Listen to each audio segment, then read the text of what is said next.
안녕하십니까. Good morning. I would like to welcome you to the Global Forum of the Seoul Biennale of Architecture and Urbanism. I am curator of Global Studio Kim Ja-young, and I will be hosting you for the first day of the forum. It is truly an honor for me to be hosting this event this morning. This forum has been organized and hosted by the Seoul Metropolitan Government in line with the opening of the 5th Seoul Biennale of Architecture and Urbanism, directed by General Director Thomas Heatherwick. Our Global Forum's theme is Emotional City. We are here to discuss the way forward for global cities. 400 business leaders, city planners, creative activists, community organizers, brain scientists, and citizens will be joining us today.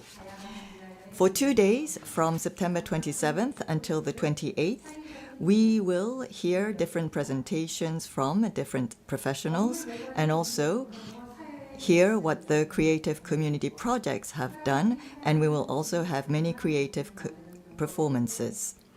We are here to have meaningful discussions on how the outside of buildings impacts our health and society and how we can build sustainable buildings that are loved by the public.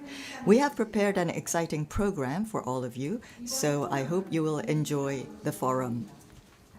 This forum will be interpreted simultaneously. You all have receivers.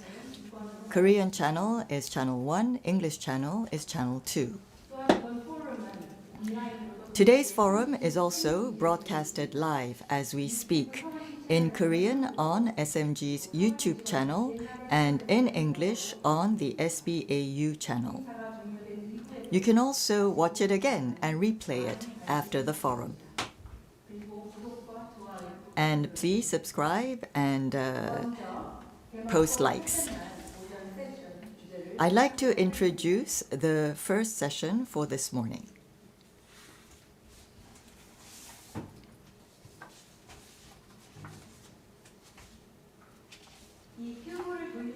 I am going to turn this cube,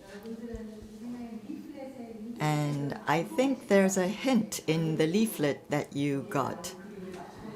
And I will try to assemble the cube in the way that it should. Tell me if I'm doing it right.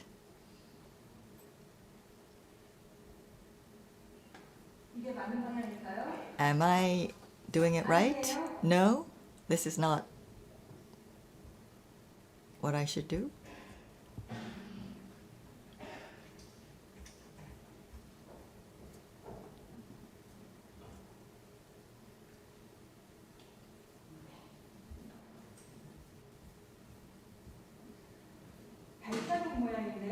You can see a footprint. And this is the first keyword for our global forum, walking. Let's walk around the world and have an interesting conversation on cities for citizens, buildings for the passers-by. You know that clapping is very effective. The power of clapping. When you clap, your blood circulates, it helps your blood circulation, and your heart beats faster. And it also nourishes the brain. So clapping is good for you. So let's clap together before we start.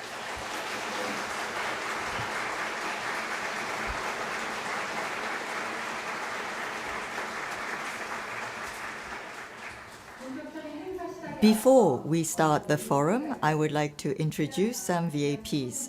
We don't have time to introduce everyone. When you are named, please say hello to everyone. I would like to first introduce our speakers in the order of the program. From Hongik University, Professor Yoo Hyun-jun.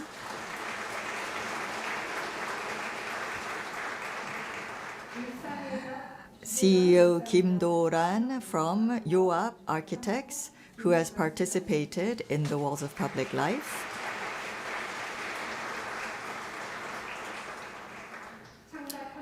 Creative Community Project participant, CEO Kwon Nam-hee from Honmi.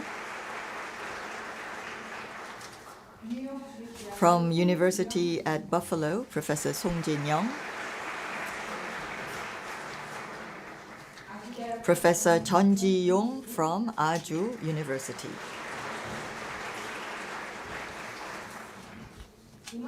Our musical performers, Lee Young-mi, Cha Jin-gyu.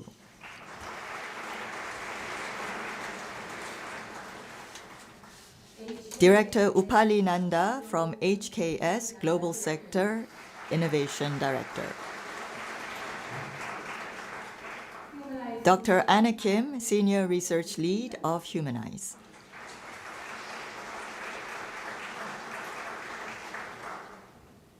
Cleo Valentine from Cambridge University. And researcher Chung Yu-mi from Yonsei University. Professor Rebecca Madjin from Glasgow University. CEO Midori Omori from Notley Tokyo.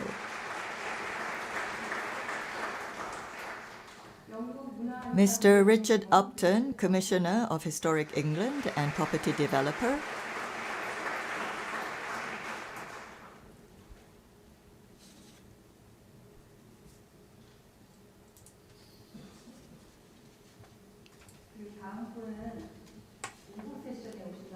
And our next speaker will be arriving in the afternoon, so I will not introduce him. Let's continue. Our General Director of the 5th Seoul Biennale of Architecture and Urbanism, Thomas Heatherwick.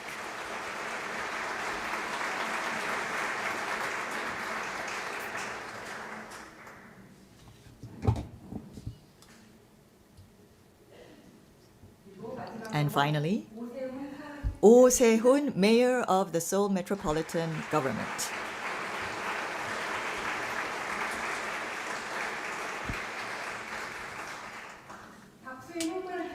So can you feel the impact of clapping and how helpful it is?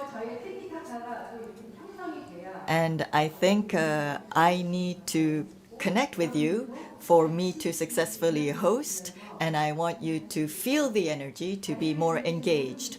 I would like to thank everyone, including our VIPs, for coming to our forum. So let's continue. To welcome you to the global conference, I would like to invite Mayor Oh Se-hun up on the podium to give some welcoming remarks. Please give him a big hand.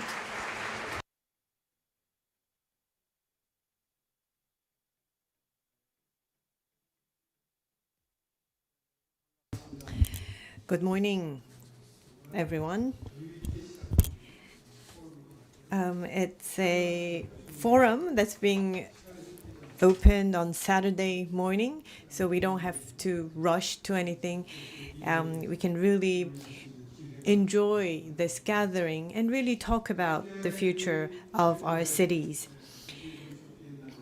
Yesterday, we had the opening ceremony of the 5th Seoul Biennale of Architecture and Urbanism. Most of you have seen that, right? Either through online or on-site.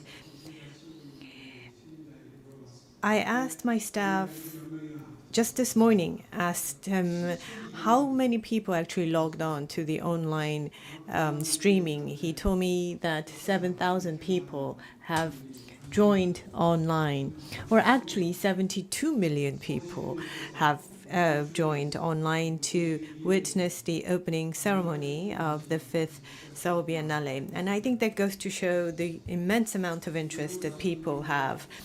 Maybe it's because of the very popular singers who did their performance yesterday. Now, I am truly grateful to our General Director, Thomas Heatherwick. He was at the helm of this whole initiative of hosting of Biennale, and I've had the opportunity of meeting Thomas many times over the year, and I could feel that he is filled with passion, and he even looked after and cared for the small details. And it made me feel that he really is the master of architect of the world. So, General Director Thomas Heatherwick, thank you very much, and I really need to ask all of you to applaud him. I see that his outfit is very beautiful. I see the word humorous, and I also see the word engagement, participation in English and in Korean language. He is really showing what he wants to say through his outfit. So that's quite interesting. So I'm thinking maybe we should always invite him as a general director of all of the Seoul event. I was talking to our Seoul City architect yesterday, Dr. Kang, and we were saying that next time we should invite a domestic architect rather than inviting every year a global architect. But I have to say that if I could make the decision, I could have Thomas every year for these events. So it was a great pleasure and honor working with you, Thomas. I would today just like to share with you just a very brief talk about the common misconception that people often have about Seoul. The first misperception is that Seoul is only and always focused on large-scale development projects. Perhaps this is because big projects such as Han River Renaissance and Gwanghwamun Square project and Dongdaemun Design Plaza (DDP) come to people's mind. But that really is a misperception, because 20 years ago, when I first took office as the mayor, during my first term, the very first initiative I introduced was Design Seoul. So we standardized a different approach. We developed design manuals, and we really made Seoul more colorful. We came up with a font and typeface called Seoul, and we came up with a standardized design-related criteria and standard. And if we were to compare Seoul to other towns, there was haphazard development. The road and the streets, they were not very standardized. The sidewalks and the signboards, there was a huge clutter, and they were not well organized. And some of you may remember Seoul as being in such a state. But we've been able to standardize our street shops and sidewalks, and we are now able to really design the city so that the city could become more joyful and more fun for people to live in. So over the 2 decades, we've made quite a bit of investment into the city, and we are now able to share with the Seoul citizens as well as with the world the beautiful message and the exciting message that the Seoul can offer. Another misperception that a lot of people have about Seoul as a city is that Seoul lacks emotion and that it feels cold and desolate. Now, we no longer hear the term a gray city, but still there are aspects that we need to make improvement. Seoul City has put in a lot of efforts to bring emotion back into the city.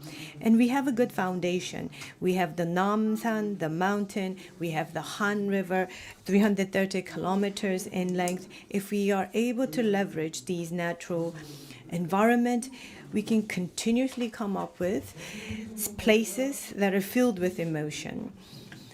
One good example is a small waterfall at Hongjae Stream. It was made 15 years ago. It's become a landmark these days. A lot of people visit. Tens of millions of visitors come to that small waterfall.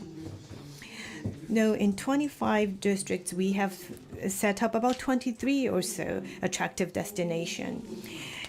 In Korea or in Seoul, we have mountains that surround the city, but the green spaces were always lacking.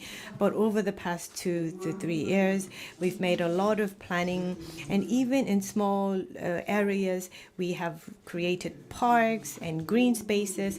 So on your commute, by just walking 5 minutes, you will come to face a nice greenery. If you spend less time looking at your mobile phones, we in Seoul have a lot of green spaces, parks that you could enjoy. And a lot of opinion leaders, I think, are concerned about the fact that AI is coming our way. In this AI transformation, in this era, how is Seoul as a city preparing for this? In the era of artificial intelligence, I believe that culture, art, entertainment, where emotion really comes to play, are going to become most valuable. Now, in that sense, what investment is Seoul City making? Do we have ample amount of software and hardware in place? Are we making sufficient investment to prepare for the coming of the era of AI? I think people really don't know as to all of the things that this SMG is doing. With K-pop Demon Hunters becoming so popular, some people are saying that we do not have a stadium that could house many audience, but you need not worry. We have Seoul Arena. Construction progress is about 40%, and it can house up until 20,000 audience. And we also have Gocheok Dome, which is an indoor performance stadium, and at Chamsil Sports Mice Complex, a baseball stadium. Now, this is going to be an indoor baseball stadium. It's a dome type of a stadium, and just like Tokyo Dome in Japan, it will soon, the construction, that is, will be completed. So which means that on the western side, the eastern side, and the southern and the northern side, we will have all of these locations where people could gather. And also at Yeouido, there is the second Sejong Cultural Center that is being developed at this point. Once that takes place, we also were in the process of designing a gallery that would become a landmark in Seoul. And we at Namsan will have a content hub. There will be a control tower for content industry. I won't be able to talk about all of the projects, but I can tell you that the Seoul City has been investing and preparing, and also have started the constructions and is nearing the completion of all of these projects. Through architecture, we want to give fun expression to the face of Seoul. And when Seoul citizens take a look around, the surrounding, the buildings, the architecture, I'm sure it will give a big smile to our Seoul citizens. Once we are able to achieve that, citizens of Seoul will be able to feel happier and more joyful living in this beautiful city. That's the vision that I have as the mayor of Seoul Metropolitan Government. The theme that we have for this forum is how can we make our cities more human. Humanize is the topic. And thanks to General Director Thomas Heatherwick, who really is passionate about this, I think Seoul City is also in good alignment in terms of the mission and vision that he has. I'm sure that you are all interested in this topic, and that is the very reason why you're here on site. And also for those of you listening and joining via online, as well as the students in the field of architecture, I would like to ask you to provide Seoul City with your views and your point of views on these topics. While we're gathered here at also the Songyeon Plaza and to the exhibition halls, where there are many thematic exhibitions on showcase, please take a look around and share with us your thoughts so that we can be better prepared for the future. Give us your support and encouragement. And I look forward to discussion and productive exchange of ideas today and tomorrow. Once again, thank you very much. My deepest gratitude to all of you. Thank you. Thank you very much, Mayor Oh. Thank you so much for those words. Let's give Mayor Oh another round of applause, ladies and gentlemen.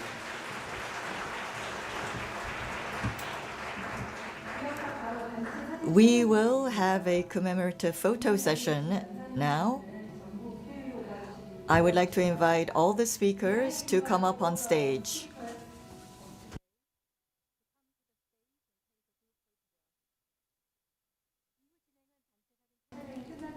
I will continue after the picture is taken.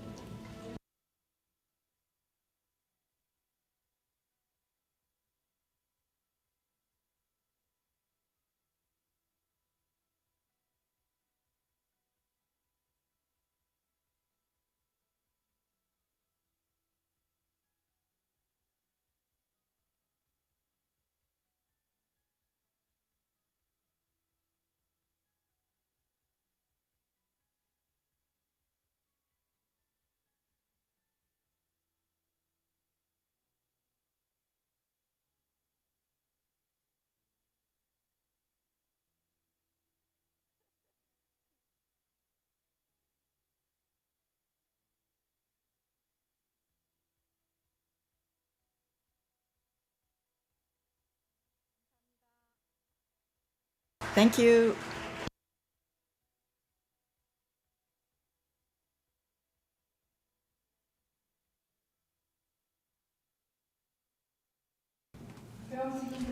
We will now officially start the Global Forum. The theme for the first day of the forum this morning is Cities for Citizens, Buildings for the Passers-by. And before we begin, we would like to hear a keynote speech from our General Director, Thomas Heatherwick. And I think he will talk about the theme of our fifth Biennale, which will be radically more human. I would like to invite Thomas Heatherwick, our General Director, up to the stage. Please give him a big hand.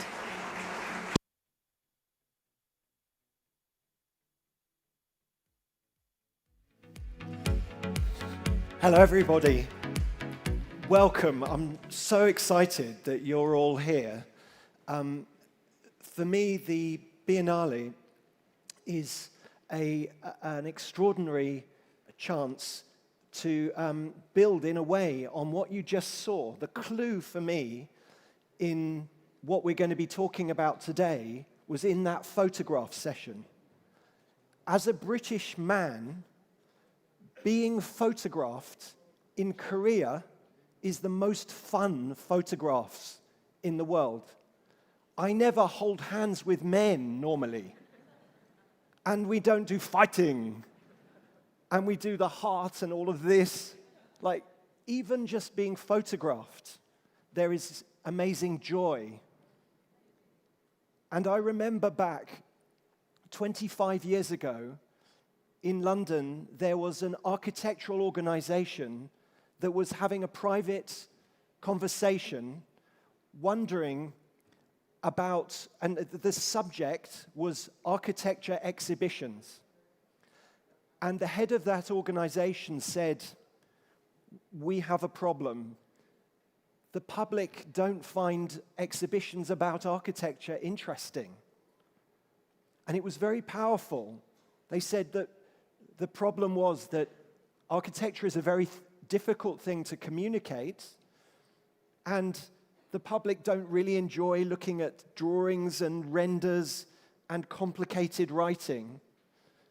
And it hit me that in the construction industry, we had a challenge, that we were not good at communicating.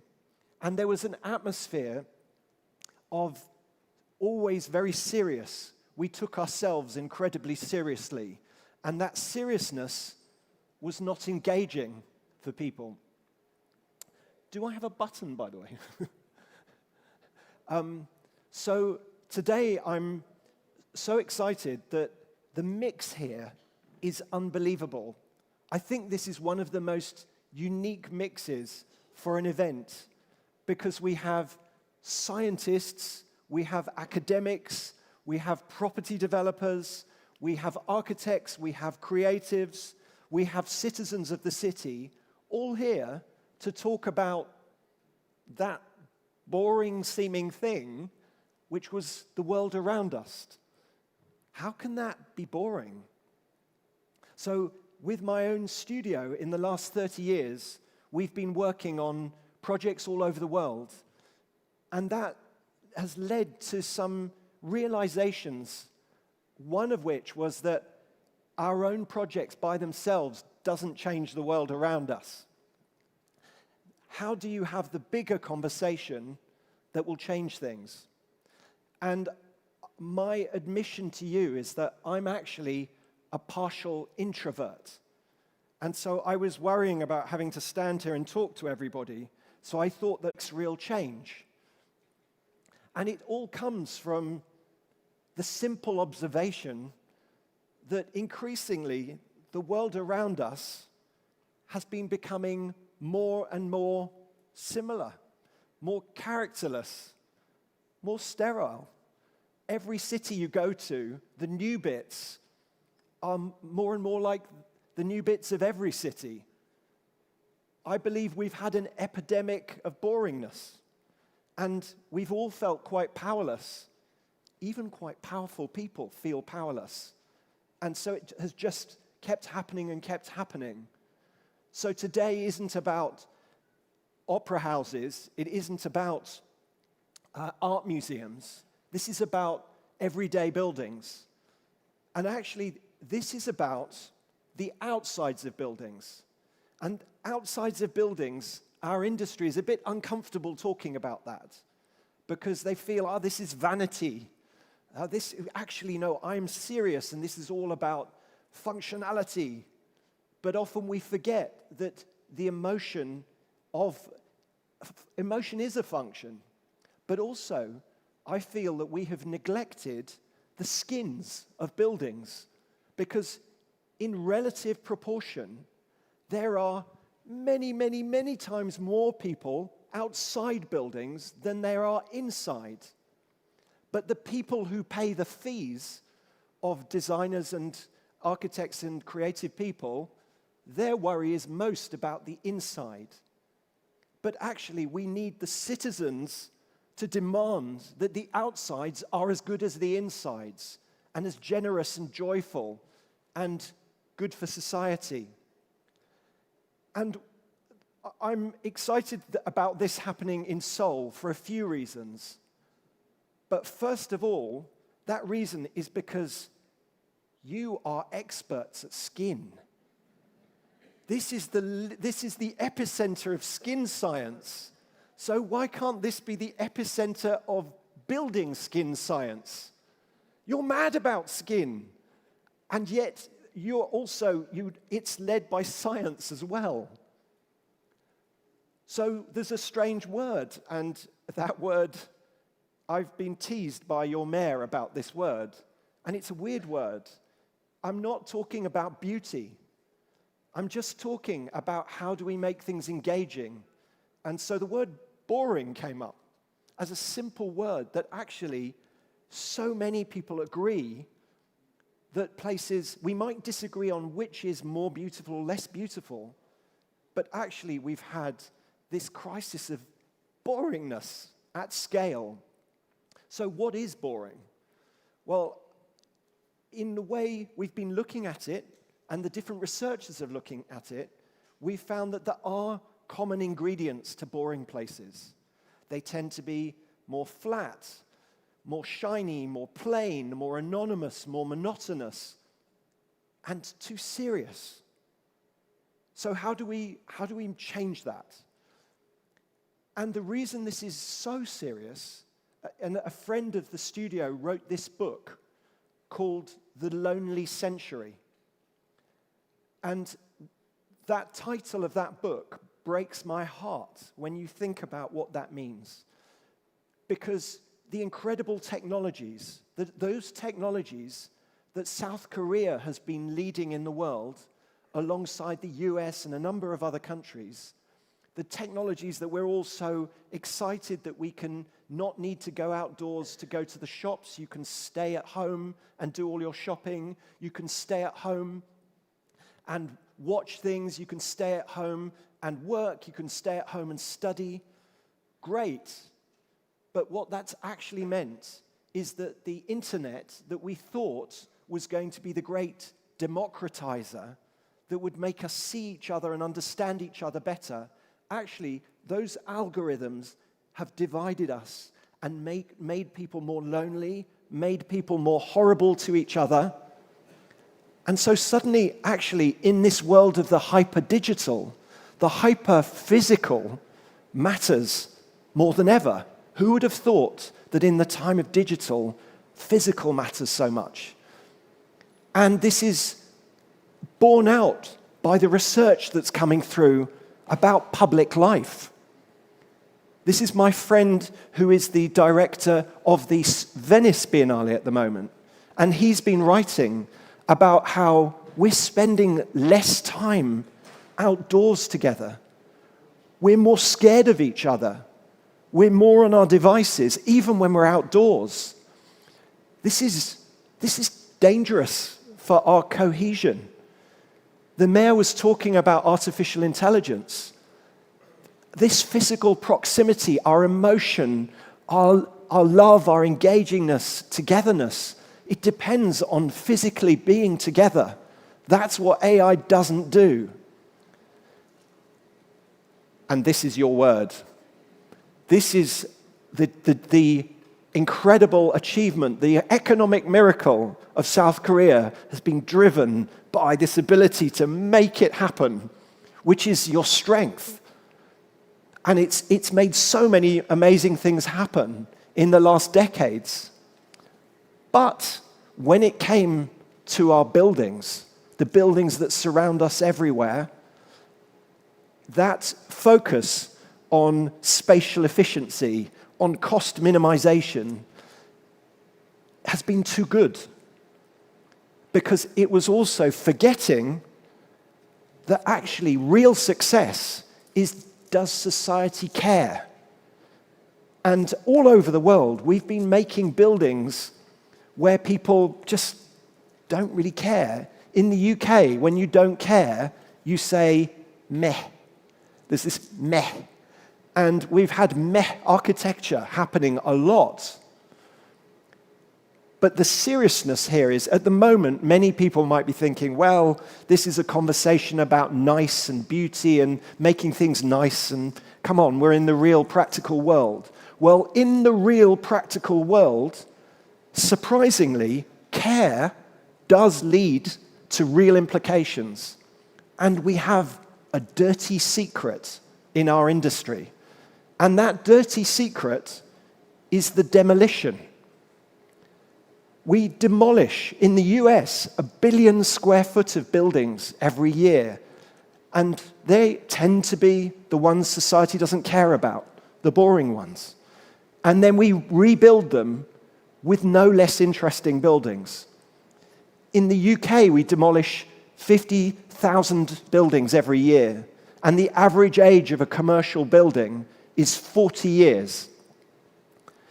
In Seoul, the average age of a residential building is only 28 years, which is shocking. If I was a Seoul residential building, I would have been killed 27 years ago.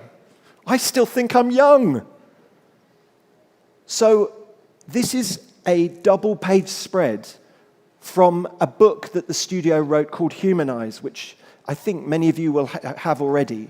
And this is just showing the gravity, the darkness of this dirty secret. Because in society, we do talk about greenhouse gas emissions, and we do talk about the aviation industry. Now, I've got a copy of this book, and in this is the double page from this book. And in it, it's showing the amount of greenhouse gas that's created when you make a Big Mac. So when you make a Big Mac, it's 4 kilos of carbon. When we put a rocket into space, it's 250 tons of carbon. Now, in our industry, so this is the amount of carbon that a British skyscraper takes, which has an expected life of only 40 years. And that is 92,000, not 250 tons, 92,000 tons. That's the equivalent of 23 million Big Macs. And we talk about the aviation industry, we talk about that. We don't talk about the construction industry because the aviation industry is something that we feel we have some control over, but we have no control over the construction industry. We don't talk about it, we don't discuss it, no children in school know about this. So just to give perspective, this book was adapted by someone who came to a talk in London to help me explain. Now, I didn't know. He just gave this to me at the end of the talk. Someone called Jude Pullen. And this diagram, I didn't have enough space to fit how much carbon it took to make a British skyscraper, because it was going to the end of the page plus 10 meters. But he made a very creative way to show. So I wonder if I could ask the mayor, if you don't mind, Mayo, to be my beautiful assistant and to just show you. So he did something which is to help people understand how much carbon.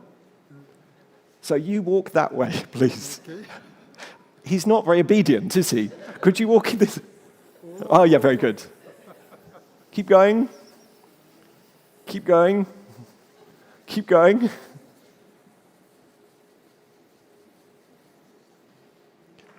So this is how much carbon it takes to build a British tower with an average life of 40 years. And I think you all know that a tower in Seoul probably has a shorter life than 40 years. That's how much carbon. Thank you. Could everyone give the mayor another clap for me? Thank you, thank you, thank you. So even if you don't care how things look, you don't care about beauty, you don't care about joy, you don't care about people coming together, I think you probably do care about the environment and the world we're living in together. But there is another dimension to this, and that this is maybe a strange way to describe this. Harmful boring, which sounds like a funny combination of words. But boring isn't just an absence of joy. What the research is showing, and I'm so thrilled that we've got some of the world's top researchers here who've been looking at brains and buildings, and you will hear from them in this conference.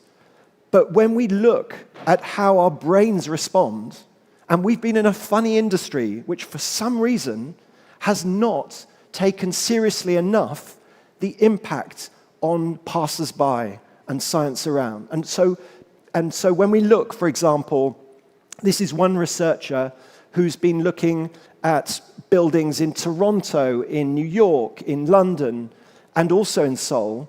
Here in New York, this was a study looking at putting groups of people in front of relatively plain, flat, anonymous, monotonous, shiny, serious buildings, and then in front of the same group, in front of relatively less plain, less monotonous, less anonymous, less serious, but not asking their opinion, because we assume that, well, opinions are shaped by society and culture, but instead putting skin conductance sensors to see what the body is doing. And the astonishing thing was to see that the stress hormone of cortisol spiked when in front of the buildings with an absence of visual complexity. So it wasn't just an absence of interestingness. When you took that away, we discovered our brains need visual complexity. And that was a powerful finding. And just to talk about conditioning, 4-month-old babies, no one has had a chance to brainwash them yet, condition them in society. So I'll just do that again because it's too good. There are researchers who have been looking at what do babies look at when given different buildings to look at. So this is using eye tracking software. So this is what the babies were looking at. We put boring building in front of them and a building with some more engaging detail. And there was just no question. The baby, again and again, was always going to the levels of interest and fascination and more visual complexity. And this was borne out also in research with adults by other researchers in other countries. So look how striking it is. The relatively more repetitive, anonymous, flat, less visually complex details, people's eyes are drawn automatically and much more engaged by buildings with some fascination. So really, our job is how do we create in our industry places that are more public, that are more generous, have more ornaments, more detail, more stories, more humor, and more nature. And that was the reason why 2 years ago, a team set up the Humanize campaign, which is a campaign to try to really see how this bigger public conversation and the research that's been happening can be brought together to supercharge the construction industry. And the key part of that is that so many industries get stuck in echo chambers. And that's why I was so excited by the mix of people coming today, and why I was so excited by the Biennale being in the heart of Seoul, visible for everyone, free for everyone. If you're a dentist, I'm sure there's a dentist Biennale, and the art Biennale talks to the art people, and the technology people talk to the technology people. And when I arrived at the airport last week, I was speaking to my friend in the queue, and he was here. I said, "Why have you come to Seoul?" He said, "I'm here for the blockchain Biennale." So it's like all these echo chambers, and it became clear we have to break through these echo chambers. And I want to give some confidence, really, because that might feel unachievable. But actually, when we look at the climate, 30 years ago, people were not talking much about it. 10-year-old children were not thinking and talking with their parents and their teachers about the climate crisis. But it became a national conversation. It became a big conversation to the point now where it's a thing we all know. And it really facilitates leaders to make better decisions because they're empowered by public conversation. And that's what really inspired us with this Biennale, is to create the biggest public conversation. And many of you will have heard me say this last night. I believe that here in Seoul, in South Korea, this is the place that could show the world how to do it. Because actually, I wouldn't have been asked to be general director if this wasn't already in the direction of the things you're doing. You have a city architect.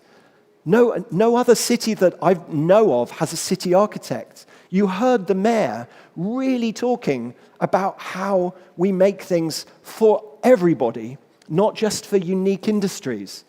So Korea is a global powerhouse in pop music. It's a powerhouse in beauty. It's a powerhouse in drama. It's a powerhouse in food. Why is it not the powerhouse in architecture? The talent is all here, but it's like pally-pallies, like holding it down. Whoops. I'm getting too enthusiastic now. I'm falling apart. So how do we let the talent that's here everywhere, not just architects, all the people who could be involved to create more joy, fascination. We had an industry that involved many, many people whenever one building was made. It wasn't just made by one person. And you could lead that in a way that we've not seen the confidence in any other city. So this Biennale here, it's got 6 main parts. It's the only publicly funded architecture Biennale in the world. And that says so much about what matters. And I don't think the blockchain Biennale or the dentistry Biennale are so publicly funded as this. And so it's really about how can we make cities radically more human, because we've had a crisis. And to me, this conference is the chance to really get into that and find and make breakthroughs of how we can move things forward. So we made very deliberately almost like a fishing lure so that every 14-year-old in Seoul would look and go, what? So the humanized wall has been created. Many of you will have seen it.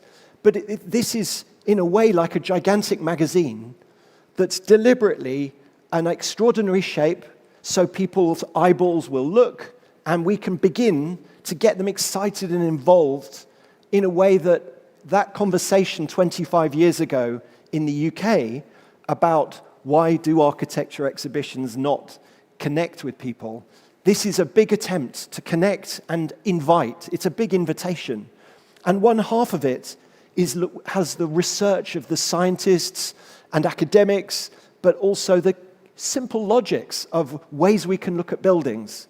And then the other side is the response with hundreds and hundreds of examples from hundreds of teams, including hundreds of local Seoul citizens who have looked and thought and given rather extraordinary proposals and solutions, many of which are doable.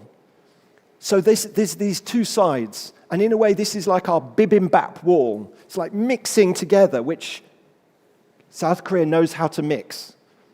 And this is an extraordinary structure.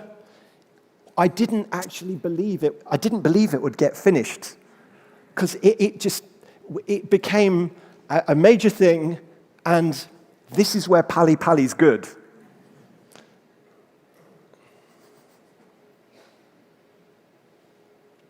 There was very complex geometry, and it's a jigsaw puzzle of 1,482 different pieces all coming together, like a giant jogakbo of many different articles and stories, so that they're all stitched together in a structure that makes a gateway to invite everybody in, but also makes a piece of shelter to frame citizens, conversations, and give you shade as well as rain protection. And last night, talking of joyful and entertaining, I was shocked. That's the most entertaining architectural launch event ever in my life. It was incredible. And so today, all of the stage will have been taken away, and the public are really invited in. But this really is a manifesto for change. And this is a Biennale not about talking to ourselves and having a lovely time, but how we can make something that can really ripple out and create the bigger public conversation. And I reflected on the one architecture exhibition that I went to when I was 13 in the United Kingdom, which was in a new city called Milton Keynes. And it was an exhibition called Houses of the Future. And I went with my dad, and like yesterday, it was very muddy, and we were sort of walking around. But there were no drawings, there were no models. They just built 13 houses. And there was nothing more powerful. And as a 13-year-old, I could understand it as well as my father or all the other citizens who are coming around. So this inspired, in a way, one of the next main pieces of meat of this Biennale, which are the walls of public life.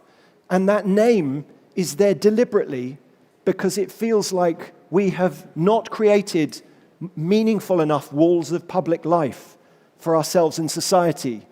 And so 24 creative teams that have ranged from jewelers, architects, artists, also tailors and chefs, world-famous chefs, have all engaged with thinking about emotion, not just pure logic.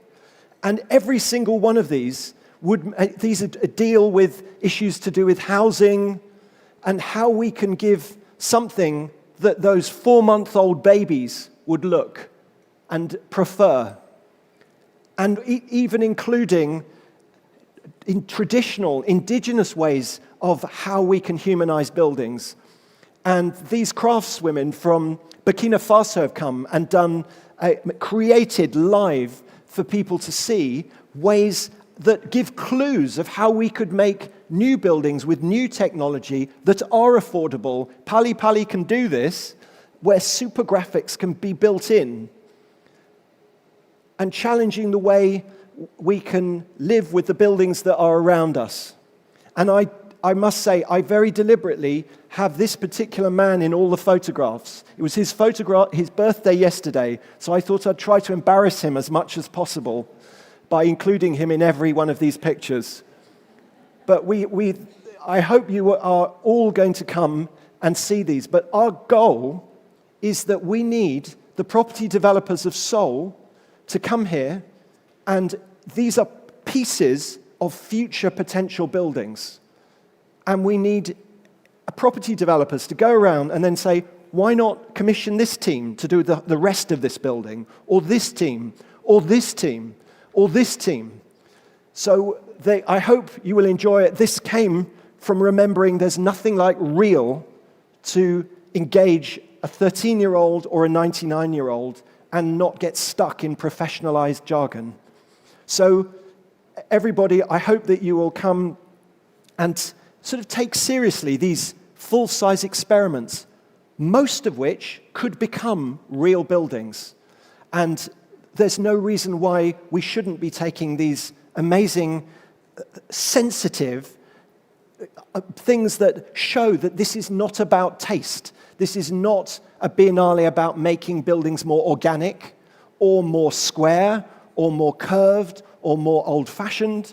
This is about our brain's need for things that are engaging and the fact that everyone thinks they are special and everyone is smart. Every citizen is smart. And we've been making places that forgot how smart people are and how they can feel when things are joyless and cynical. So this Biennale, underneath it all, is about kind of joyful shouting and creating the biggest conversation. And if every one of you goes and speaks to 20 different people who wouldn't normally think that architecture Biennale, what? That sounds boring, I don't know. Talk to people, we could make massive change. And after last night, I actually feel we're on an unstoppable movement forwards now to really being able to make far more joyful cities. And I think Seoul is potentially the world's first truly humanized city. So please all come on the journey, throw your ideas in. We don't have all the answers. It's about us all together being able to find the true leadership through tuning in to feelings, not just pali pali. Thank you, everybody.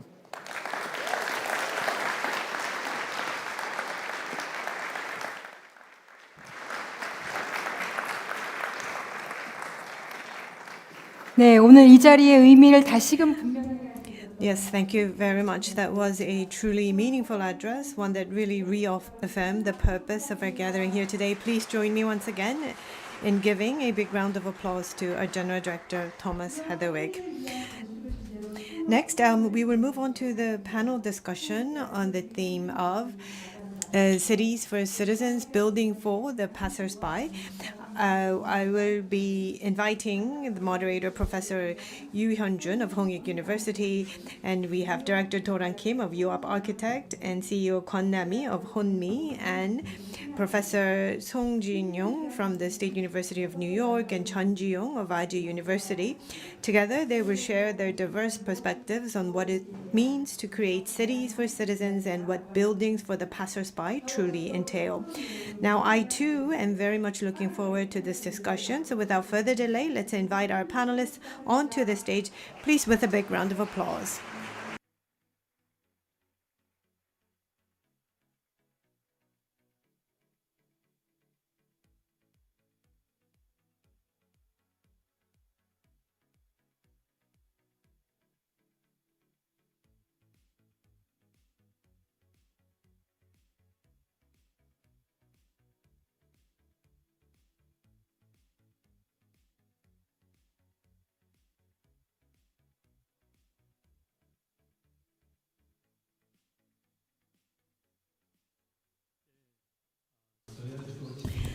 Yes, thank you. We have about 40 minutes for the panel discussion. So we have our 4 speakers. So I think the best way to go about this is to give them an opportunity to present on their thoughts. But before we go into that, the topic of Biennale of Thomas, I think that each of our panelists would have their own point of view regarding what their thoughts are on this main theme. So I'm going to turn the microphone to Ms. Kim Do-ran first.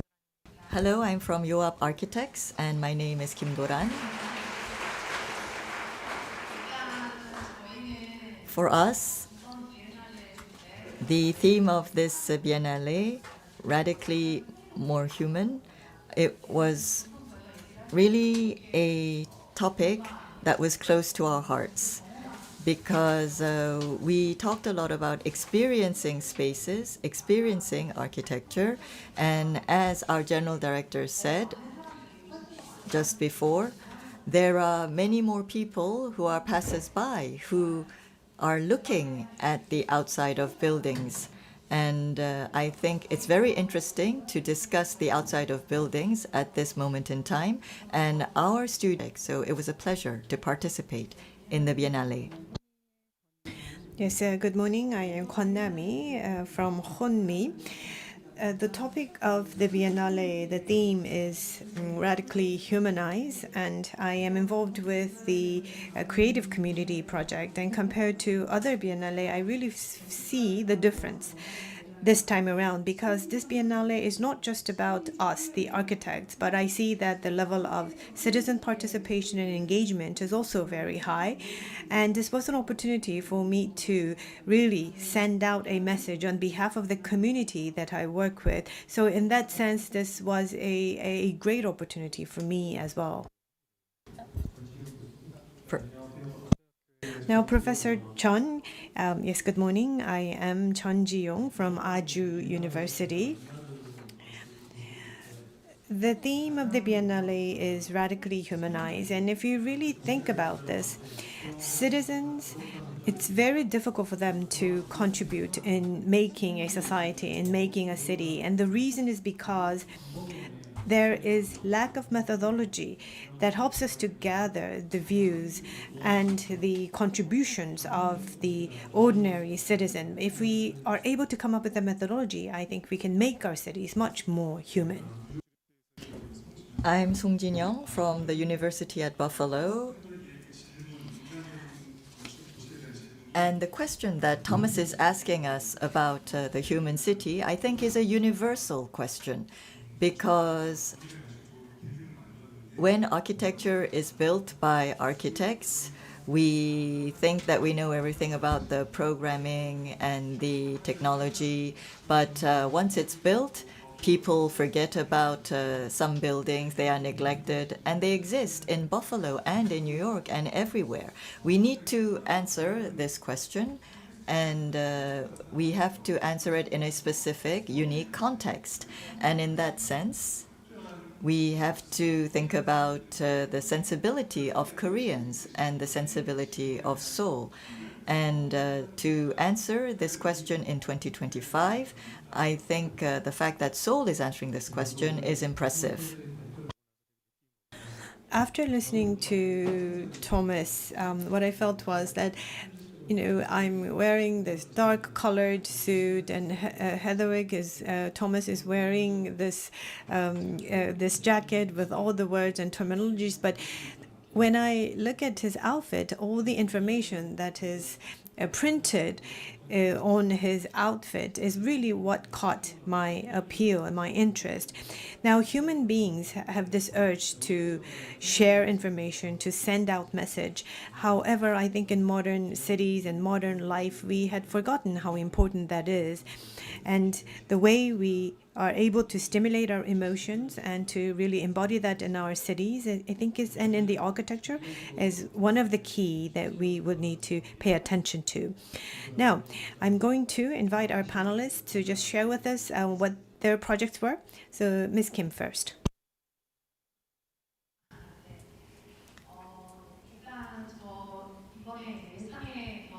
For the Walls of Public Life, we were invited to participate in the Walls of Public Life, and I'd like to introduce our studio to you briefly. Yoab Architects, we would like to provide happiness and joy through sustainable architecture for users and also for the street and the neighborhood where the building is built. We want to have an impact. And radically more human, which is the theme of this year's Biennale, was something that we shared. And we also shared the philosophy, which was to build buildings for the passers-by. And there are different ways to build joyful buildings for passers-by. We can use different new materials or new methods. I think we wanted to tell a story through colors, because modern architecture uses concrete, glass, and they don't really talk about using colors. And when architecture thinks about color, they don't want to use color because they think color is useless and that it makes architecture too not serious. And I think color can be a best tool, in fact, to make the city more attractive and more bountiful.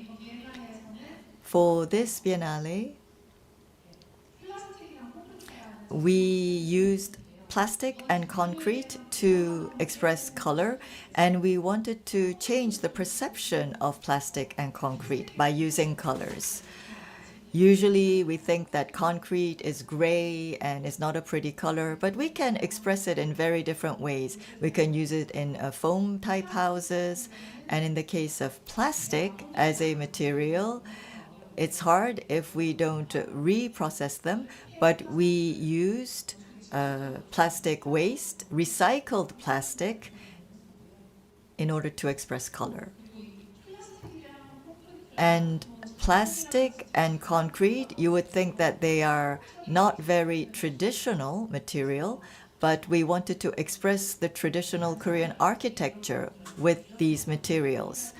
And we wanted to express the old color that we see in the traditional architecture of Korea with our Walls of Public Life. And it looks like a folding screen also. And we kind of used the plastic like a canvas to paint on it. And we also put colored concrete on this wall as an add-on later on. This is our unfamiliar landscape, our Wall of Public Life.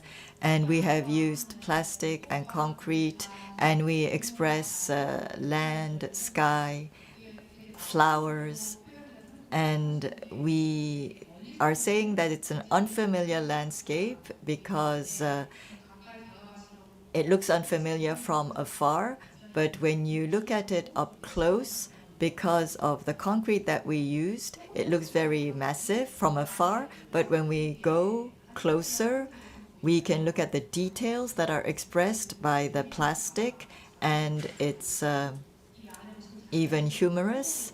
And we can discover Pororo and different animation characters that are hidden in the wall, and that's also very fun. Well, thank you. That's a very interesting piece. If you look at traditional patterns, it's very colorful. The Korean traditional outfit also incorporated such very vivid colors. We have OLED color display, and we are a country that manufactures the biggest number of units of displays. But if you look at the buildings, it's very gray. It's monotonous.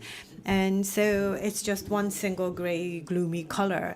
So if you look at our cityscape, what happens is that you finish constructing a building and then they try to install a OLED display to make the building more colorful. But I think the whole idea that you will embed these colors in the facade of the buildings itself, I think is fascinating, and bringing all the different types of materials, plastic and concrete alike, in using that. That was also very interesting. Now I invite CEO Kwon of Honmi. Yes, good morning. I am Kwon Nam-hee. I'm the CEO of Honmi. Our project was called the Soft Edges. We start at the Gimpo and Gangseo district. If you really come close and take a look at this place, there is a clear delineation between the farming residents and the young families who live in these apartments. In this type of a city, it's very difficult to drive communication between the two groups of people. So we felt that it would be important for us to open up a venue where these people could all come together. We felt that the voices of young children and the voices of the elderly are hardly heard in our society. Elderly people, they have long history, and young children, they're our future generation, who will make the future for us. So there's a quite big generation gap. They don't understand one another. But through this community project, we created a space where they could come together and start to understand one another. So we had workshops, and we didn't just put tables and chairs. We actually designed this modularized furniture. And also we used the color yellow because there are rice paddies here, and when the rice becomes ripe, its color turns to yellow. So we took that color and we carry on a very interesting session. So during the workshop, we heard from the residents, and we really heard from them how important the facade of the apartment buildings are. So inside, the interior, people will decorate it to their taste, but if you look at the exterior, it really lacks emotion and resonance of that emotion. But there were a common denominator between the children and the elderly, and that was the entrance to the apartment. Very hard and cold exterior, the facade actually begins from the entrance gate of the apartment complex. Then how can we make this apartment a more warm, a place more filled with warmth? Children, they wanted something more visually interesting, and the elderly, they wanted a closer connection to nature. So they started showing and sharing their emotion.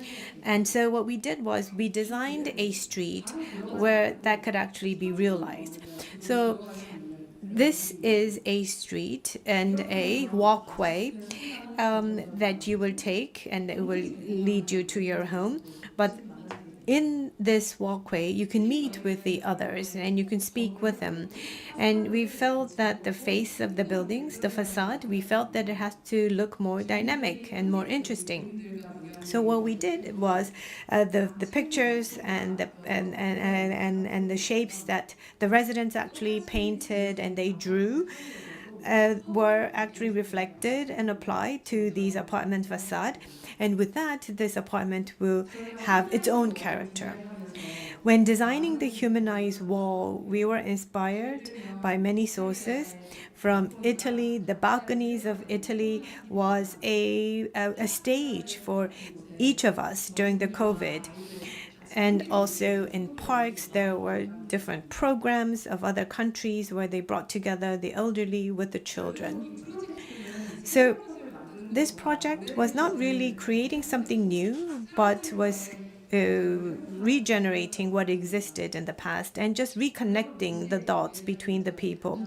Of course, the border, the boundary is still very rigid, but through these workshops, this was a small moment where we could bring people together and make that connection. And although we selected Gangseo district for this project, but I believe that with such a small intervention, we can really facilitate communication across and between the communities. And architecture being more humanized, I think, will all begin with such connection. Thank you.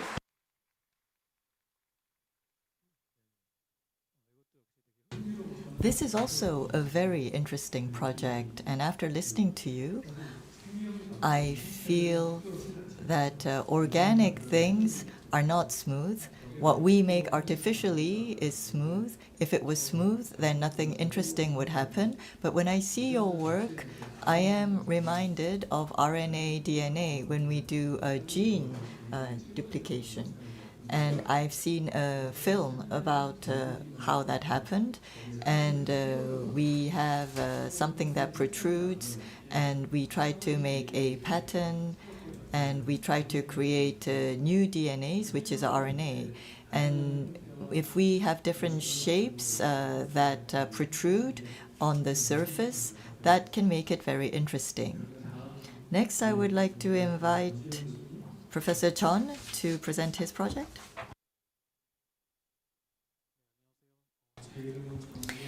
Yes, hello, I am Chon Ji-yong. This project was co-created with Jin Se-in, Hoon Seok, and An Young-kyung. But on behalf of them, I will be introducing you to our project, which was titled, If You Love Seoul, You Can Wear It. We started with the question of what is a city that is more human. So that made us think of the t-shirt that said, I love New York. So citizens living in a city, they have this great affection that they want to wear it. So I felt that that will be an important aspect of a definition when we say a city that is humanized. So what if we were able to expand and convert the facade of the buildings into and transform it into something that we can actually wear? So as you can see from the slide, this is the facade, and on the right you see how that had transformed into some sort of a fabric. So about 31 members of the Seongsu community, we've actually created this new facade. You see these little bricks mounted one after the other, and it really brought the interesting aspects of Seongsu-dong, like pop-up structures, patterns, and signages. They're like accessories, and if you look close, you will see them reflected on each of these bricks that make up the facade. And the colors really show the type of emotion that our community participants were feeling. And for us, we think the process is very important in coming to and in creating this piece. So let me share with you what that process was. Together with our community members, what we did was we walked around Seongsu-dong, and we took photos of that neighborhood. And then we did a survey as to what that person considered to be the emotion. This was based upon a survey that was developed by Russell, who's a psychologist. So if you go towards the left spectrum, it's negative. If you go towards right, it's positive. If you go up, you're feeling more buoyed. And if you go down, you're more depressed. So yellow means happiness. Green means calm, serenity. Blue means depressed. Red means anger. Now, each of these types of emotions were then converted to these colors, and we wanted to interpret that. And we brought together and collated different images, and we really cut them up in small sizes of a brick. So that was about 6,600 digitally made brick, and these bricks are the key ingredients or the materials for building this facade. And what we did was we used artificial intelligence. I'm not going to go into the technical details, but what AI algorithm does is that it's going to analyze the characteristics of the brick. So what AI model does, it categorizes and it connects and combines the bricks that are of one type. So even if the colors are different, as you can see from the bottom left corner, once they all come together, it really creates an harmonious image. So if you look at this facade very close, sometimes it could be a signage that you could easily see on the streets of Seoul. It could be, for instance, a phone number. So it's like finding an Easter egg. And on the facade, basically, the emotions I said was expressed in colors, and that's what this image shows. The community members, when they think of more humanized architecture, you see that it's not in anger, so because you don't see any red there. And so we collected the interesting aspects of Seongsu-dong, and like accessories, we used that to decorate this facade. So we designed this together with the citizens, and the most difficult process is really harmonizing different views because you have many people participating in the process. But we were able to receive some help from using the AI tools, and each of the community members were able to make their contribution to making this piece. Also, there was a technical aspect to this, but what was most important was the emotion of the people. If we think about the digital language, these were like emojis that people would use. This is a photo that we took from the workshop. We did the survey, we took the photos together, and we made use of these different elements, and we've converted them into this outfit. And so this is what it is. This is a shirt that we made off of the facade design. So with the costume and this outfit, we're going to actually have a workshop. Can we really wear it? And if people could really talk about the different aspects, and I think with the contribution of the citizens, we could probably make our cities more emotional city.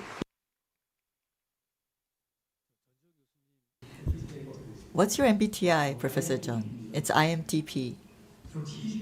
I think you're a T, a very strong T, because you are analyzing your emotions in a very analytical way, and you created through your T an emotion. And I feel like watching a computer fragmentation. I feel like I'm looking at a 조각보, and each individual characteristic is united by one image in one message. And I think you really worked hard to come up with this output.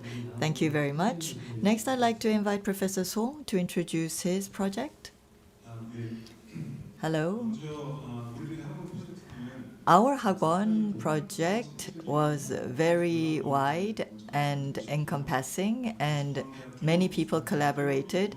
Jungang University, Busan University, and my university, and many students.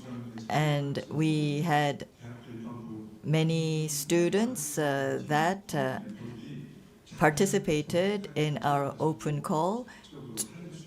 Everybody collaborated on this project, and I would like to thank all of them.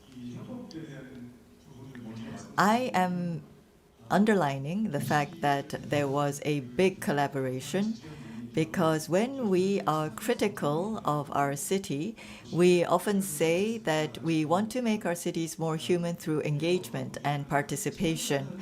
When we create space, if there's participation and when there's communication, then it can create a connection with the people, because people can feel a sense of belonging. And one sociologist talked about ontological security. So simply put, we ask our friends, we invite them over to our house and say, let's go home together. And it's because we have this ontological security that we do this. And maybe we should do this about our city which is Seoul. When it's easy for us to invite friends that we know to our city, it makes our city more human and livable. And on the left, you see a city that reflects Corbusier's architecture. Whatever the program, we can change it. It can be a hagwon this month. It can become a dentist office next month. We can change the programming. It doesn't matter.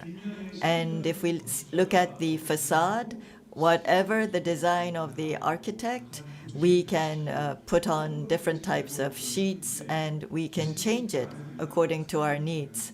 But for the students who are inside, they don't have a concept of time. They cannot look outside. They don't even know if it's night or day. They cannot see people outside. And inside this space, students don't stay there. They study and they have to quickly return home.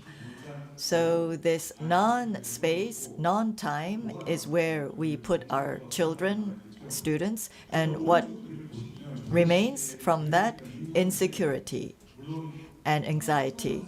On the right, we have the 책가도 6-panel folding screen from the Joseon dynasty, and many historians have said that if we look at this folding screen in detail, it really has a very high resolution. We can see a lot of details, and we can connect to the images on the folding screen.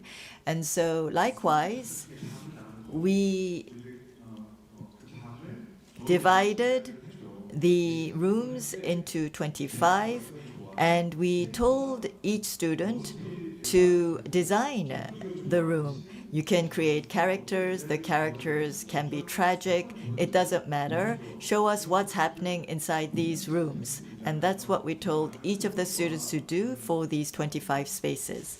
And we had a lot of interesting discussions and conversations around that. And our creative community designed some rules in order to come out with an outcome. We think that participation and communication, what happens inside these spaces, what is going on inside these spaces, if we can hear and see that, we need the outside to see the inside and the inside to see the outside. And sometimes there can be panels that we are not interested in, but there can also be very mysterious messages hidden in the panels. And I think all of this information is mixed together, but it's not complicated. And these different messages, we needed to present them in a very systematic way. And to the question, what is a human city? Seoul may be able to respond, and Hagwon maybe will be able to interpret our theme in order to get social consensus. And through this social consensus, we may be able to create a human message through Hagwon, which we have designed. Thank you.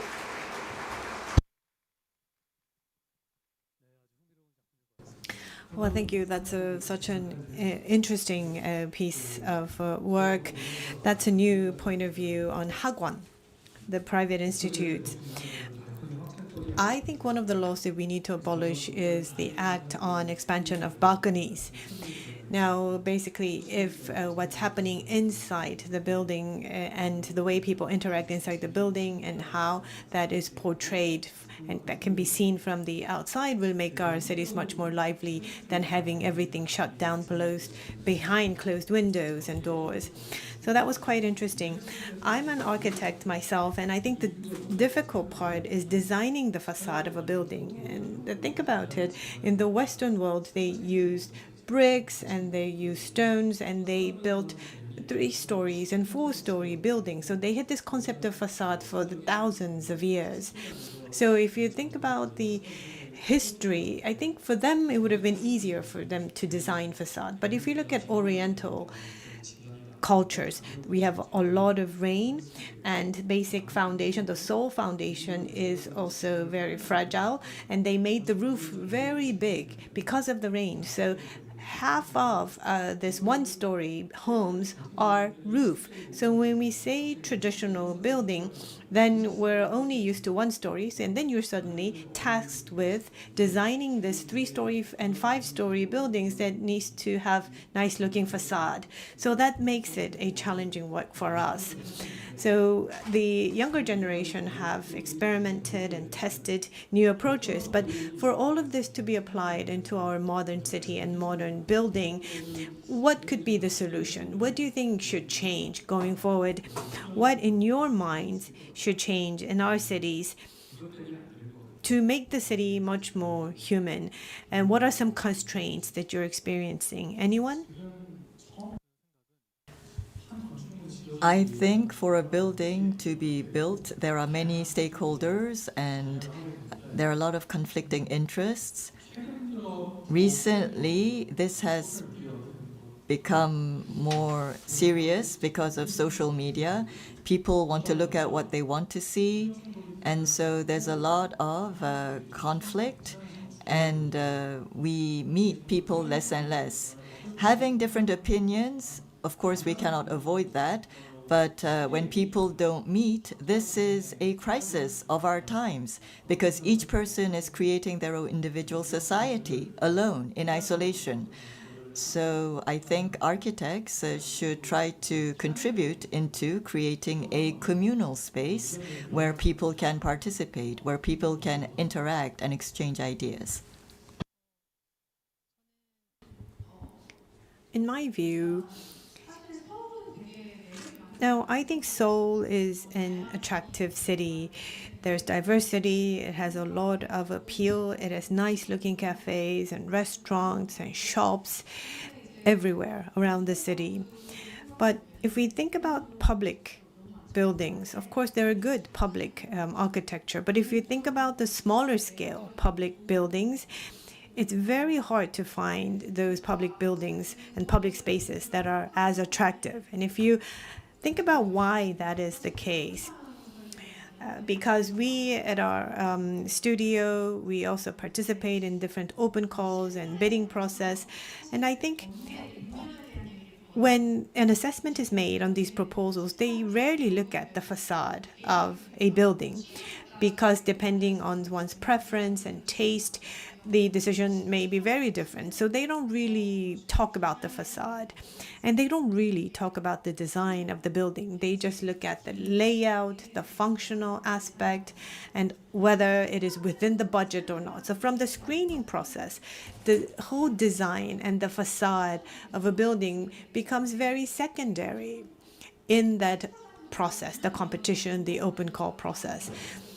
Of course, it's important to talk about these topics in such public gatherings, but during these competitions and open calls, I think they should place more emphasis on the design aspect and the facade aspect as well, and it should form part of the criteria based on which the projects are chosen. Personally, I think there is a dichotomy that is invisible.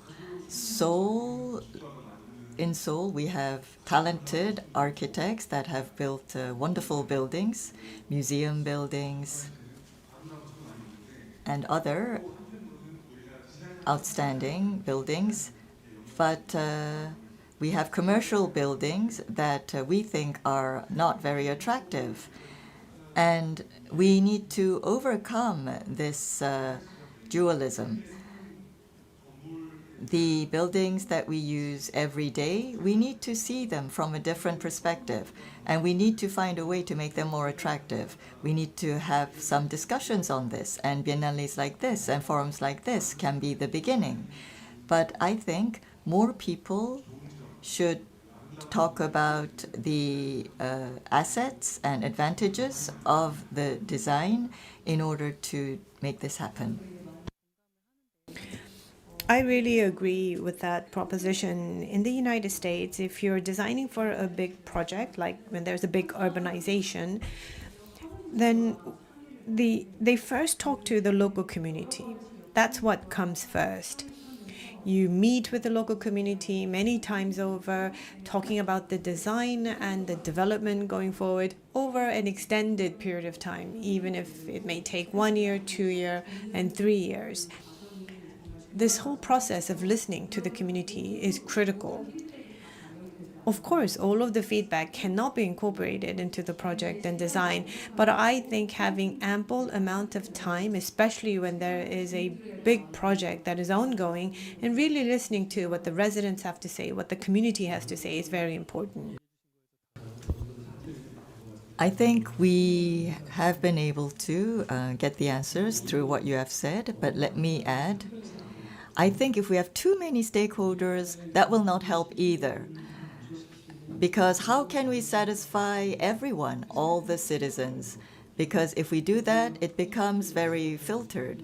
And if we look at our young people, everybody wears very neutral colors like black or white because they find it difficult to express their personality through colors because it's very taboo in our society.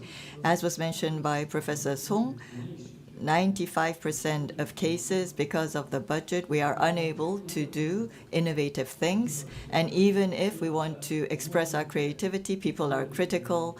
And Ms. Kim said we are unable to be evaluated and assessed based on the facades. If we do that, then that's going to create another problem because the members of the jury will also have subjective views and that it will, never end.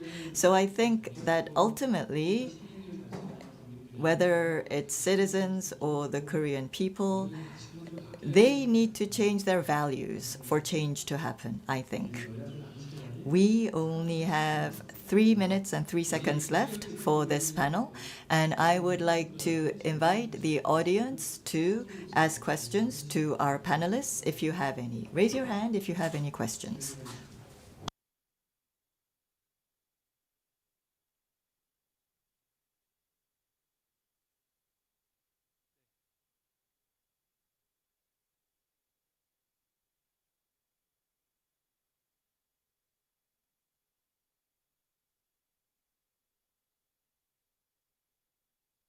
Please use the microphone.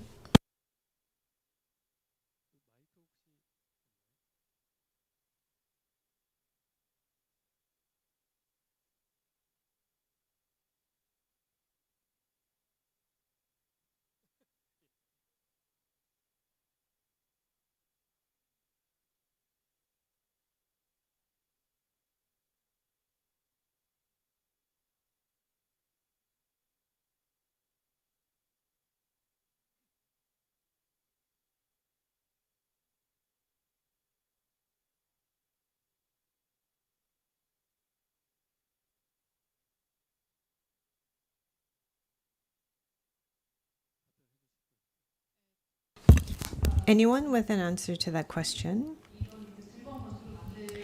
Well, in making such fun buildings, I guess the question was whether can we just neglect the budgetary constraint. Now, our studio is involved in small-scale projects, so we're always running under a budget constraint. But within a same amount of budget, we always think about creative ways to make it more fun and interesting. And there are many different ways and different approaches. Of course, it's quite challenging, and however, that doesn't necessarily mean that you just have to spend a lot of money to make the project more interesting. And if you have less budget, it's going to be boring. That is not the formula. even within the budget that's given to you, there are creative ways that you could try out. And regarding that question, my view is the Western modernism, if we think about that impacting our cities, when we say good architecture, good building, I think we have to think about the narrative of our own concept, our own definition of what we believe to be fun and interesting.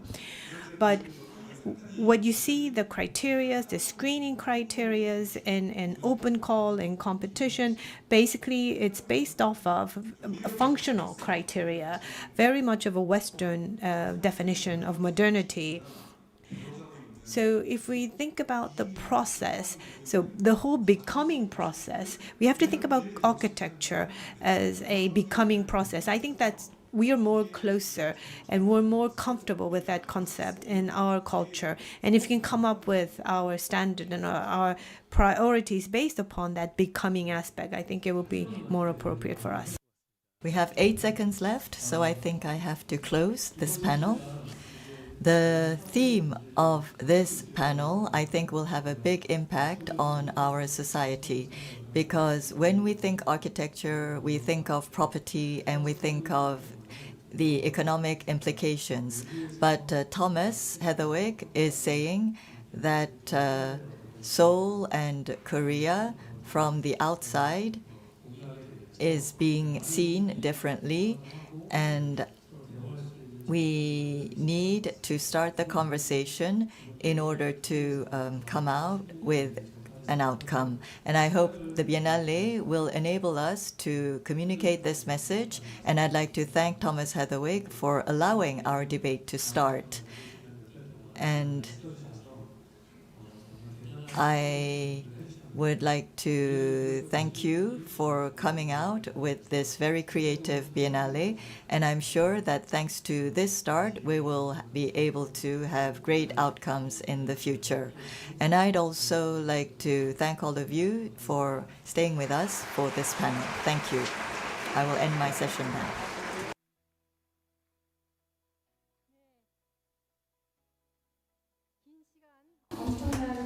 Yes, my heartfelt thanks to all our panelists for sharing your tremendous passion and insights with us today. Ladies and gentlemen, let's give them another big round of applause.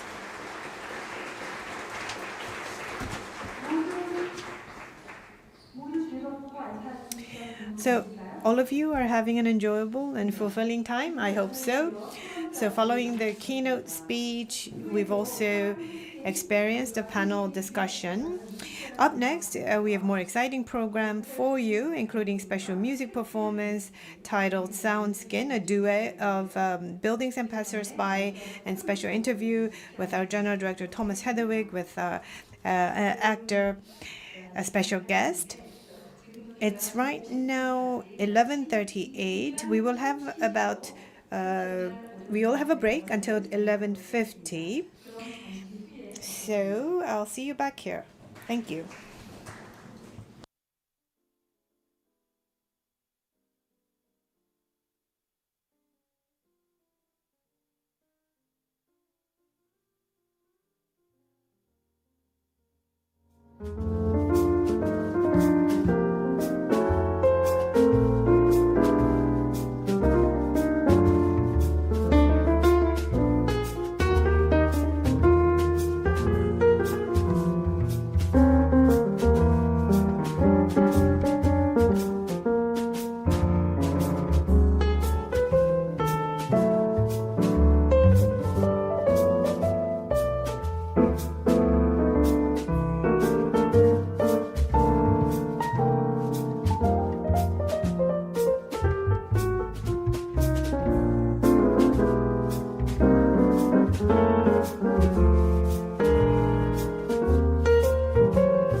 We are about to resume our global forum. I'd like to invite everyone to take their seats.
Ladies and gentlemen, we will begin shortly. Please be seated.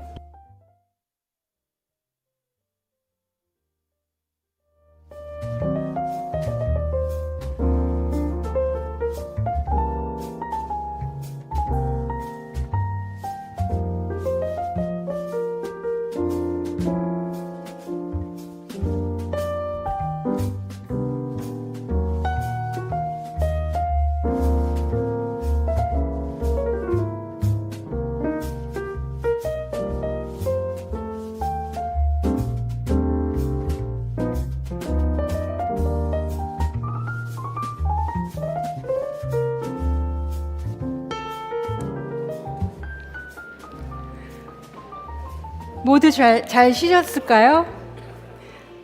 쉬는 시간은 왜 또 그렇게 빨리 가는지 모르겠어요. I hope you enjoyed your break. Now, ladies and gentlemen, we will continue with a very special performance. Sound Skin, a duet of buildings and passerby, is a music performance created by artist Young-mi and architect Joajin Kyu with the participation of musician An Hye-jin and DJ Guy Style. Let's joyfully explore the sounds of buildings together with music. Now let's begin the performance, and please refrain from leaving your seat during the performance. Please welcome with a warm round of hand.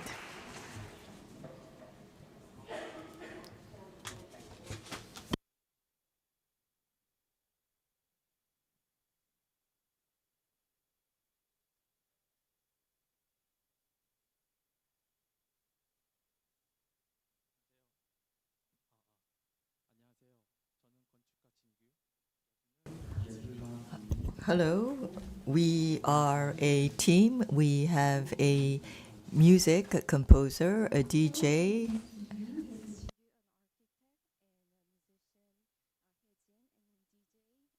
style. 저희 작품의 이름은 사운드 스킨입니다. 이 공연은 거리를 걷는 사람이 건물의 피부, The name of our performance is Sound Scheme for the passersby when they come in contact with the facade of the building. It's a multidisciplinary performance. Between the passerbys and the buildings, having a conversation through the texture of architectural surfaces, perhaps the skin of the buildings, transforming the texture into a sound. 저희는 이런 질문들로 작업을 시작했습니다. 여러분, 건물이 말을 할 수 있을까요? 만약 건물이 말을 한다면 그 건물의 목소리는 어떤 소리일까요? 그리고 행인들은 그 건물의 목소리를 어떻게 들을 수 있을까요? So we started with these simple questions. Can a building speak? And if we can, what kind of voice do buildings have, and how can we, the passerbys, listen to that voice? 형태와 패턴을 인식하는 예술가의 감각, 건축물의 구성과 도시를 읽어내는 건축가의 눈, 리듬으로 사람들을 춤추게 하는 DJ의 마음, 그리고 선율로 감정을 전하는 음악가의 마음이 모여 서울의 건물들과 행인들이 대화를 소리로 풀어냈습니다. So with the visual artist's eyes, with the sensibility of architects to read the composition and the urban space, and the musicians' melody to move people's hearts, and DJ's hearts to make people dance. 공연 속에서 DJ는 건물의 목소리를, 음악가는 행인의 반응을 맡아 소리를 통해 서로 대화합니다. 건물의 질감을 만지면 소리가 나는 저 인터페이스는 행인과 건물이 물리적으로 만나는 순간을 만들어냅니다. 그리고 장갑은, 선생님 장갑 보이시겠어요? 그 만남을 듣는 도구입니다. 마치 레코드판을 만지듯이 손끝으로 건물의 피부를 읽고 느끼며 그 질감을 소리로 바꿔냅니다. So DJ becomes the voice of the buildings, and the musician respond to that as a passerby. And the tactile interface it makes the sound through the touching. It is the moment where the passerbys and the buildings meet together physically, and the gloves are the tools to listen to that encounter. So, yes. 공연을 감상하시면서 관객 여러분들도 오감을 활짝 열고 이런 질문들과 함께 거리를 같이 걸어주셨으면 좋겠습니다. 지금 건물은 어떤 목소리로 말하고 있을까? 나는 이 소리를 어떻게 듣고 있을까? So as we experience the performance, I want all of you to ask yourself, how can we listen to the voice of the building, and what will it be, and what am I hearing in this performance? 감사합니다. Thank you.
제가 공연에 너무 몰입한 나머지 Yes, I was very immersed in the performance, and I forgot that it was my turn to come onto the stage. But, ladies and gentlemen, once again, warm round of applause once again to the artist who presented us with this very special performance. Thank you.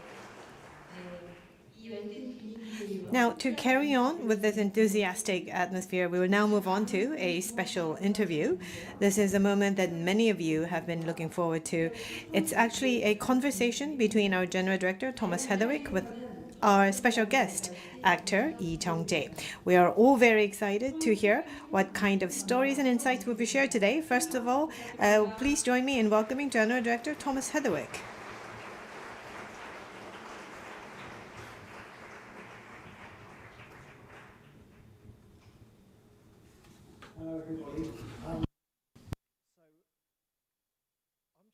Designer guy. I don't do interviews like this, especially with a global superstar.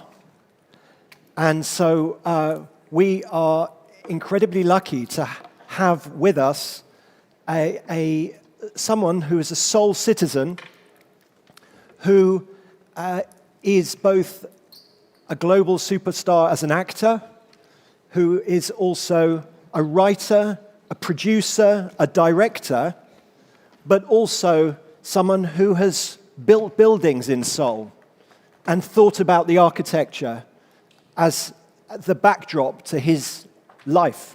So please, would everyone give a massive round of applause to welcome, as Eunice says, it's health-giving to do that as well, to global superstar Jung-jae Lee, please.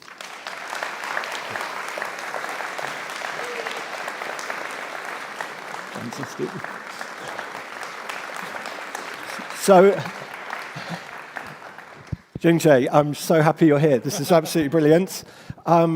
Everyone here is here because they're only interested in architecture.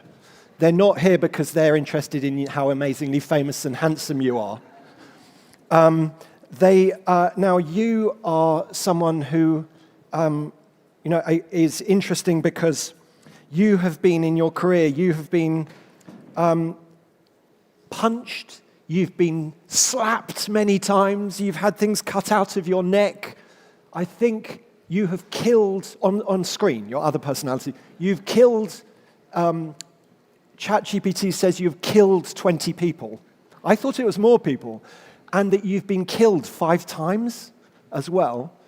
But a lot of this in your career has been in the backdrop of Seoul, as this city, as K-drama has changed the world's excitement and fascination with South Korea, and you've invited that and led that. But I know that you were brought up in a way in quite a humble backdrop, and I wondered if you could tell us a bit about the part of Seoul that you were brought up in and what that was like when you were small.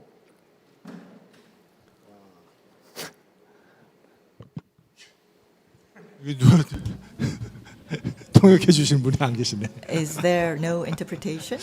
Could someone please interpret? Maybe I'll give you this. 예. 질문지를 받긴 받았는데요. Someone give. One second. Here we go. 제가 이걸 안 주셨구나.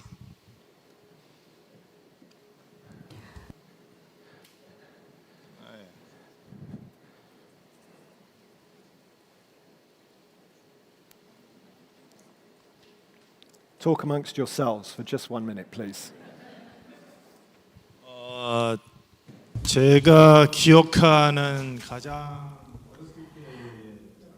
The memory of a place of when I was young is Seongbuk-dong, somewhere very nearby this city hall. And there was a little pool near Seongbuk-dong. And if we walked for about 30 minutes, we had a very busy downtown area, which was Myeongdong. And it was right before climbing up the Seongbuk neighborhood where my house was, next to the water. And so it was kind of like in between a city and the countryside, the neighborhood where I used to live. I don't have that many memories of the place, but I remember that where I lived, it was not a busy downtown area like Myeongdong. And I used to go to the busy areas of downtown and come back home. And so when I was young, there was a stark contrast between the busy downtown area and the rural atmosphere of where I used to live, near Seongbuk-dong. And I think that's a very clear memory that I have.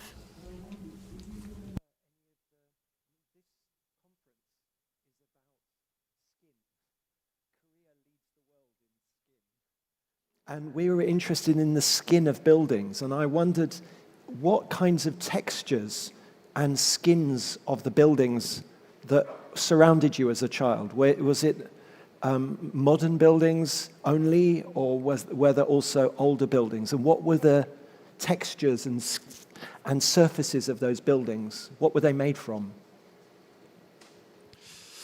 그래서 방금 전에 말씀드렸 As I mentioned, my memories of childhood concerning space was that Myeongdong, the downtown area, was a busy area, and where I lived was very quiet. So I can't really talk about the skin of buildings, because concerning shapes and material of buildings, I really felt there was a stark contrast between where I lived and where the downtown area was. And growing up in places like this, I could see the stark contrast between the downtown area and where I lived. When I went to Myeongdong, everything was very flashy and busy. And when I returned home, it was very quiet and calm. And a while ago, through the performance, we saw the Hanok villages, and it was in a neighborhood where there were a lot of Hanoks, traditional houses, where I lived. And so I felt there was a very big difference in building skins. Texture around you make you feel? Did you like that?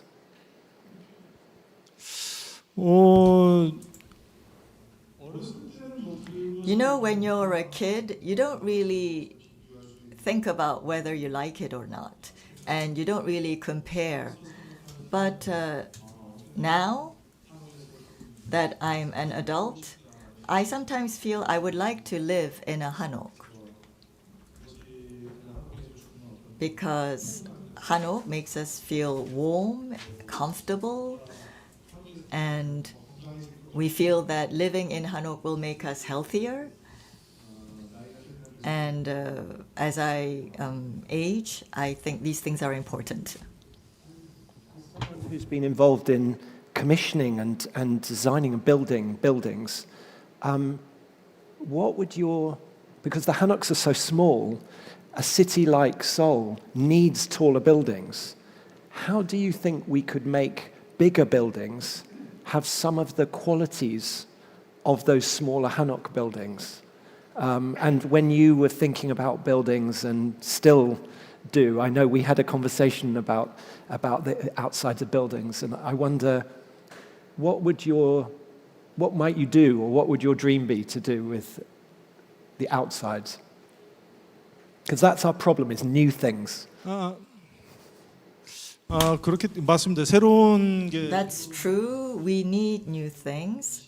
We need a new perspective. We need to try new things. And I've been living in Korea for a long time, and that's why I feel that sometimes we can't try new things, but we need new perspectives and try new things like you, Thomas, and we need people like you to accelerate change. And we need to revive the spirit of hanok and interpret it in a modern way so that we can live for 200, 100 years, build buildings that will last for 100, 200 years. In my case, I really have a specific idea of how hanoks should be. So there are some materials and designs that I cannot give up because I'm a Korean. So I think that hanoks should be a certain way. But I think we need an outsider's perspective to kind of innovate our hanoks. Brilliant challenge. What you say is to almost analyze what's special about hanoks and see what we can learn for bigger buildings of what it is we love within the hanoks. Because I love the hanoks, and that is like the question to me, is do we copy them, or can we learn from them to make buildings that are uniquely Korean? Could we invite the mayor to come and join us for the next part of our conversation? Mayor O, would you join us? If we could get another chair.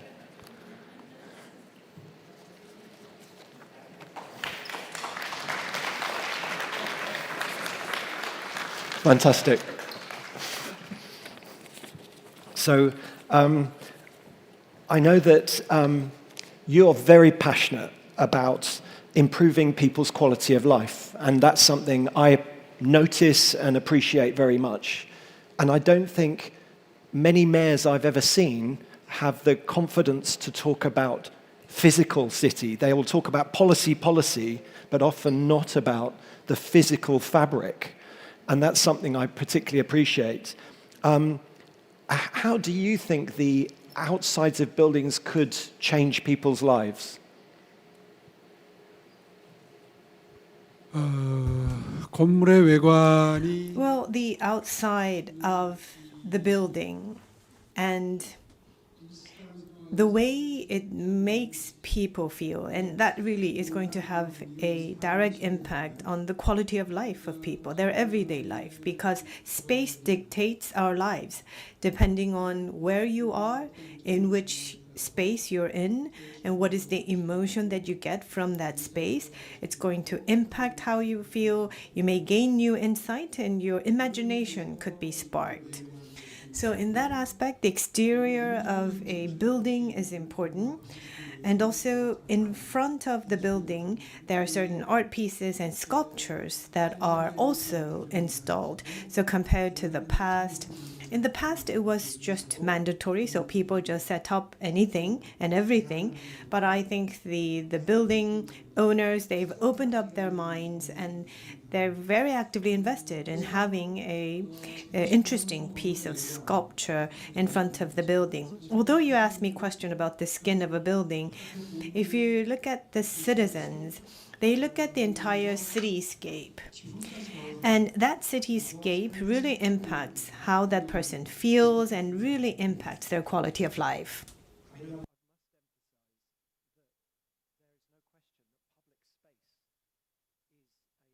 The missing element in this conversation, but the reason I haven't talked about public space, and you're right to bring it up, is just because there is more public conversation or professional conversation and agreement about the importance of public space, and seldom discussing the outsides of buildings. One question I wanted to ask you, all the architects in this room, we all secretly wish someone like you, and I want you to tell me whether you could do this, whether you could get all the property developers to come to your office, come to your room, and you put your hand round their shoulder and say, come on everybody, stop making boring buildings.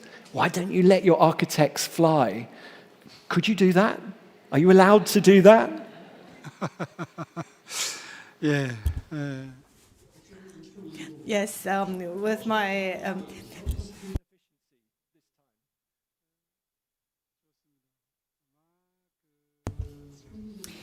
yes, I think you said this in a metaphorical way, but for me, I really love, Thomas, your vision. I wanted to make Seoul with an interesting expression, a joyful city, a place where you could feel the leisure. Now, that's something I've always been emphasizing. And Seoul's metropolitan government has its role to play in bringing that to reality, providing happiness to the Seoul citizens, and to build a facade, the exterior, that could actually bring joy to the people. We need more a designed facade, not cookie cutter buildings, but to have that design element, there's a lot of money that has to go into it. That's why the building owners hesitate to make their buildings interesting and fun. And as the experts will agree, when Seoul City provides certain incentives, like for the ground area, the construction ground area, floor area, if by designing there's 50% more related construction cost, what we do is we allow them to build more by giving them a more ground space or the floor space upon which they could actually construct. And in order to unlock the creativity of the artists, we could lift the regulation on the cap that is placed on only having buildings with 35 stories. So if we allow that to go higher, then the artist creativity can be potentially unlocked. If we look at the history of architects, when there is constraint, when there is limitation, that is when we see creativity flourish.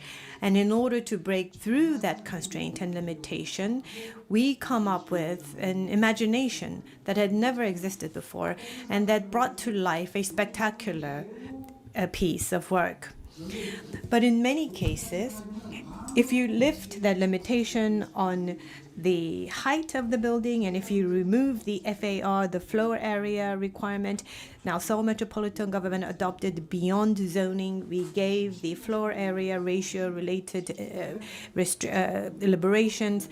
And also we received designs before the whole project process, and if it meets the requirement of the Seoul city, then we are trying to give a bold incentive. And there are actually quite a bit of buildings. If you actually walk around the Seoul city, there had been certain buildings that have been selected that will receive benefits in terms of floor area ratio requirement.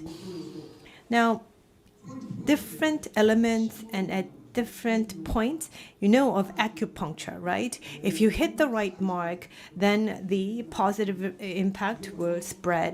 And we in Seoul want to locate those types of architectures in different parts of Seoul. And that is the plan that we have at this point.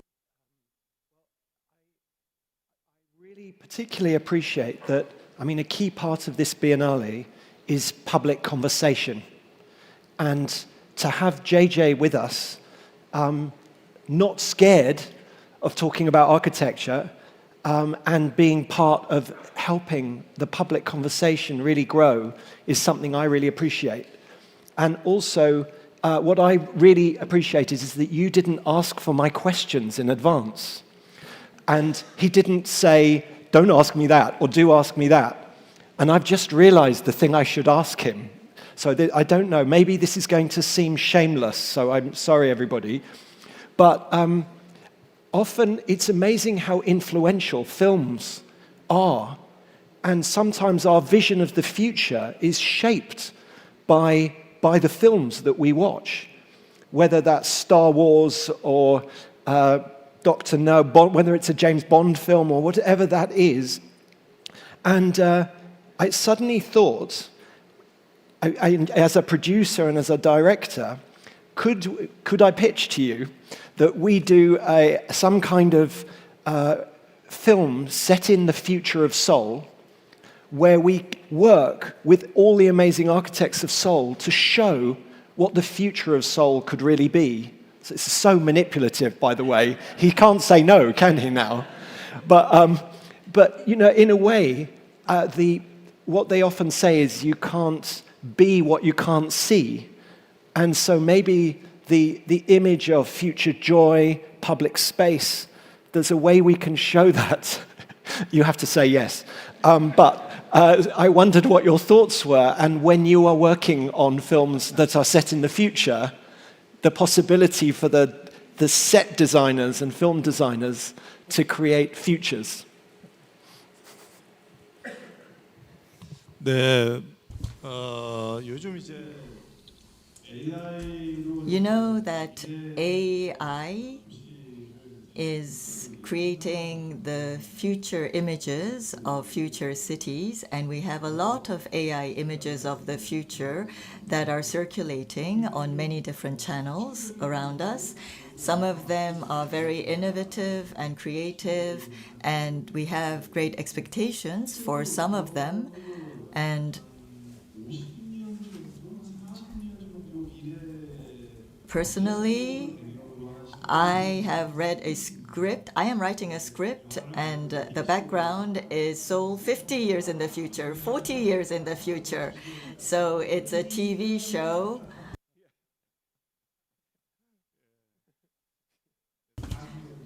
Yes, so yes, I think that's possible because it's looking forward 40 years.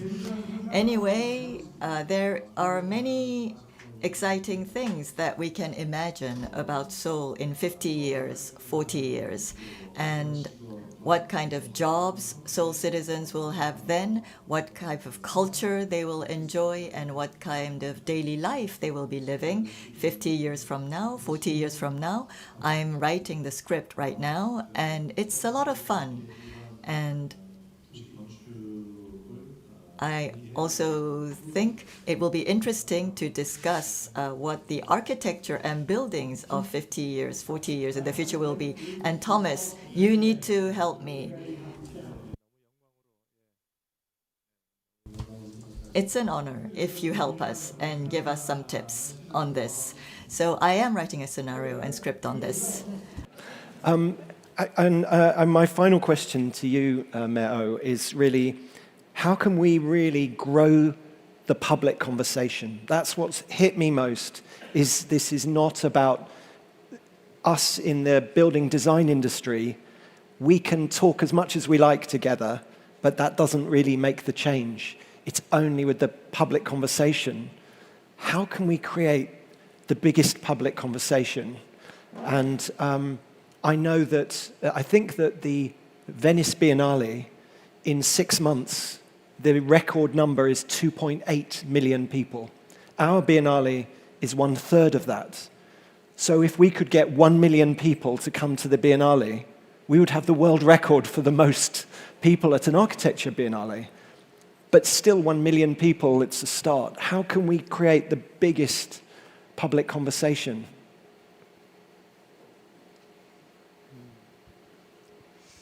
아마 지금 이 비엔날레 기간 During the Biennale, I know that Seoul citizens and those who are interested in architecture, we need to reflect their feedback and their opinions. And I agree with that. And I think the opinions given by the citizens randomly is important, of course. But for architecture to truly develop, I think that the opinions of professionals that have to look at all the different regulations and all the different screening processes and reviews that are made are also important. Professor Yu mentioned this during the panel discussion a while ago. We have a lot of architects and professionals who are members of the jury when we have an open competition for architecture. And everyone has their own personal opinion. It's very subjective. And sometimes when they're very subjective, the artists and designers are hurt by what is being said. For example, there's an apartment building that is being redeveloped right now, and for those who have a lot of budget, they want to connect the different buildings with a bridge, and that's their design, and some of them have been built. But some of the professors and professionals who are members of the jury, when they screen projects like this, they hate it.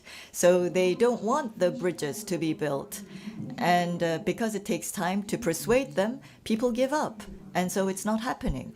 It's a specific, real example that happened recently. And when I hear about this, I feel that maybe we need to maybe not invite too many people who have this rigid thinking to judge what is possible and what is not possible. So we need to give freedom for imaginative people to give their ideas.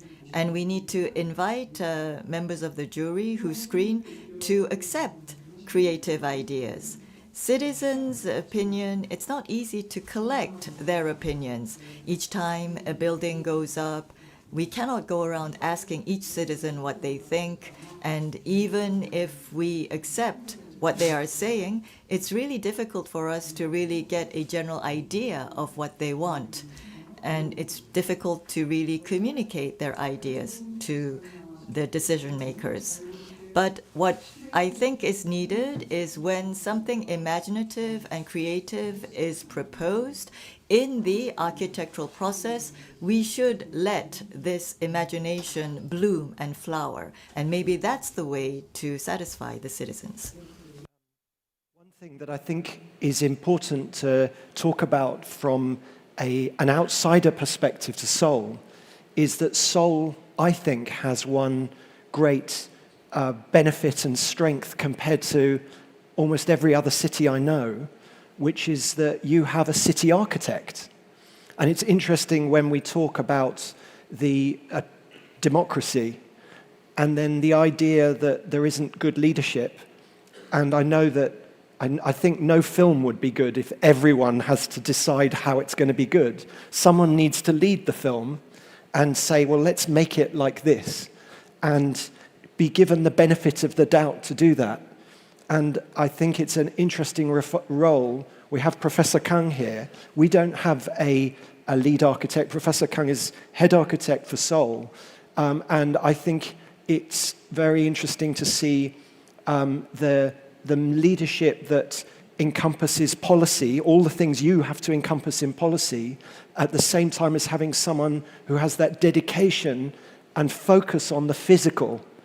In the West, I'm much more used to seeing, I think we're more used to seeing, you either have people who are policy people and have no cultural confidence with 3 dimensions and architecture, for example, or people who have 3-dimensionally complex confidence but don't go anywhere near policy. So the symbolic role, I think, is very powerful. But it doesn't mean that Professor Kang is designing every building in the city at all. In a way, his job is to allow many different leaders to lead in their way with their personality on each, like many different films with their own different director and confidence. And I think a democratic mindset is powerful in the generosity for everybody, but it shouldn't stop actually the particularity and specialness and allowing real authorship on each individual project.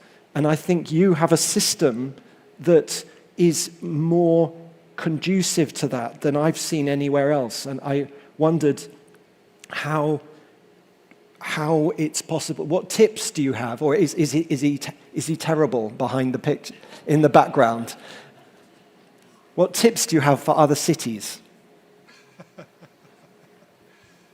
예, 우리 총괄 건축가님이 Yes, our general director is a person of such a wide mind. Oh, our city architect, Professor Kang. Now, architectural pieces are different from other artistic pieces because architecture comes close to certain policies, certain regulations. Other art pieces, you could unlock your creativity, whether it be music or whether it be painting, and you could depart far from the norm of a society. You use your creativity and create something new. But when it comes to architecture, it is like a public sculpture. It resides within the public space. So even if you don't want to look at it, even if you think it's ugly, you still have to look at it. Citizens, they have to go through the permit process, the license process, and all these administrative process. But we need to make sure, even going through the administrative process, we need to have a system that could help these people unlock their creativity. And basically, that is the role of the Seoul City architect. He really lays the basis, the foundation that enable this. And I think that's the key role. And our Seoul City architect is doing a great job, don't you think? I think the answer is really not as powerful as I had expected. Wrap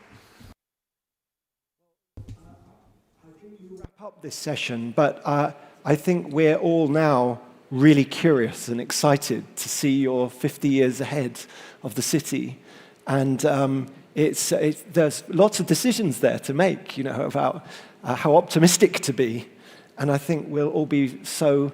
Anyway, I'm sure many people here would be happily, confidentially, would help and be excited to contribute.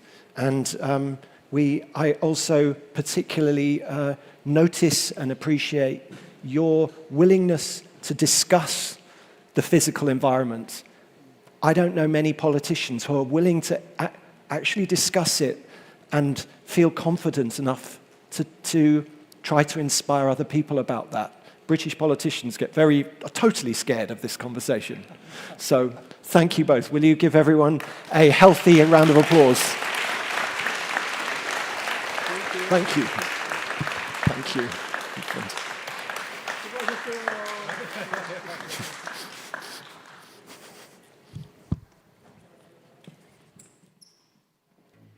네, 짧은 시간 세 분이 나누신 깊은 대화가 정말 인상적이었습니다. Now, that was truly an impressive and meaningful conversation, even in such a short time. Once again, let's give a big round of applause to General Director Thomas, Actor Lee Jung-jae, and Mayor Oh Se-eun of Seoul.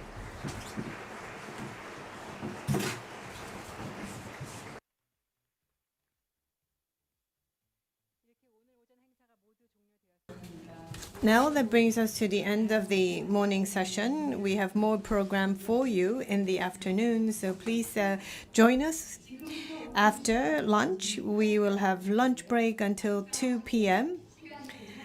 Please have lunch, and please, if you have some time, please also visit the exhibition hall on the other side of the street of the Seoul City Hall and take a look around our city exhibition, Seoul exhibition and global studio, where I was the curator.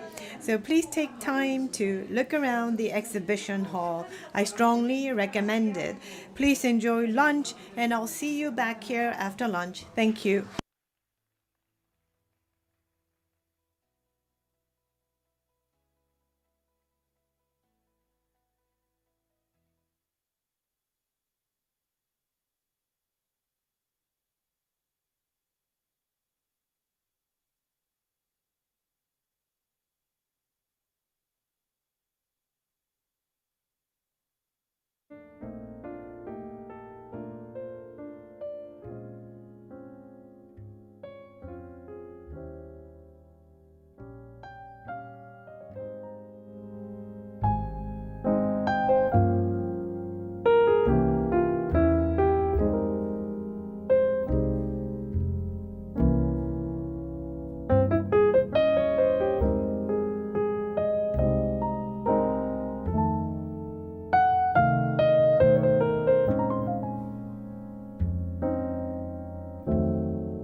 Ladies and gentlemen, we are about to begin. Could you please take your seats?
점심 식사는 맛있게 하셨나요? Did you have a good lunch? Thank you so much for coming back. Before we begin the next session, like I did this morning, let's see what the key word for the afternoon session is.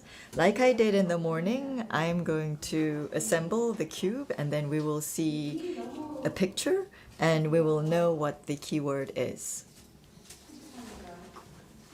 I think it's going to be very easy for you to guess the keyword for this session. Actually, this is quite heavy. I'd like to ask for your big round of applause. Could you clap for me? Turn it like this. It's our brain. The afternoon session's keyword is thinking.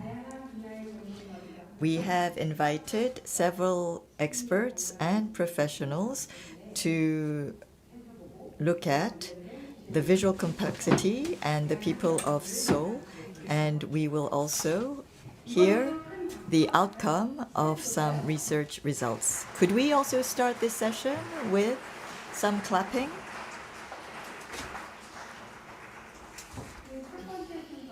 And let me introduce the first presentation, which is Science, Sense, and the City. And Anna Kim, Senior Researcher of Human Eyes, and Upali Nanda, who is the Director of HKS, will be making the presentation. And they are going to talk about how the outside of buildings can impact our health, and they will give us some results of their research.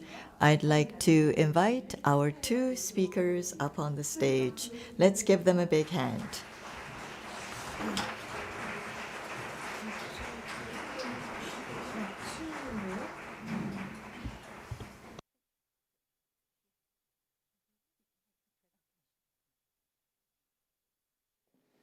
Okay, can you hear me? What an incredibly rich conversation we've started this morning, and with such a diversity of voices. We've even heard the city sing and speak, and now we're going to bring science in. And so it's my great honor to open this science-led session, and it happens to be led by brilliant women scientists who have traveled from around the world to be here. So let's give them a round of applause, please.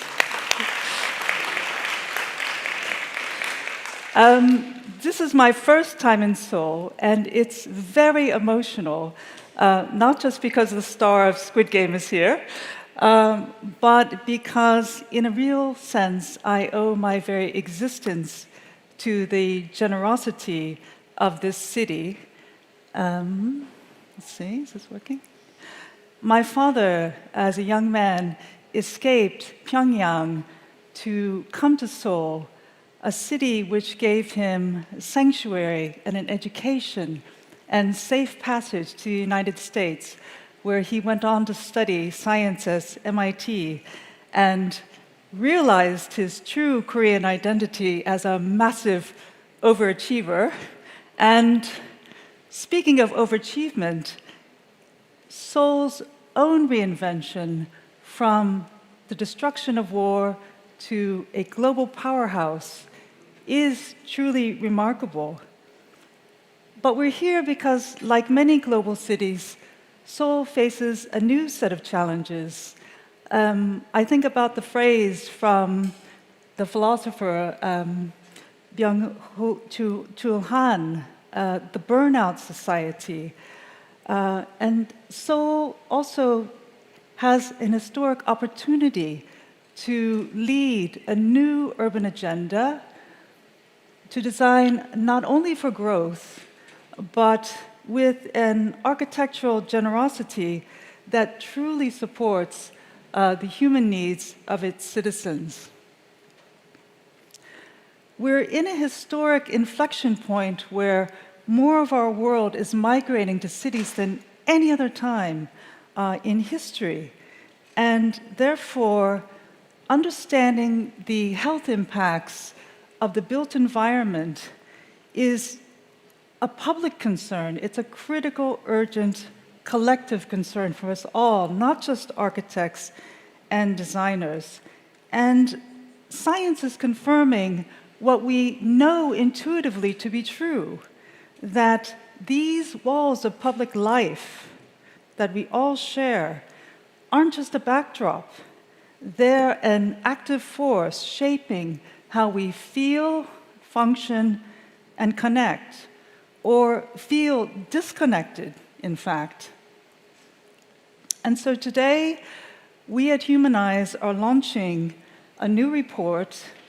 It's the first to comprehensively address this crucial problem, and it captures over 80 new studies across neuroscience, neuroaesthetics, environmental psychology, place-based theories, and urban design to build a kind of framework of evidence on the measurable impact of facades and streetscapes on our mind and body and behavior. But it's not just for academics, and that's why we've created this evidence review in a summary form for you. It's for everyone, from community leaders to city leaders to investors, developers, and designers, everyone who cares about designing for public health. So, in order to understand the science, first we are going to play a little mind game. It's not a squid game, so relax. This is not the image of urban life that we want to promote. But we have to engage in a shift in our mindsets. And I know that today's session is about thinking, but the first shift is really about the priority of feeling. You see, we think we are thinking beings who feel, but actually, no, we're feeling beings who think. That is to say, sensation comes first, often before conscious awareness. And what neuroscience is able to show us with mobile sensors and neuroimaging is that primary response to buildings in real time. Second shift, we are old brains in new environments. Our senses evolved over millennia in the rich context of nature. By contrast, our time in the built environment, in artificial environments, is but a tiny fraction. And again, what eye tracking and other experiments reveal to us is this deep evolutionary need for a certain kind of visual complexity and sensory richness in the built environment, which is so lacking in our modern buildings. And finally, the third mind shift, what surrounds us shapes us. The facades and streetscapes of our daily encounter are not neutral surfaces. We need to think of them as active interfaces affecting everything from stress levels to social and emotional effects. Now, this has all been brought together in this large evidence review. You have a summary here, and what I'd like to do in the next 10 minutes or so is take you through 8 core findings which show how the evidence builds from these basic physiological levels to these larger social effects. So the first one, remember the first mind shift. We are feeling beings first. And curvature, openness, and proportion in facade design can create calm, whereas monotony and harsh repetitive design can elevate your heart rate, trigger stress, and cause visual fatigue. And this is the subject of a brilliant research paper, which you'll hear next, from 2 neuroscientists leading the field. Second, remember our evolutionary brain. We are wired for symmetry, rhythm, and variation. Visually complex facades don't just look better, they are more engaging and easier to process. So they reduce a kind of cognitive load as we move through the environment. And what we know about the restorative effects of biophilic design applies to facades as well. And this is an extraordinary example of the use of nature-based design, but even small traces of nature, leaf-like patterns and curved forms and organic textures can reduce stress and lift the mood, and this is especially important in cities. Now, moving on to behavioral impacts of facades. Distinctive facades aid our spatial awareness and feelings of orientation. They act as visual anchors, helping us find our way. And this is especially important in urban or unfamiliar environments. And how a building meets the street also shapes behavior. Human-scale details and signs of life at eye level make streets feel safe, and they encourage social connection. And as buildings grow taller and cities denser, this design at eye level becomes all the more significant. When facades reflect craft, culture, and care, they build feelings of comfort, pride, and belonging. Characterful architecture strengthens bonds and helps people feel at home. And this is an area where Professor Magin brings real expertise, and she's going to lead us in an exercise at the end of this session. And finally, remember, what surrounds us shapes us. We don't just see buildings, we sense them. Light, texture, and rhythm spark memory and emotion and feelings of awe. And this is a topic that Dr. Upalinanda will touch upon next. And, you know, as we're moving sort of up the chain, so to speak, of this research and evidence, trying to bring it from sort of the hard science of neuroscience to the softer sciences of neurophenomenology, what we're doing is we're thinking about lived experience and embodied experience. And this is difficult to capture, but what we wanted to do in the evidence review was really to bring as many disciplines into conversation as possible so that siloed fields of study could begin to work together. And so if you bring all of this together, there's a really interesting body of research that's emerging about what's called salutogenic design from Salus, health. In other words, design that supports our health and well-being. And so buildings that invite curiosity and connection through texture, detail, and form reduce anxiety and lift mood. And some call this architectural generosity, design that fully engages the senses and creates space for dignity and delight. Putting this all together, we have a picture now of what an enriched, nourishing environment might look like: visually rich, distinctive, and emotional. Those are the three characteristics that we can bring it down to. And I've intentionally featured Korean projects for each of these core findings to emphasize that it's already happening here. As Thomas Heatherwick said, you are already doing this. You only need to invest in it more. So to conclude, how might science and this evidence shape a new urban agenda? In the past, in urban agendas of the past, we've tried to build smart cities and sustainable ones. But are our cities really smart or sustainable if they don't meet our human needs for joy, belonging, and connection?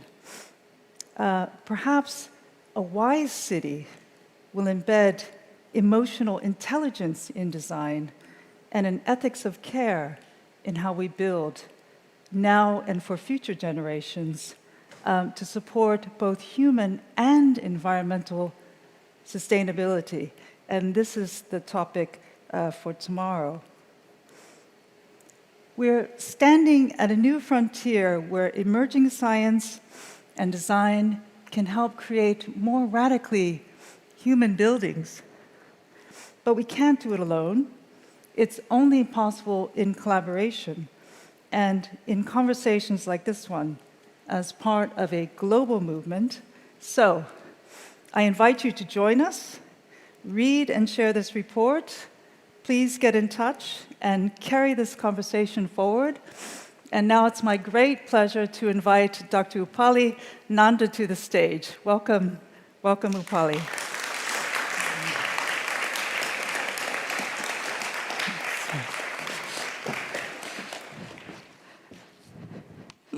Can we give another round of applause for Anna, please?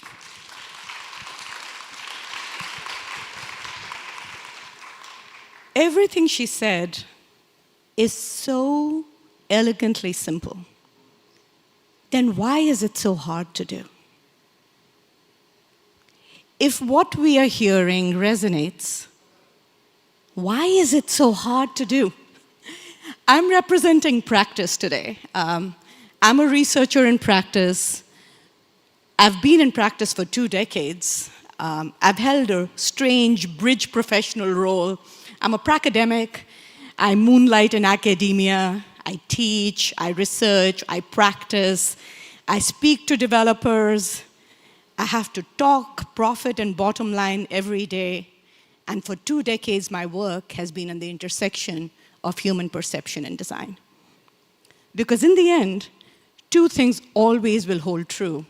Your body hosts your brain, and this body lives in an environment. So if the container of the brain is the body, the container of the body is the environment. Those are 2 absolute truths. And yet, we spend so little time. Think about how much time you spend thinking about what goes into your body. Diet, exercise, skincare. So much time thinking about what goes into my body and on my body. So little time thinking about what my body goes into. I'll say that again. So much time thinking about what goes into me, and so little time thinking about what I go into. Why? How did we get here? It's a changing world. Our world is changing so quickly. It's a strangely disconnected world. We are hyper-connected, and yet we feel so alone. The lonely century that Thomas talked about earlier. We used to think about footprints. Now we have to think about cloud prints. And no, I don't mean data centers. We used to think about building for senses. Now we have sensing buildings. We used to talk about being human-centered, and then we realized being completely human-centered hasn't gotten us so far, and we have to be living-centered. This balance between humans, nature, and technology, we have to rediscover it. We suddenly got so much data. We started talking prediction. But then we thought about, what's the real proof? What's it making me feel like? In the world of design, we finally asked the question, what's the outcome? For who? And that is what building brains is all about. What do we build, and how does it affect this center of our interaction with our world? Because everything we think, feel, sense is what the environment gives us, and what we perceive back. Our brains, the research shows, needs healthy, neuroaesthetically appealing environments. It doesn't want it. It needs it. It craves it.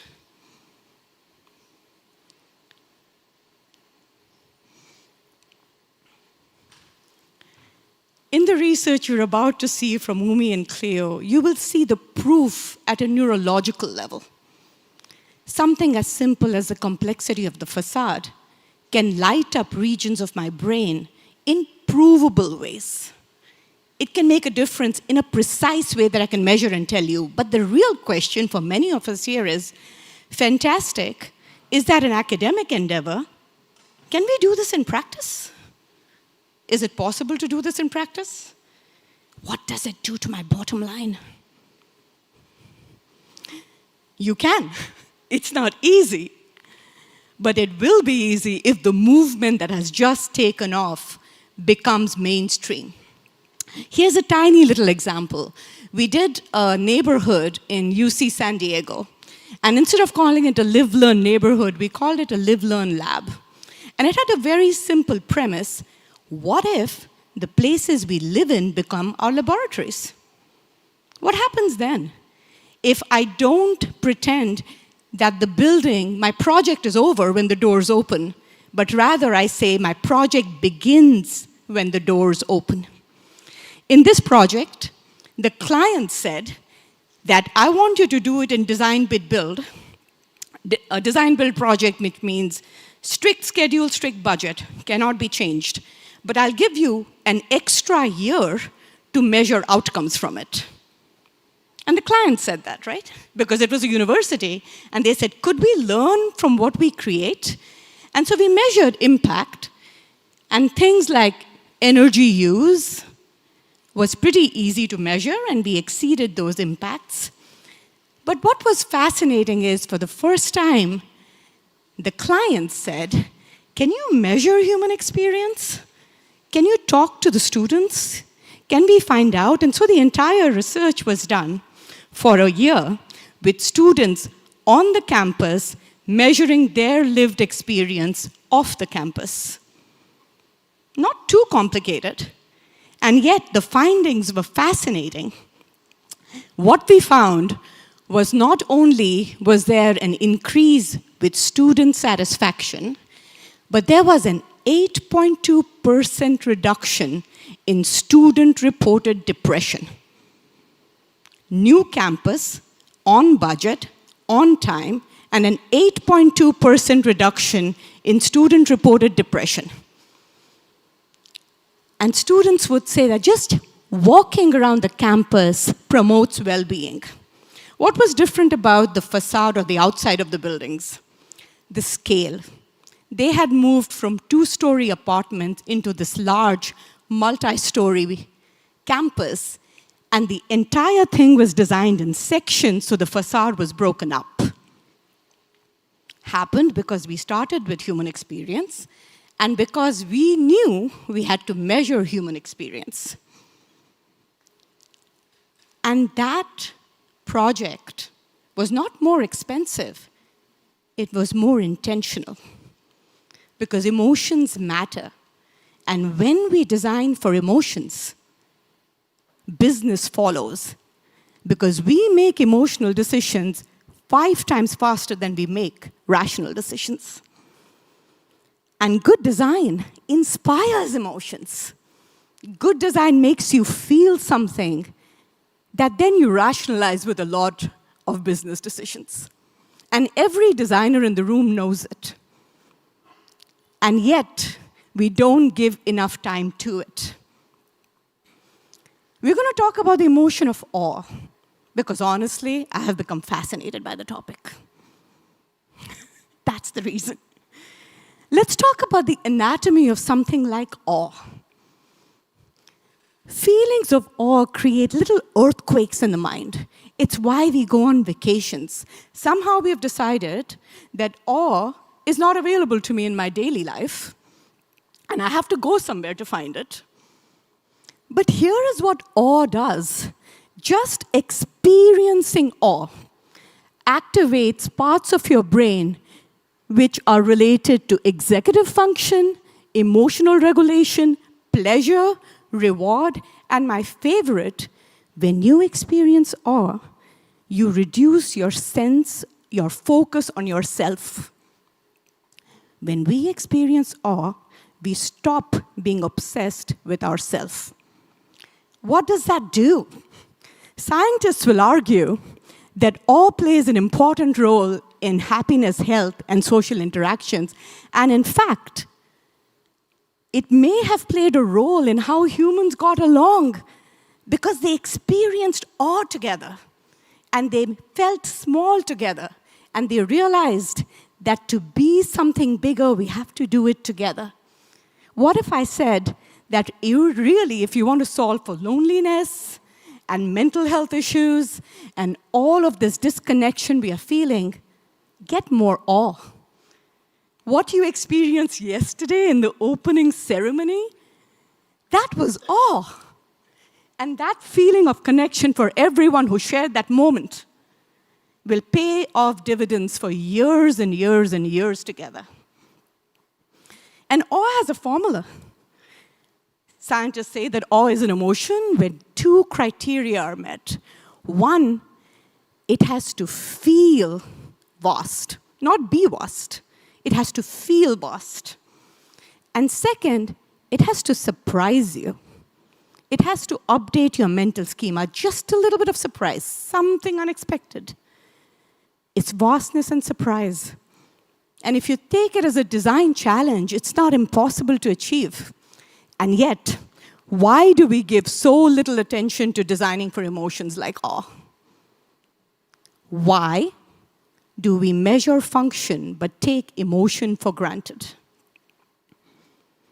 I would argue, and please to my designer friends in the room, tell me if I'm getting this wrong. The first is our obsession with representation. We love our drawings, we love our renderings, we love how the artifact looks. And so, our incentive to measure human experience becomes lower.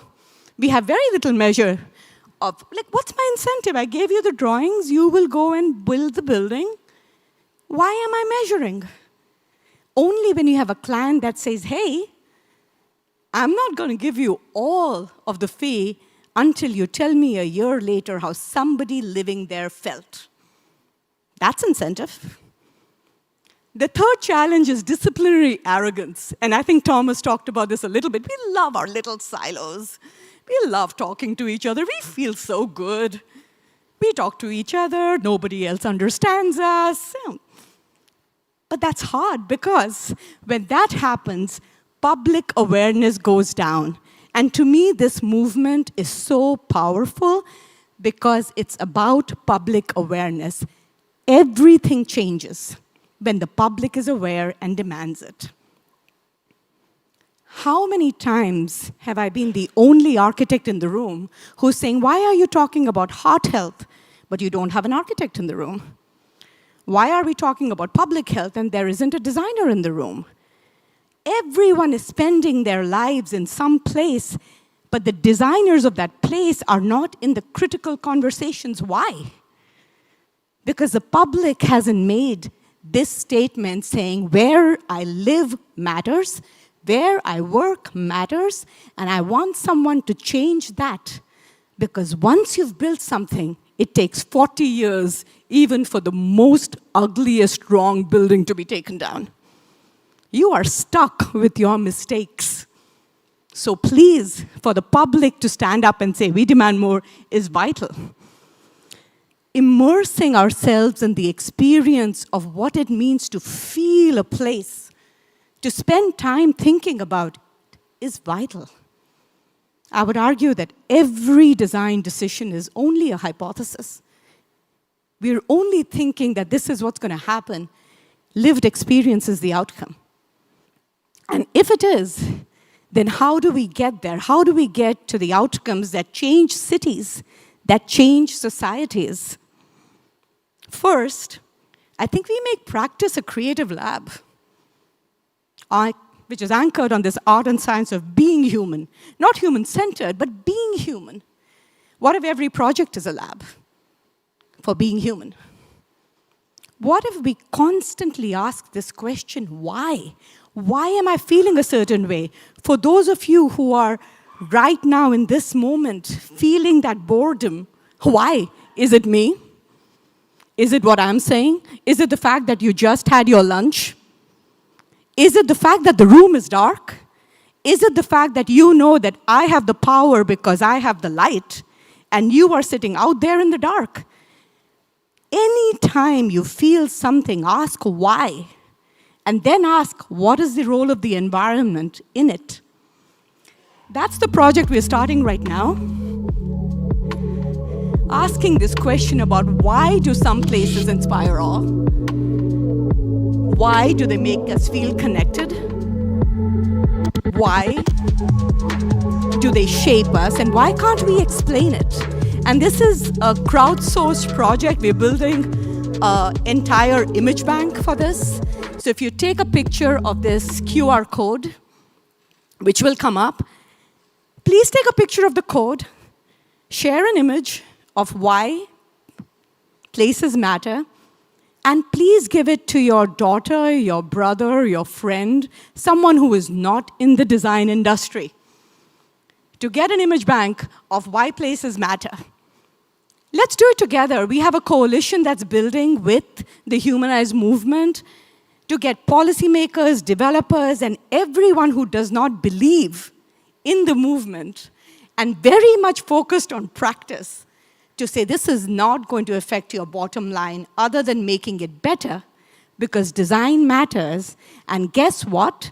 When you don't design for emotion in the first round of design, the repercussion is long. I'm very honored to be here in this movement to radically humanize. It's long, long overdue. So thank you.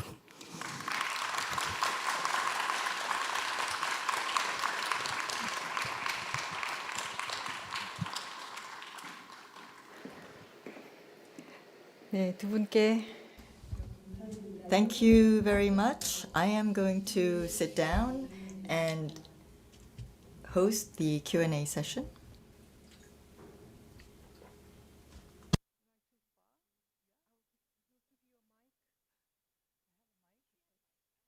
All right, right. So maybe right, I need right. the translation device. Yeah.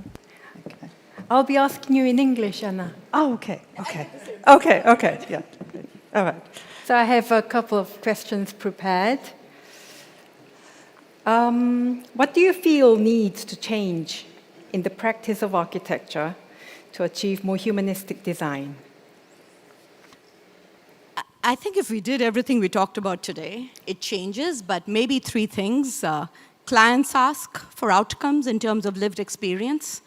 Public asks for experience in terms of lived outcomes. And finally, for designers, to stop talking to only other designers and talk to the public and every other constituent in this. Right.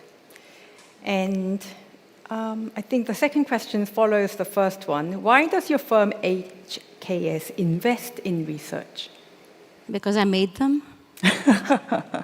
No. It started from healthcare, actually. The investment in research started from healthcare because evidence-based design came up and healthcare institutions were liable for their health outcomes in their buildings. So healthcare institutions started asking, can you show me that what you're telling me to do has a health impact? And it started from there. It has really diversified a lot.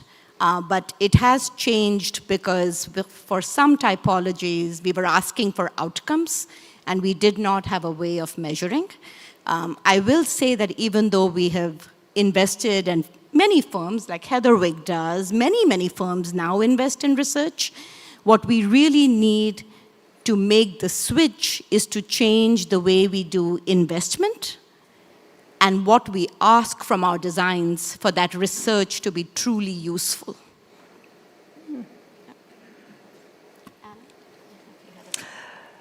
Well, as we know, most evidence-based design has come from the study of the interiors of buildings because it's much easier to measure. I mean, it's a contained lab-like space, right? And what we're trying to do is far more difficult, right? To measure the impact of the outsides of buildings by people passing by. It's not a constrained group, right? But what's really exciting right now is this advance and convergence of neuroscience and design with the mobile technologies that can allow these real-time measurements and also imaging studies, which we're going to see next.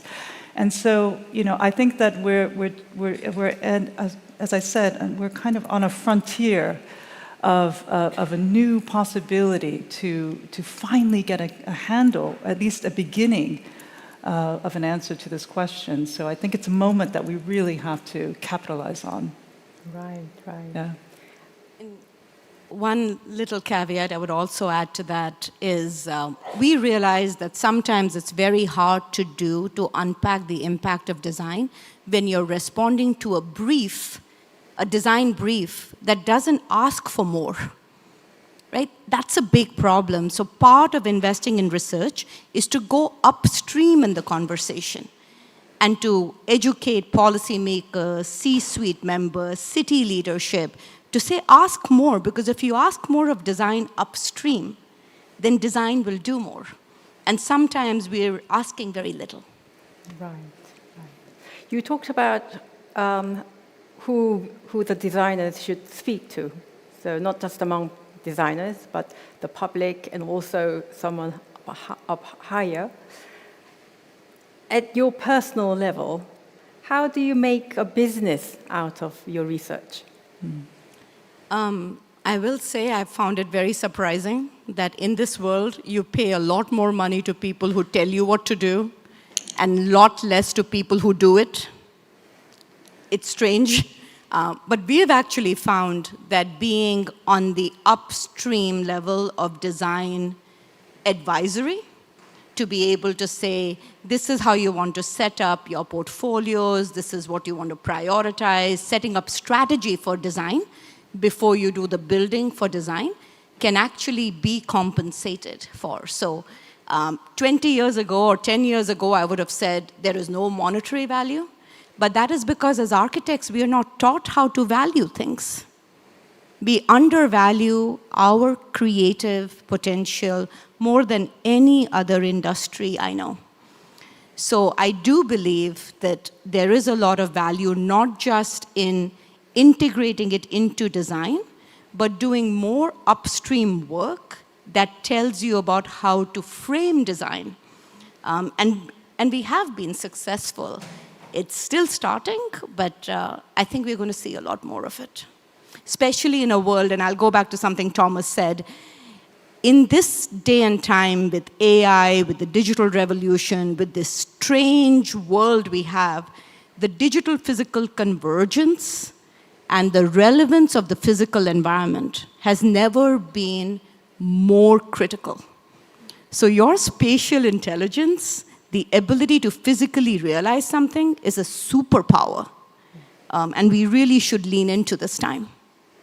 And I think it's also a time of growing awareness in mainstream culture on the ways that our mental health is being affected by the digital environments, but also our urban environments.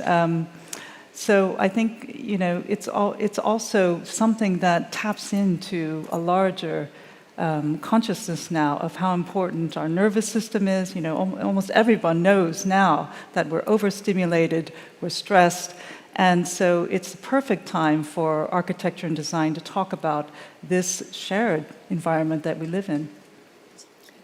Right. I'd like to add one other question, which I haven't informed the interpreters, but I'm sure they will do a wonderful job.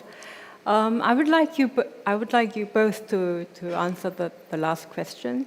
I was wondering what is the major driving force behind this passion for the field of research that you have now embarked on or you have been working on? And she's not? Well, my father was a scientist, but I'm not a scientist by training. I'm trained in philosophy and intellectual history and history of art and architecture. But for a long time, I've worked on the importance of the aesthetics of the city to human thriving.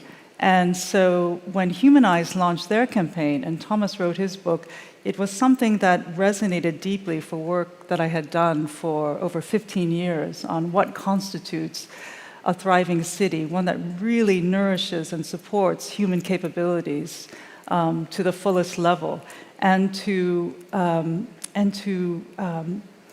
go beyond that impasse around beauty, because beauty is such a contested word, especially in architecture. But to understand how deeply aesthetic we are, right? And to understand that at a biological basis, a neurological basis, that we are really wired for a certain kind of aesthetic in our environment. And so in some ways, it's just brought around a very long question for me that I've had since I was a philosopher, then working on cities and in culture and in art. What this campaign is capturing is really that, our need for deeply enriching, aesthetic, nourishing environments. Wonderful. And you, Doctor? I'm just trying to unlock the potential of the built environment. I feel like I'm living in this frustration constantly of, it can do more if you let it. It can do so much more if you let it. And it feels that because we have closed off our language, and most people don't know how to engage with that language, we are working at this much of our potential right now. And when you unlock human perception, when you see things from the lens of human perception, it's so much easier because everybody understands that language. And I think that's what it is for me. Thank you both. Thank you so much. Thank you. Thank you. Thank you, everyone.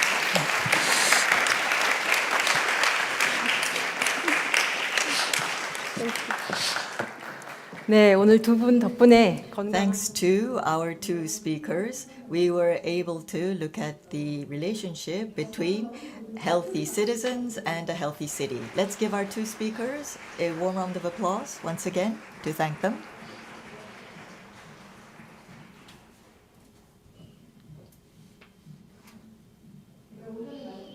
As I mentioned this morning, clapping is good for your health. It makes your heartbeat race faster, and it's good for your brain health, and it also alleviates stress. So please clap enthusiastically because it's after lunch, and I know some of you may feel a bit sleepy. At the entrance, you will be able to get copies of the research of our two speakers, and you'll be able to get more details on their research through the booklets. Next, we will be looking at the visual complexity and people of Seoul. And while I'm introducing the topics, I'm feeling that it's not easy to present. We have Cleo Valentine from Cambridge University, and we have researcher Chung Yu-mi from Yonsei University, who will be making the presentation. We are going to look at how the outside patterns of buildings in Seoul has an impact on the brains of our citizens, and it's the result of a very recent research. We will now invite the two speakers up on stage. The two speakers will be speaking in Korean and English alternatively, so there will be no simultaneous interpretation.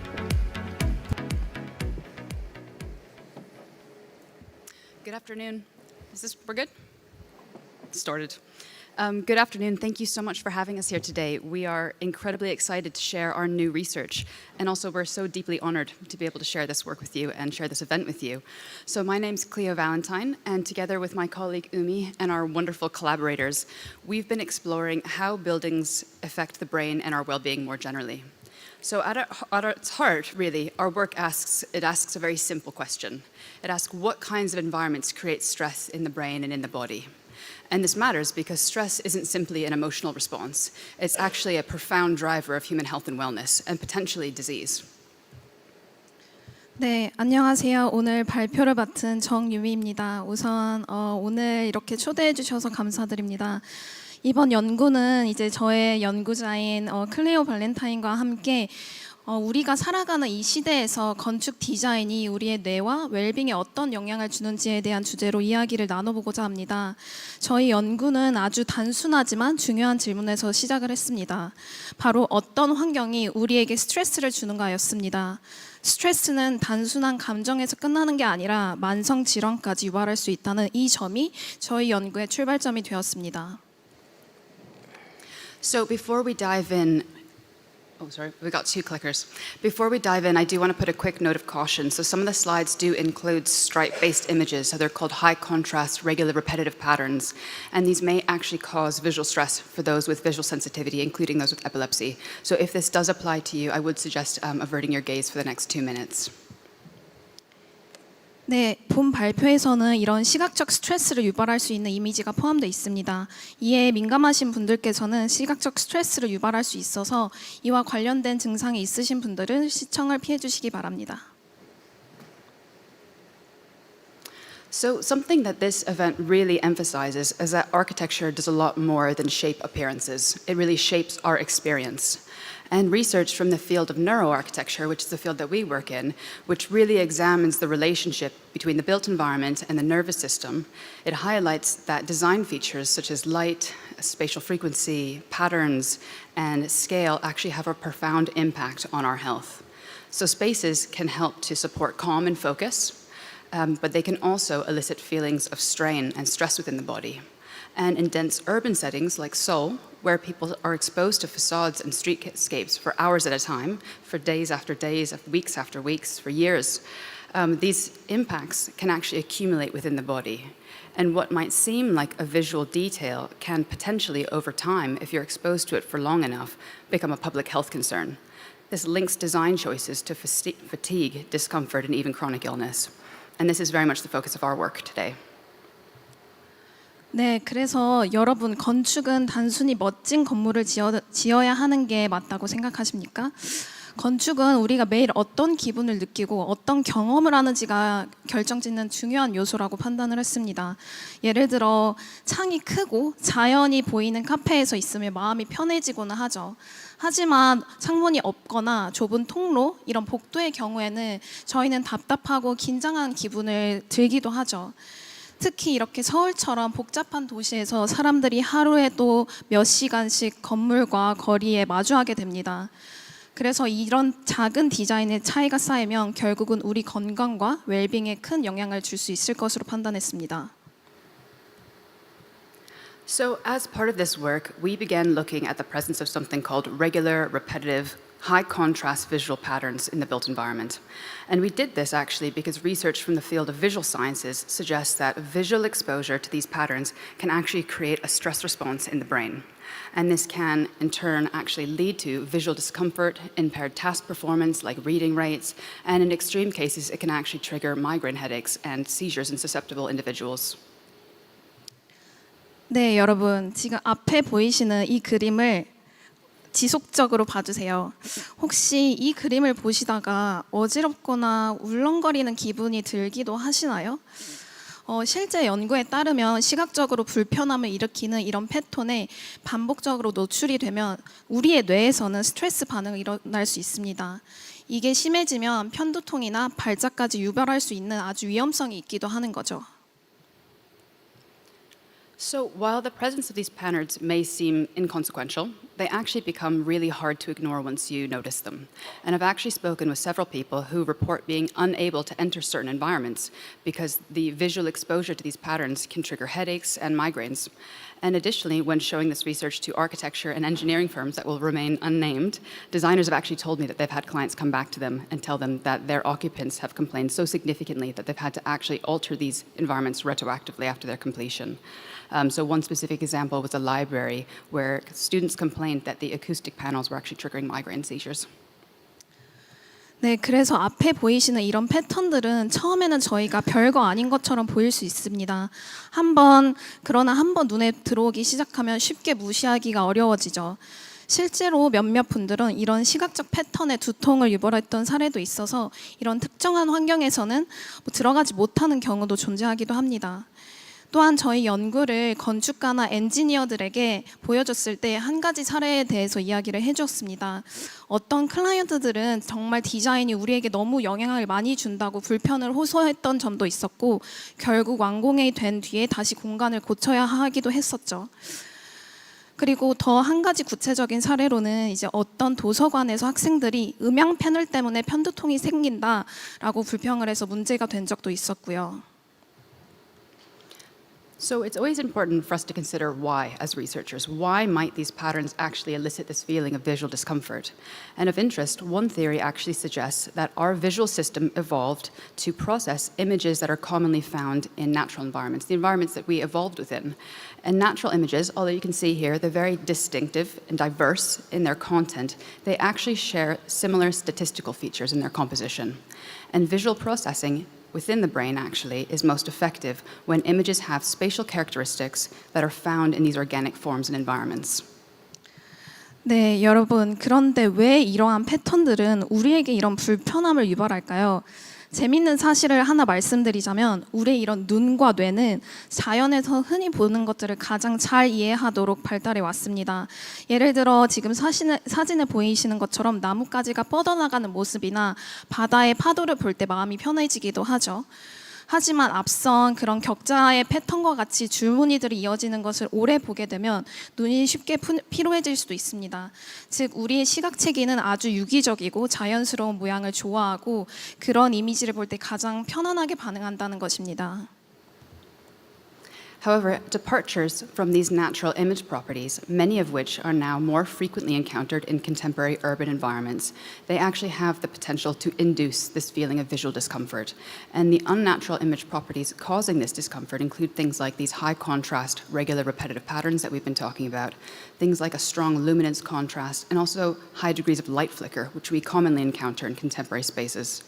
And the cortical excitation, or this overactivity in the primary visual cortex that we're going to be talking about today, is associated with these feelings of visual stress. And it actually occurs potentially because we're not actually exposed to environments like this very often. We lack the ability to process neurologically the spaces that we inhabit and spend the majority of our time within.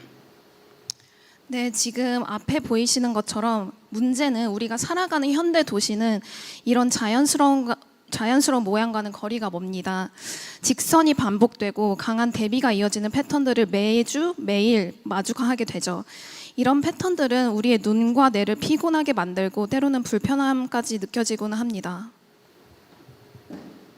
So this mismatch between the rigid, repetitive architectural patterns and the irregular complexity of natural environments can actually strain the brain's visual system, and that's the topic that we're exploring today. And it can lead to this discomfort and stress. And interestingly, the effects of this on the human body often heighten people with heightened visual sensitivity, particularly those neurodiverse individuals. So it can really impact people at different stages of life as well. 그래서 우리는 디자인 선택에 따라서 눈에 불편함이 생기고 두통으로 이어질 수 있다는 사실을 알게 되었습니다. 이런 영향이 쌓이면 결국 우리 모두 건강 문제로까지 이어질 수 있다는 점을 우리는 주목해야 합니다. So this led us to the question that we set out to test. How do specific design choices, specific features within the built environment influence visual stress? And what might this mean for public health more generally? And Seoul provided an ideal case study. Its skyline condenses more than 2,000 years of architecture, Hanok courtyards, colonial-era blocks, post-war housing, dense high-rises, contemporary glass towers, all layered within a single cityscape. And this really made Seoul a natural laboratory for studying design and comfort, both across history and across context. So in our analysis, we examined two specific dimensions. The first was the temporal scale, so we tried to look at building design over time. And the second actually was the spatial scale of viewing distance, where you stand relative to the facade. And this is because the built environment is shaped both by the historic trajectories and also our shifting perceptual experience. We experience the built environment dynamically. We're constantly moving in and around these spaces, and this really needs to be taken into consideration when conducting research in this field. 그래서 저희는 이 질문을 다시 물어보고자 합니다. 디자인의 선택이 어떤 방식으로 우리의 건강에 영향을 미칠 수 있을까요? 서울은 이 질문을 탐구하기에 아주 완벽한 도시입니다. 전통적인 한옥부터 빽빽한 고층의 아파트, 그리고 DDP, 잠실타워와 같은 현대적인 건축물까지 수천 년의 건축이 한 도시에 겹겹이 쌓여 있는 모습을 볼 수 있는 거죠. 마치 서울은 살아있는 실험실로서 아주 적합한 도시라고 평가를 하였습니다.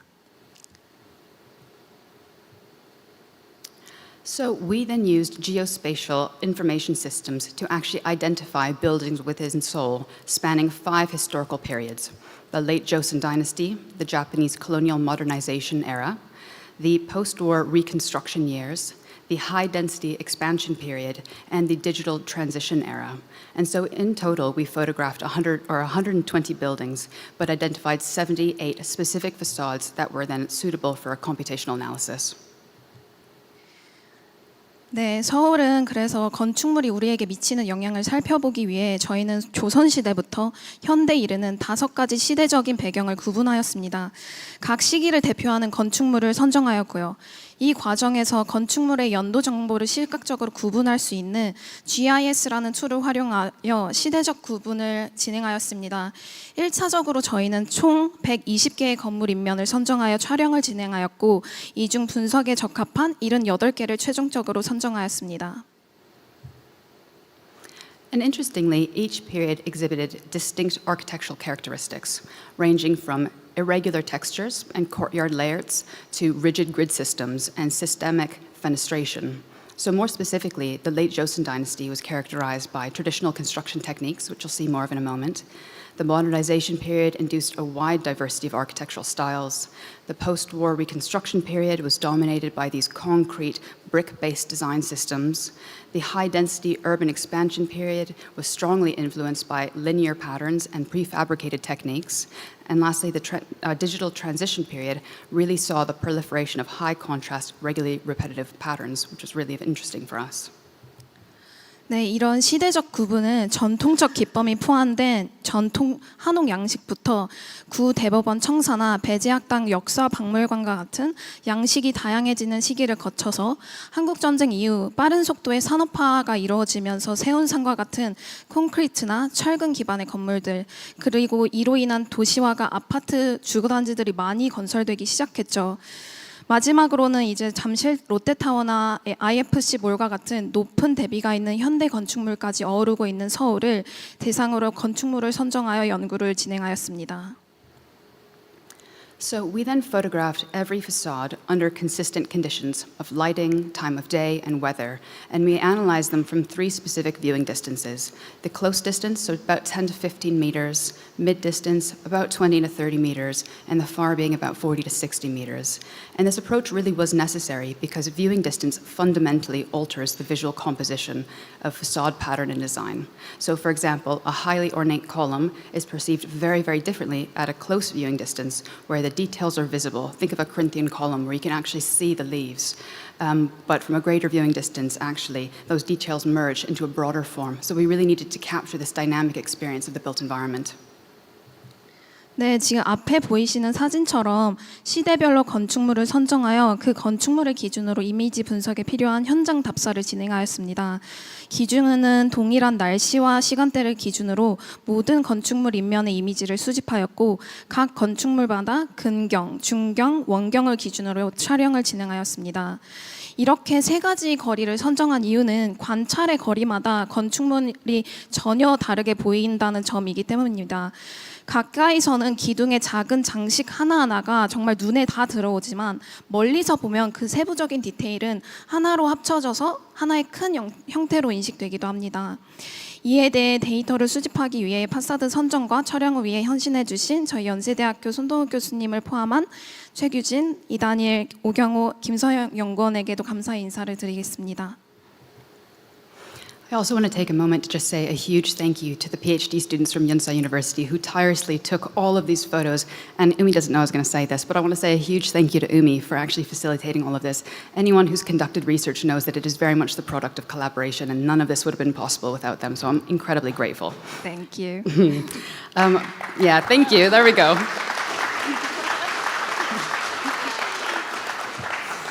So once the images were collected, we went on to try and assess the potential impact of the facades on the visual stress level. And so to do this, we actually used a computational tool called the Visual Stress Analysis tool. And this was developed by the Design Engineering Center at the University of Cambridge. And this work is the product, again, of incredible research conducted by our team there who've been developing this tirelessly. And it's the product of years and years of research. So particularly Ian Hosking and Arnold Wilkins and Olivier Panaccio, who have done an incredible job actually creating a computational model that allows us to do this work. 네, 그럼 앞선 저희가 이렇게 수집한 이미지들을 어떻게 저희가 분석을 진행했을까요? 저희 연구에서는 이제 케임브리지 대학교 디자인 엔지니어링 센터에서 만든 분석 도구인 비스타 툴을 활용하였습니다. 본 프로그램은 이제 이안, 아놀드, 올리비어가 수행한 뛰어난 연구 성과를 토대로 이제 디벨롭이 됐고 다양한 분야에서 협력해서 개발한 본 프로그램은 건물 이미지를 자동으로 계산해서 얼마나 우리 눈에 부담을 주는지를 수치화해서 볼 수 있다는 점입니다. So the way that VISTA works is actually by modeling how architectural patterns and architectural images impact the primary visual cortex, which is the part of the brain that allows us to see. And it does this using computational models. And so how this works is that by using a mathematical analysis that produces these beautiful heat maps, it actually helps us to identify potentially harmful design features and provide insights into the potential neural inefficiencies, specific architectural environments that force our brain to work incredibly hard to understand what it's looking at. And this allows us to identify features which might be eliciting that profound response within the body. 네, 이 작동 원리에 대해서 간략하게 설명을 드리면 비스타는 건물 이미지를 자연 속 패턴과 비교해서 분석을 합니다. 수학적인 분석을 통해 앞에 보이시는 히트맵을 만들어내고 이를 통해 스트레스를 유발할 수 있는 디자인의 요소들을 찾아냅니다. 쉽게 말하자면 이제 건물의 모습이 자연과 많이 다를수록 시각적 스트레스가 높을 거라고 예측을 하는 거죠. 보이시는 것처럼 이미지를 입력을 하면 우리의 뇌가 그 공간을 얼마나 편안하게 받아들이는지를 미리 짐작할 수 있는 방식으로 작동이 됩니다. And so what our findings actually showed was that visual stress increased by more than 30% when moving from traditional facades to digital era facades. So this is a really profound finding. And also we're very happy to say that actually the paper will be out. It's just going through the final review process right now. So anyone who's interested, that will be available very shortly. 네, 그래서 저희가 해당 이미지들을 모두 분석한 결과 전통 건축에서 현대 건축으로 갈수록 시각적 스트레스가 30% 이상 증가한 것으로 확인이 됐습니다. So of interest, the strongest predictor of stress wasn't actually how far a person stood from the facade, but the historical era of the design itself. So in other words, what is built matters more than where you viewed it from, which is a really profound finding for us. 여기서 흥미로운 점은 이제 앞에 보이시는 결과처럼 스트레스 수준을 결정짓는 데 가장 큰 영향을 준 것은 아까 말씀드렸던 그런 거리, 얼마나 가까이에서 보느냐가 아니라 얼마나 건축물이 속한 시대적 양식이라는 것이었습니다. 즉, 어디서 보느냐보다 어떻게 건물이 지어졌느냐가 더 중요하다는 점을 주목할 수 있었던 거죠. 그래서 여기서 추가적으로 말씀드리면 이제 클리어와 함께 연구한 페이퍼가 이제 리뷰 과정을 거쳐서 마지막에 퍼블리시 단계까지 앞두고 있습니다. 그래서 관심 있으신 분들은 이제 본 프로젝트 후에 읽어주시면 감사드리겠습니다.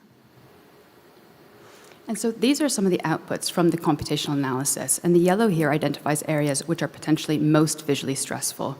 And what's really exciting about these findings, I mean, we're slightly biased, but we're very excited about it, is that this methodology actually offers a scalable, reproducible approach for evaluating visual stress that can be applied very widely.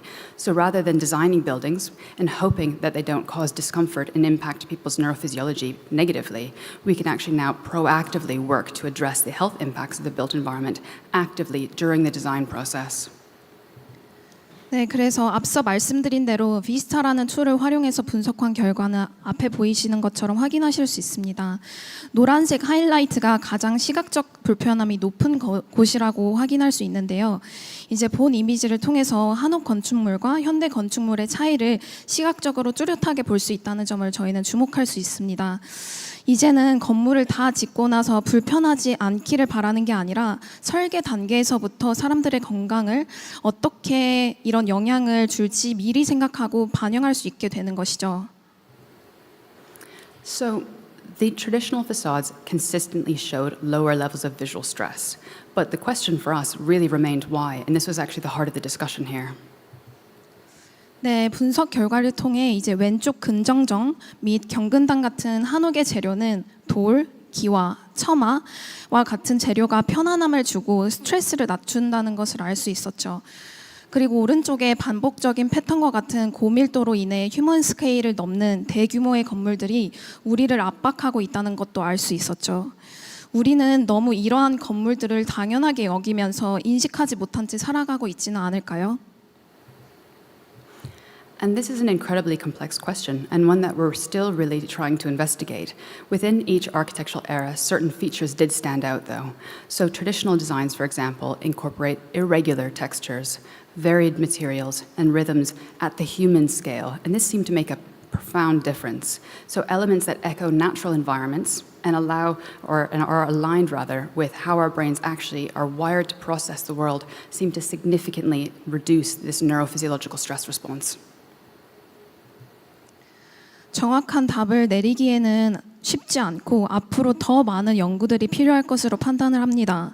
하지만 저희가 알게 된 건 전통 건축물은 유기적으로 자연스러운 패턴과 재료의 다양성, 그리고 휴먼 스케일에 맞춘 특징들이 우리가 눈으로 느껴지는 불편함을 최소화한다는 점을 알 수 있게 되었죠. So by contrast, many modern construction techniques, such as modular systems, curtain walls, digital fabrication processes, they actually tend to produce facades that rely on rigid grids, strict repetition, and high contrast, highly reflective visual surfaces. And what these features are is that they're not inherently problematic in and of themselves, but actually when deployed uniformly and at a large scale, they do seem to have the potential to actually overload the brain's visual system. And this can result in the perceptual strain that over time can potentially contribute to this fatigue and neurophysiological stress. And so the issue then, it's really not modern technology per se, but it's the types of formal outcomes that it often generates, particularly when efficiency, standardization really take priority over variation, texture, and design that's deployed at the human scale. 그럼 지금 현대화된 우리의 도시, 우리는 이런 도시를 어떻게 해야 여러분들의 뇌와 건강을 지킬 수 있을까요? 여기서 핵심은 현대 기술의 그 자체가 아니라 효율성과 표준화를 너무 앞세우다 보니 다양성이나 질감, 사람의 눈높이에 맞는 그런 감각이 사라지면서 생기는 결과물이라는 걸 저희는 명심을 해야 할 것입니다. So very simply put, healthy cities need a balance. Order mixed with variation, avoiding large-scale repetition and harsh visual conditions. 따라서 저희는 건강한 도시는 질서와 다양성의 균형이 필요합니다. 즉, 우리의 건강과 앞으로의 건강한 도시를 만들기 위해 대규모의 반복과 지나친 대비는 피해야 할 것으로 판단을 했습니다. And so this work is still nascent, and the field of neuroarchitecture is growing really very rapidly, actually. But the implications of this research and this field more generally arguably extend across scales and across various actors. So for developers, perhaps, findings suggest that uniform facades, they may be cost-effective, but introducing variation in rhythm and in texture and in material can significantly improve visual comfort without potentially abandoning efficiency. For policymakers, this question is different. The challenge may be to move towards metrics rather than density and floor area, towards planning frameworks that really recognize well-being as a measurable outcome of design, which is something that I think we've all been exploring today. For design stakeholders, the question again is different, including architects and communities. Collaboration and participatory processes really do seem to help to support decisions around facade design and the built environment, and to really ensure that the spaces that we create are driven by the lived experience. And specific to the Korean context, where dense apartment typologies very often dominate the skyscape, the research really highlights that even small adjustments in height, material palette, or facade rhythm and patterns can potentially reduce the cumulative stress exposures and even enhance everyday livability. 네, 이러한 서울이라는 매력적인 도시를 한국의 맥락에 맞춰 더욱 건강한 도시로 변화시키기 위해서는 다양한 디벨로퍼, 정책 입안자, 건축가, 거주자, 그리고 지방자치단체와 같은 다양한 이해관계자들이 함께 협력해야 합니다. 오늘 저희가 발표하기 전에 많은 건축가와 디자이너 그리고 예술가 분들이 말씀해 주셨던 것처럼 다양한 이런 이해자들이 서로 협력하고 서로 이야기를 나누면서 도시를 발전시켜 나갈 것으로 저희는 판단합니다. 각자의 관점에서 작은 변화들을 만들어낼 때 우리는 단순히 살기 위한 도시, 그저 하루하루 살아가는 도시를 넘어서 웰빙을 키우는 도시를 만들 수 있을 것으로 판단합니다. And this research, it's really just the first step. So we're currently expanding and are involved in human studies which measure brainwave activity linked to stress, or eye tracking, which really allows us to see people's gaze patterns. But we also need testing in both real environments and in virtual simulations. I mean, one of the profound limitations or difficulties that we face in this field is how do we manipulate specific spatial features? How do we understand what's impacting the body? The built environment is incredibly complex, and there are a number of confounding variables. So we're really looking to utilize emerging technologies, clinical biosensors, mobile EEG, and also computational techniques like Vista and generative AI tools to really try and allow us to understand how the built environment impacts human health and wellness. And finally, similarly to what we're doing with Vista, we really see tremendous potential in the use of computational tools, ways in which we can intervene in the design process early on and help to inform this. It's something that we're actively involved in and are really excited about. I think again, we're very biased, but it's an incredibly exciting time to be in the field of neuroarchitecture. We think that there's a profoundly impactful ways that we can actually influence public health and wellness, and this science is really allowing us to try and do that with a high degree of rigor. 네, 그래서 저희의 이번 연구는 아직 이제 시작이고 저희는 앞으로 연구를 더 확장해 나가고 있습니다. 인간의 감정이나 이런 신체적인 반응을 실제로 측정할 수 있는 임상 연구, 즉 뇌파나 시선 추적 등을 활용해서 실제 인간의 몸을 분석해 보는 것이 필요하겠죠. 또한 실제 공간과 가상 시뮬레이션을 모두 활용해서 사람들이 건축을 어떻게 몸으로 경험하는지 더 깊이 이해하는 것도 필수적이겠죠. 궁극적으로는 건물이 지어지기 전에 이미 설계 단계에서부터 스트레스를 유발할 수 있는 패턴들을 찾아내고 웰빙을 디자인 과정 속에 자연스럽게 녹여낼 수 있는 도구를 만드는 것이 저희의 목표입니다. 물론 저희 연구도 이제 시작이고 한계점이 많지만 이러한 연구들이 지속적으로 이루어진다면 저희는 이런 무수히 많은 디자인의 의사결정을 하듯이 우리의 하루와 미래를 바꿀 수 있다고 저희는 판단합니다. So finally, this project is only possible thanks to the creativity. There we go. The creativity, the generosity of our co-authors, our wonderful team, our partners, and our funders.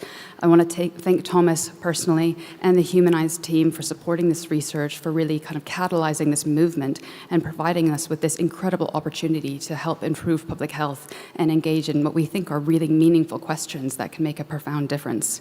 I'm also deeply grateful to all of I mentioned our co-authors. Research is a collective effort. It is not something that we can do alone, and we are so much better for this collaboration. So I'm incredibly grateful, and I'm also grateful to all of you today for listening to us and for your attention. So thank you very much.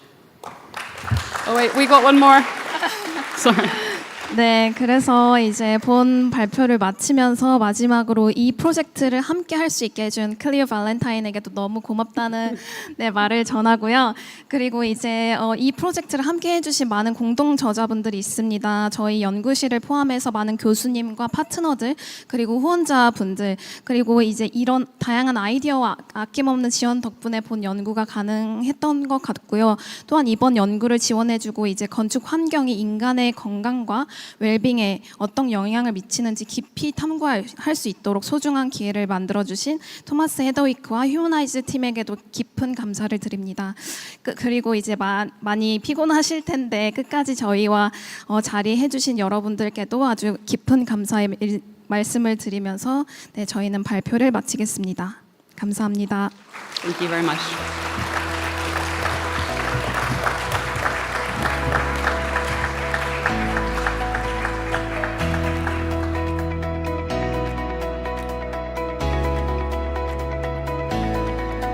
네, 서울의 건물을 새로운 We 시선으로 were able to look at the buildings of Seoul from a completely new perspective. It was a very interesting presentation. Let's give them a big hand once again. It's already time to introduce the third speaker. And this third speaker will talk about whether we can really measure emotion. And I'd like to invite Professor Rebecca Madgen from Glasgow University to give her presentation. Can we measure emotion? Professor Madgen will give us the answer. Let's give her a big hand.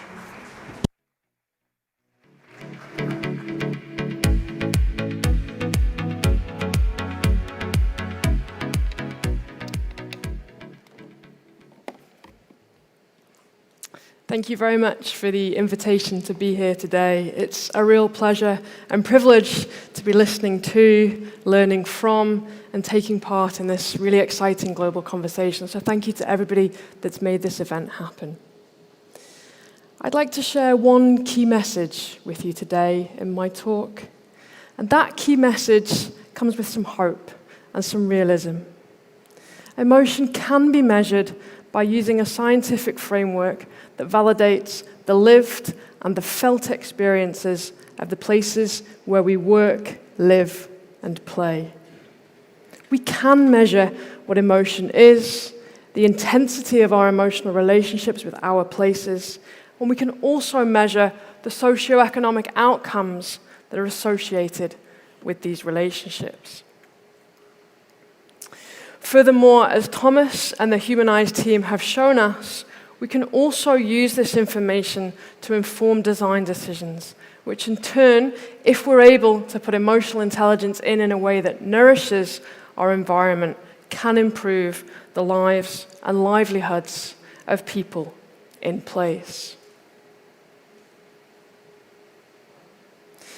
But providing this scientific framework should start to reject what has been a dominant and traditional view that emotions are elusive, they're subjective, they're biased, and therefore they can't easily shape placemaking. We've heard the wonderful neuroscience that starts to dispute this and refute this, but what I want to share with you today are our everyday lived and felt experiences and how we express why our emotions are so important to us and how incredibly crucial that is when we're thinking about the future of our design.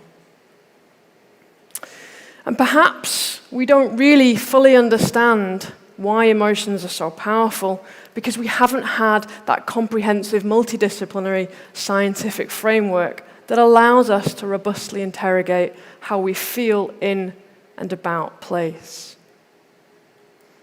And the framework that I'm going to set out in this talk today shows that we can access emotion in ways that ensure emotion is measurable, and therefore, and really crucially, emotion is a valid category of information. And this quote on the slide, I think, also highlights a tension. We've heard a little bit about this today and in the opening ceremony yesterday. It's tension that exists within the built environment profession. And I would suggest that this tension often results from the fact that we separate our personal perspectives from our professional lives. And as such, we perhaps neglect our own and our family and friends as lived and felt experiences within the professional processes of delivering urban change. We're often architect, planner, designer, academic first, and citizen second.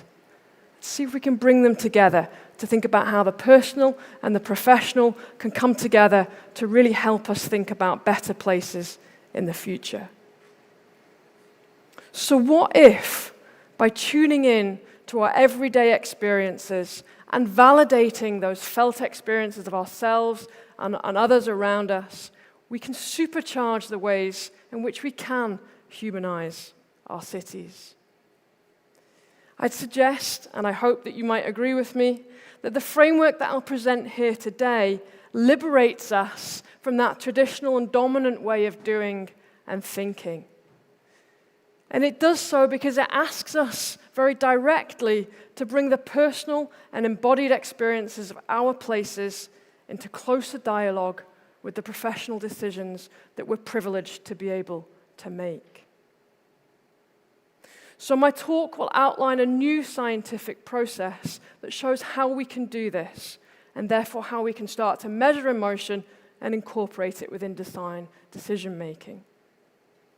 So the talk outlines my process, which is built from a new conceptual framework, which uses innovative methodological approaches and adopts a deep analysis of the ways in which emotion is and can be applied in practice.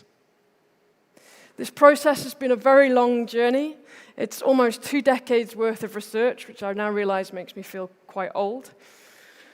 But it's been subject also to quite stringent and constructive academic review, and it's been published in books, reports, academic articles, but also crucially conveyed through creative outputs like film and animation. And I think we can all experience and enjoy the different kinds of artistic expression that we've seen today and how powerful they are in bringing across some of these emotions that we all feel. But all of this complex academic published work starts from a very simple question. And we're going to follow this simple set of questions throughout the talk. And I'm going to ask you to work a little bit with me. It's very easy to sit and to listen to people talk at you, but actually you're as an important part of this presentation as I am, because I'm going to ask you to think yourself about the places that matter to you. I'm going to ask you to talk about those places with the person next to you. And crucially, we're going to play with the fans to see if we can start to generate some emotional energy in the room ourselves. And this isn't just a fun exercise. I hope you'll agree it could be fun. But as we think, feel, and talk together today, we're going to start to continue that really vital public conversation that we've heard so much about today, and that is so crucial to our ability to humanize our cities. So the first question that I'm going to ask you today is, which places and buildings matter to you? And here I want you to go into your own hearts and your own minds to think about those places that you really care about. We've heard the word care a lot today. Just take a moment of quiet pause and reflection to just think about those places, the types of places that they might be, the types of places that you might, in fact, divert your usual route so that you can walk past them, so that you can be a passerby, because this building really matters so much to you that you're going to take 2 minutes out of your day to go and stand by it or walk past it. Just see if you can start to think about some of the different types of places that matter to you. Now, normally in my research process, we'd all share what these places are, what they mean to us, and why we have those feelings. But I'm not going to put you on the spot. I feel that would be difficult in a room as large as this, but also perhaps not fair. So instead, what I'm going to do is share with you one of my favorite places, one of my special places. And to do this, I'm going to bring a little bit of Scotland to Seoul, and you wouldn't believe how long it took me to get blue sky in a picture of Glasgow. It rains a lot, but it's a beautiful city. This is Buchanan Street. It's the main shopping street in Glasgow, and I hope you will agree that it is beautiful and it's not boring. But the street for me is not just a collection of beautiful buildings and beautiful facades, but a place where each of my senses come alive, and I can feel joy and pride and excitement, but also sometimes anger and sadness, and maybe even sometimes a little bit of anxiety as well. And I can feel this way because this street shapes the rhythms of my life. I shop there. I meet friends in the many cafes and bars and restaurants. I create memories with my family there.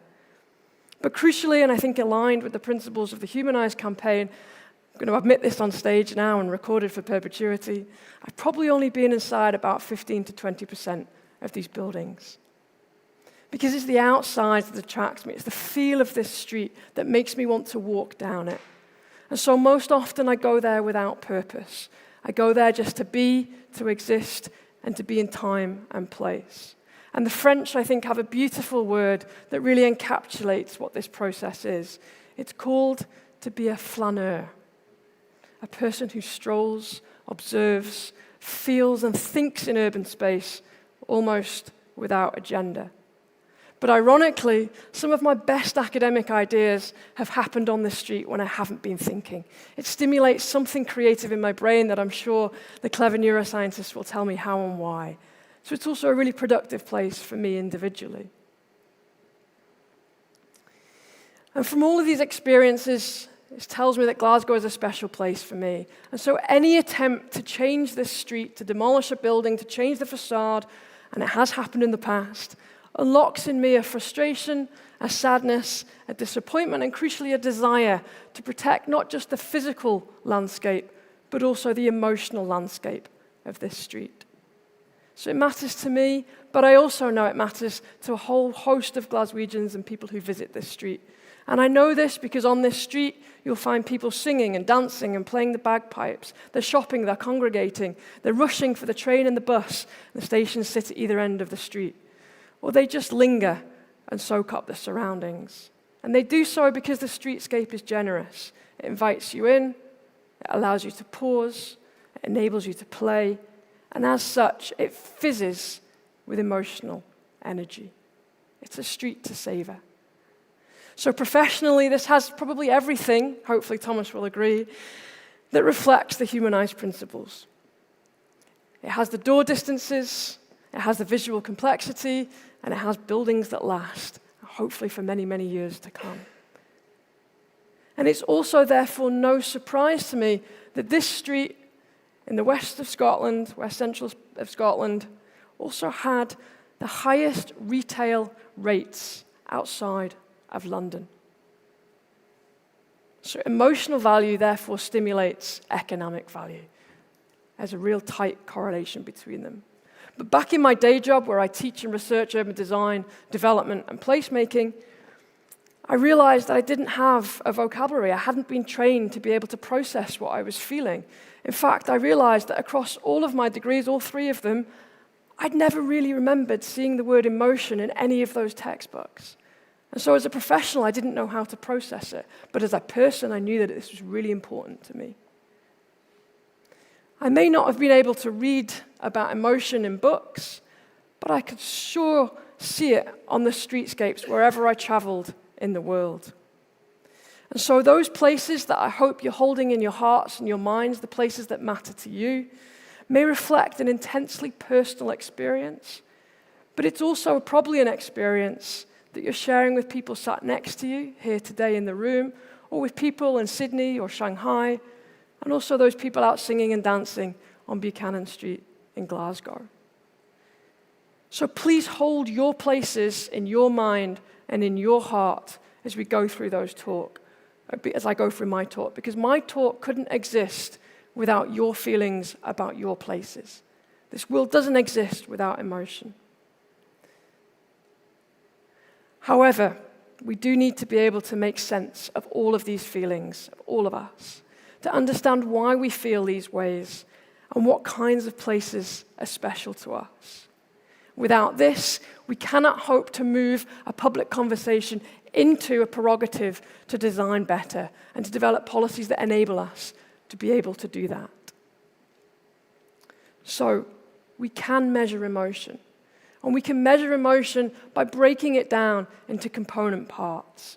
We can work out what it is by understanding what it is as a concept, we can also start to use different kinds of methods and techniques that enable us to express why our places matter, and we can then apply that in practice.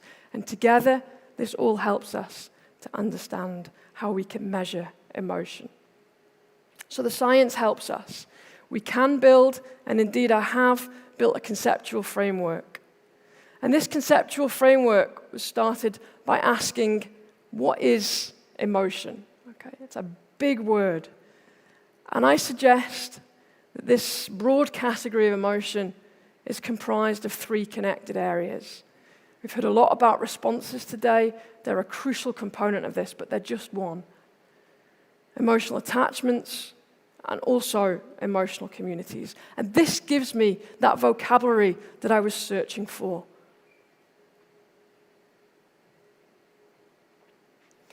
And within this framework, I'd suggest that responses are often the most visible and the most obvious. We can put hearts on walls, and we can say, I love New York, I love Shanghai, I love Seoul, I deeply love Glasgow. We can say this. So let's go back to your places, and this is where we're going to start using the fans. Let's play a little game together. Raise your fan if you can think of a place that makes you feel happy.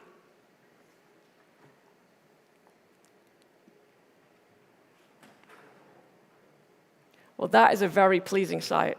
So something's working, okay? So happiness is in the room.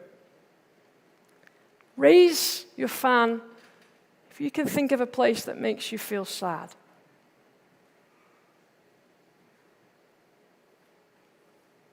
That looks to be about the same to me. And here's the crucial one. Can you think of a place that makes you feel angry?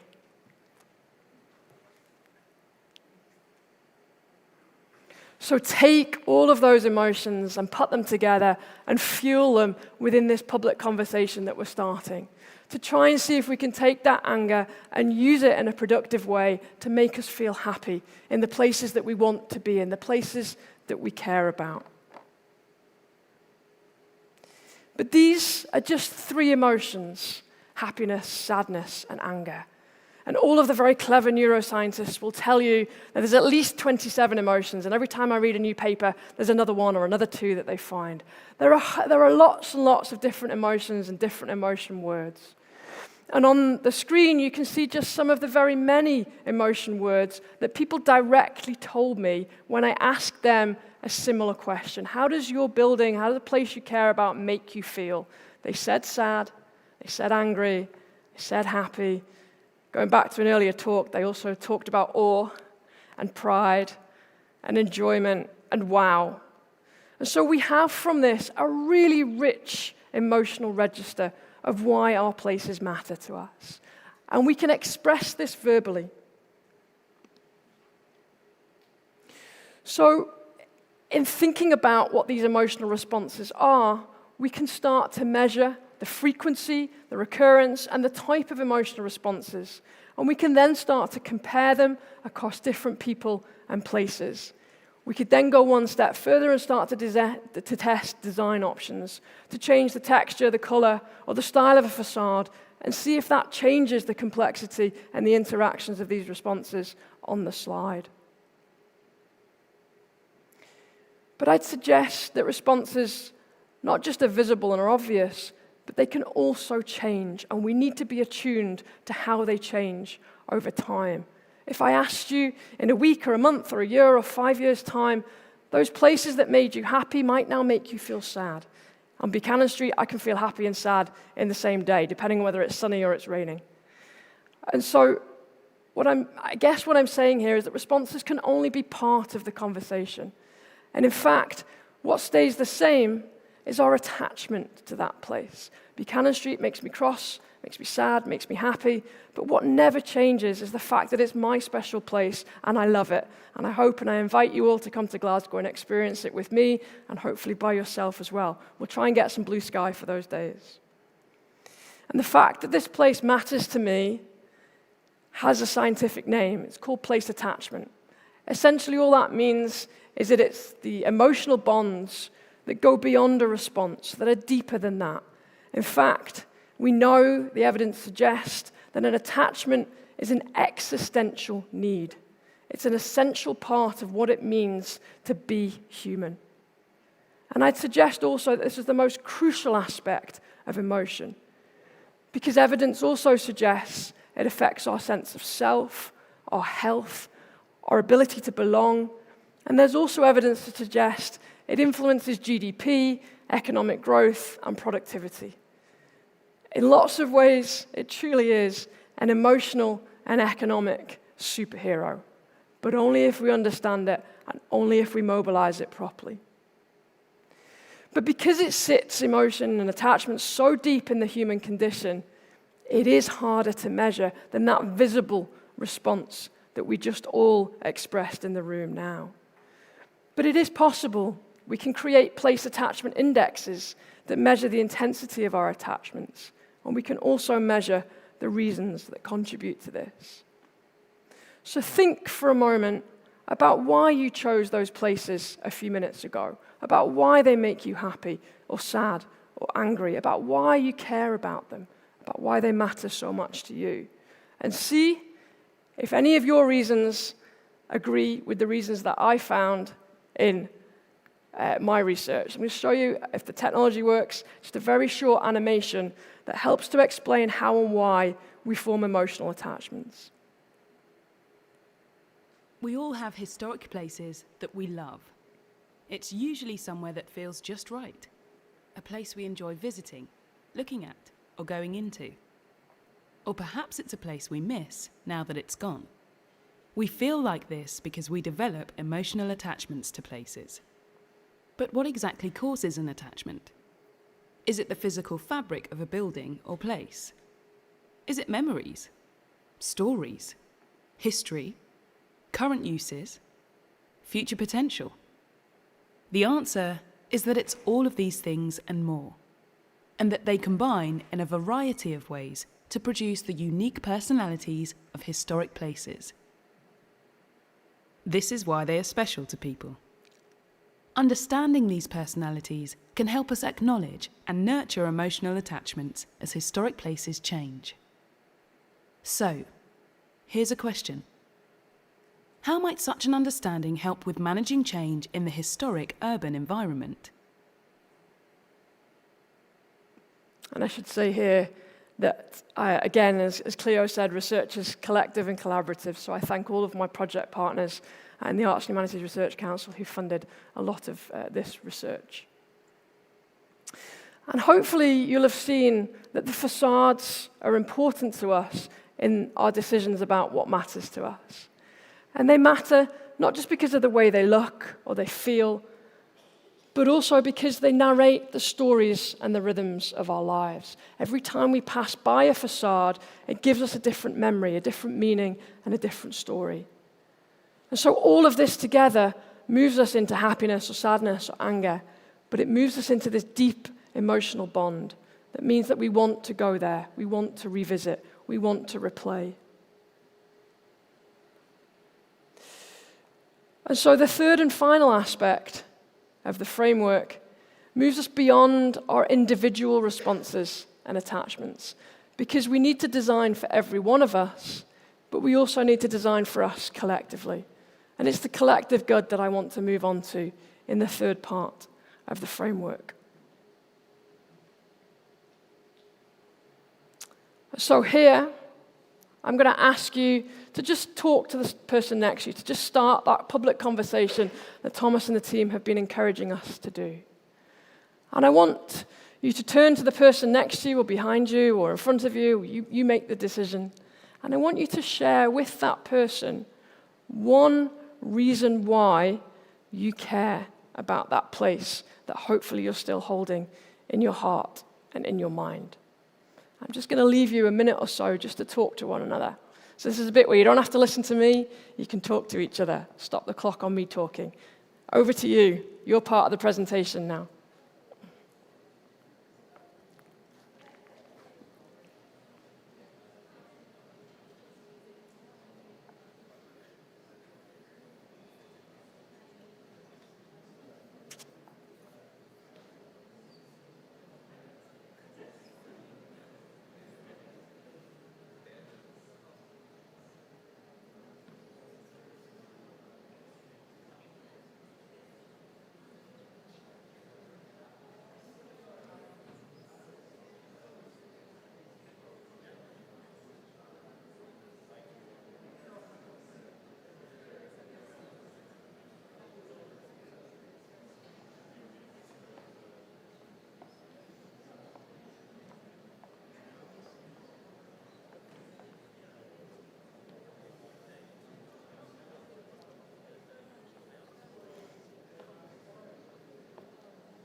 Okay, I'm sure you could carry on talking, but I'm going to cut you short here.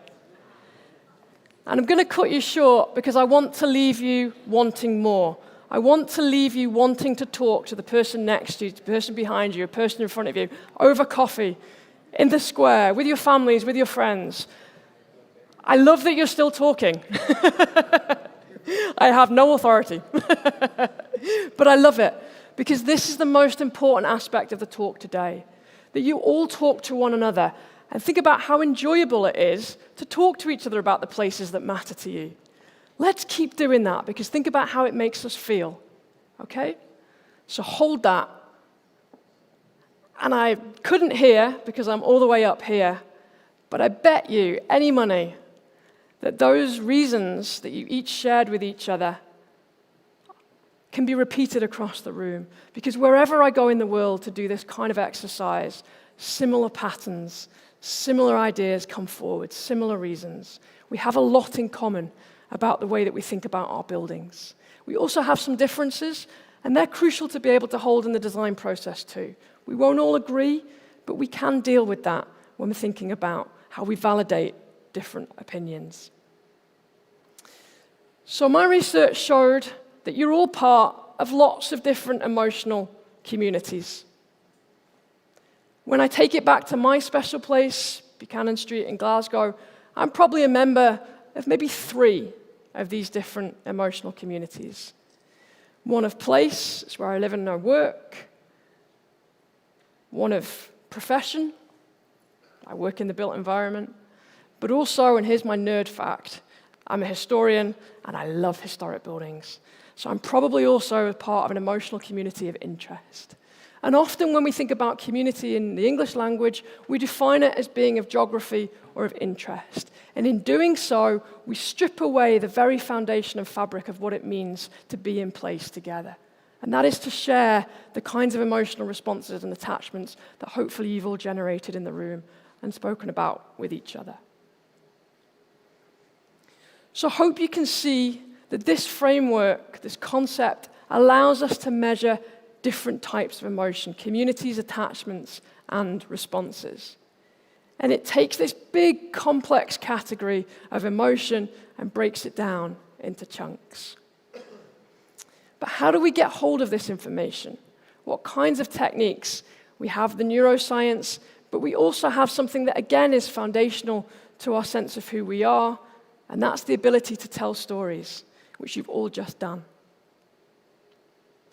So when I said at the start that your feelings are the foundation stone, they are. And your ability to tell stories about those feelings are crucial to be able to unlocking the potential of emotion within design.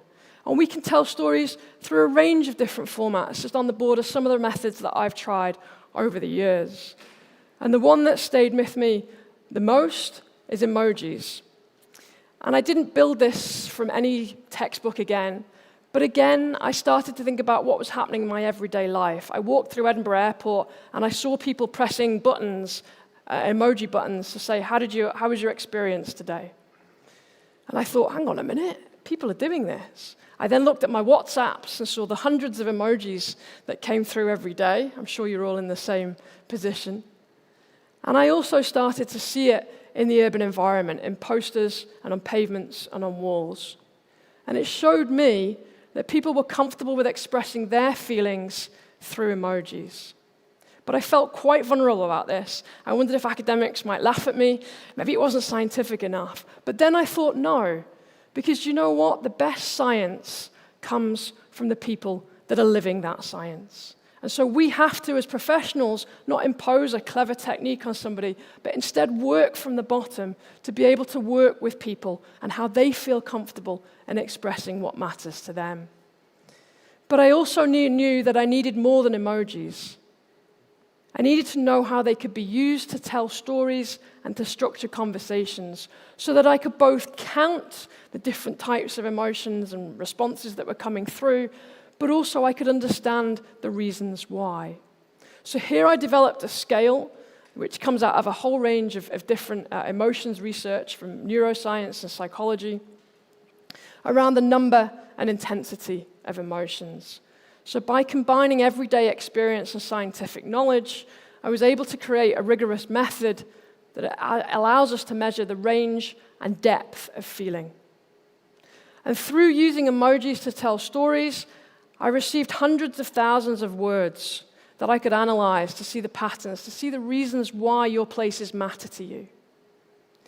And so all we would do in the exercise is start with that simple question. When I see this building, this is Paisley Abbey in Glasgow, I feel, and just click a button instinctively, no thought, just click a button. And from that, a graph would come up instantaneously and anonymously, and we'd talk about why 90% of people felt happy and 10% of people felt furious. And people were very generous. They wanted to tell their stories. Some people even offered different emojis that weren't on the board, such as pride or frustration. And some people, showing the power of collective conversation, changed their initial instinctive emoji response based on listening to other people. And you know what? We also had fun. So science can be fun. I think it's fun anyway, but hopefully everybody else does as well. And so from this, we can run statistical analysis, and I could tell you that 90% of people feel happy or very happy in this place. But the stories enabled me to understand why, and the why is crucial in informing design decisions. And so here is another one of my examples. It's a picture house, a cinema in Campbelltown, about a 3-hour drive from Glasgow. And you can see on the board some of the discussion. It's a very short excerpt of a 2-hour workshop. And I can look for responses. So people voluntarily offered pride and love. They all agreed that they felt very happy about this place. And so we had a sense of shared emotions. But as we go through, you can start to see that the facade, the way it looks, was really important for people in terms of coming to that emotional conclusion. And it was also really important in the context of how they then used that facade. It wasn't static, it was part of their life.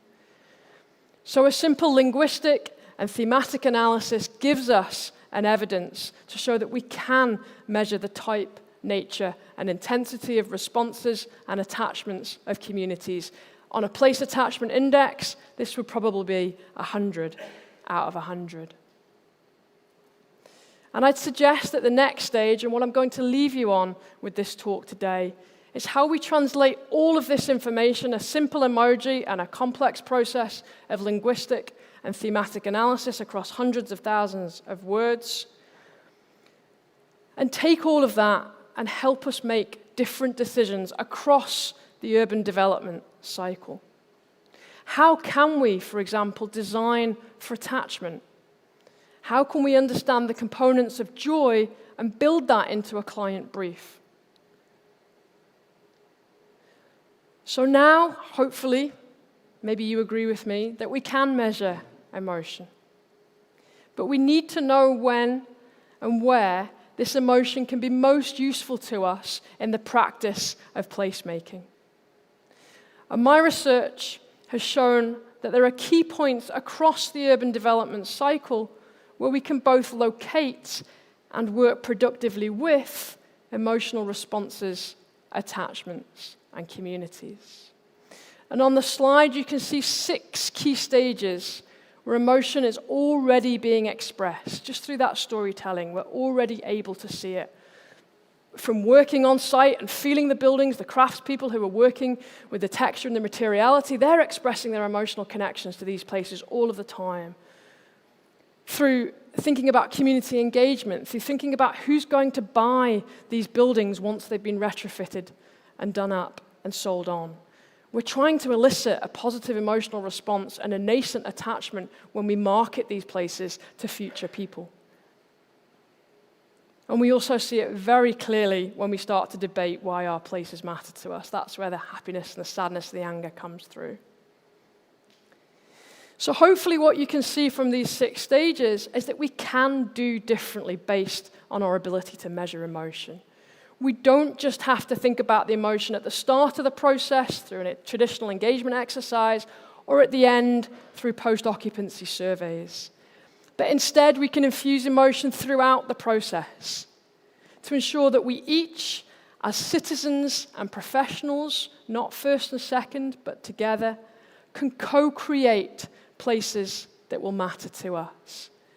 That we as citizens and professionals can be partners in delivering change together by recognizing that we have collective expertise in how places make us feel.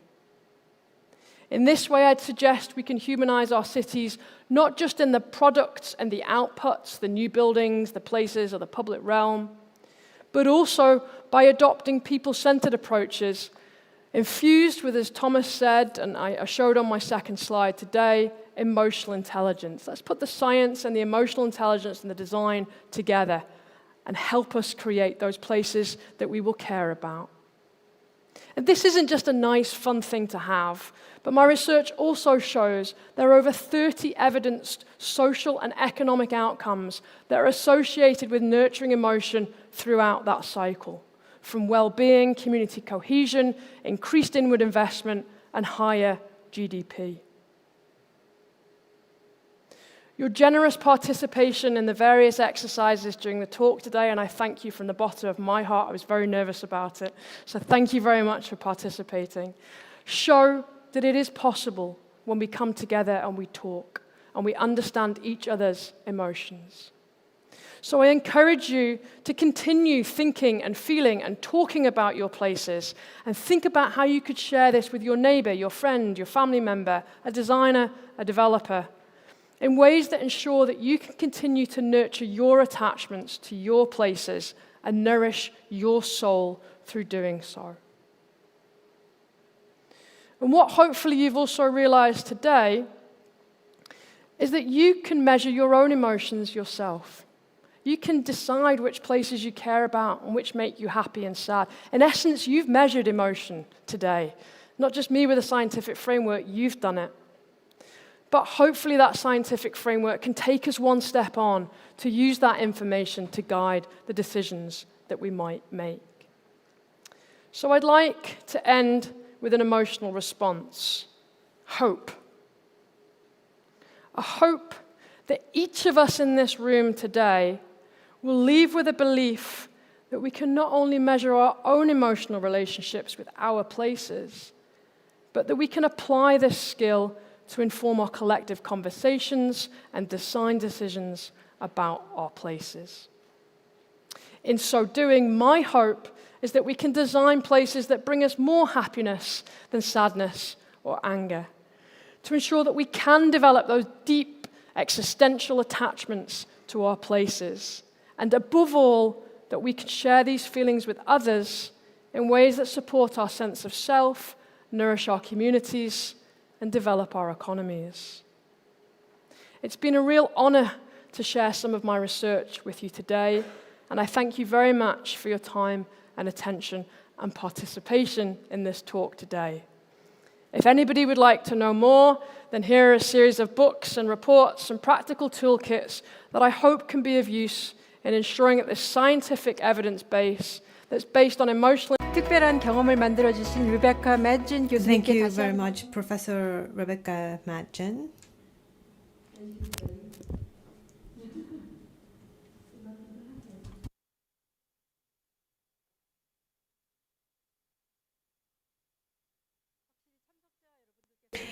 Yes, so this event where all of us come together, I can really feel this high level of energy and dynamism. So once again, thank you very much to Professor Rebecca Madgen for her very inspiring lecture and presentation. Thank you. Now we have our final session and final presentation. But before that, let us take a short break. We will have about 20-minute coffee break. So we will see you back here by 4:20. So come back after coffee break, and we will have the final presentation. We will have a reading of poetry, and then we will close the day's forum. So I will see you back here in 20 minutes.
Ladies and gentlemen, let us resume. Please be seated.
맷진 교수님의 이 부채를 주셨는데요. 제가 너무 감사드리는 they handed 게 out 오전 this 내내 fan during Professor Rebecca's presentation.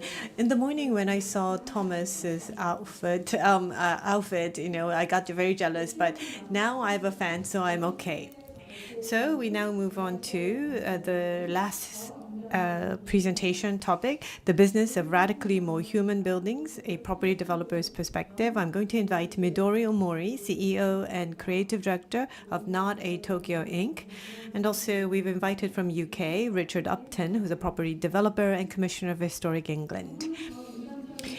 Both of our speakers will talk about the topic of commercial validity of making our buildings more radically human. First, let me invite Midori Omori. Please welcome with a warm round of hand.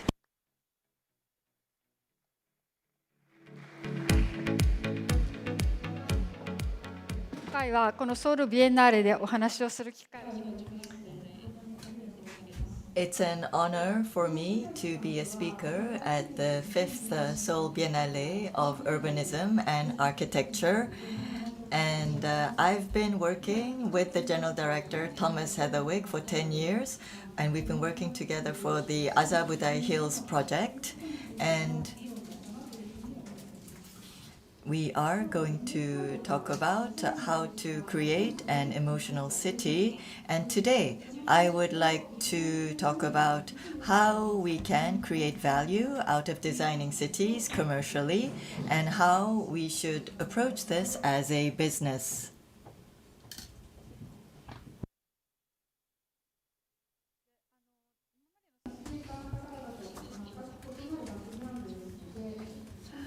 I have a completely different background from the previous speakers. And before I begin, I would like to introduce myself.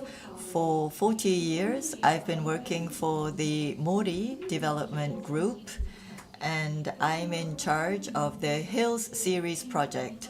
But at the end of June, actually, I came out of Mori Group and I created a Not a Tokyo group. This is Toranomon Hills in Tokyo, and this is a picture of Roppongi Hills in Tokyo. For 60 years, the Mori Group has developed this area, and for 40 years as a property developer, I've been working on this project. And it's within a perimeter of 30 minutes where we have 3 subway stations that are crossing this area. And we have created a lot of green areas like this during the past 60 years.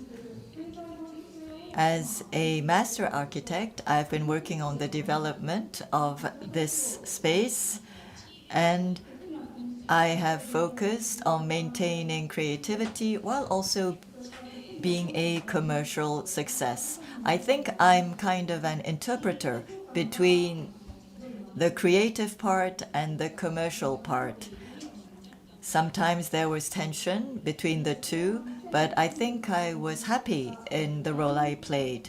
In 2024, this is the Toranomo Station Tower that was completed in 2024. OMA designed this building, and it is a very modern building.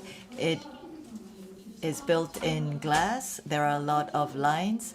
And in this area, compared to Azabudai Hills, it was even more expensive.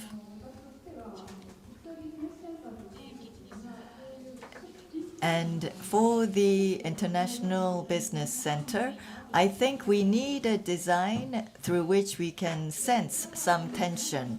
And that's why we chose this design for this tower.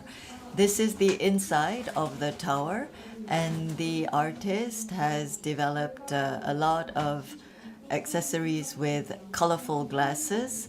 And we also have designs that is connecting the different spaces with bridges. It was very costly and expensive, but it was very beautiful, and the Mori company worried about the budget initially, but once it was completed, everyone was very happy. Previously, it was just a space where business people passed through, but after this building was built, many people use it not just for business, a place to just pass through, but a true circulation route has been developed and created. This is another part of the tower. This is the lobby of the office tower. And there are no people here because it had just opened and it was not open to the public yet. And it's an office building lobby, but it plays a role of a plaza, and it's a new space like a square that the users can use. And this business tower and the station tower, we invested a lot of money in the designs, and many of the occupants are really happy, and we have 100% occupancy after the project was completed. So it was very successful. Other property developers say, why does the Mori Group use designers and architects for their projects? Because they are very expensive. Why do you work with them? That's the question we often get. I think that architects need to be strong in their convictions. If not, we cannot guarantee the quality of the designs. And I personally also am a person with very strong convictions. There are some things that as a developer I cannot give up, and I think it's true also for architects. And so ultimately, strong-minded people, when they collaborate in projects, it will be successful, and they will be able to design attractive spaces that people will love. And I think it's their passion which enables this to happen. I'm not sure whether you can see this, but here you see the map of Japan, the Japanese peninsula.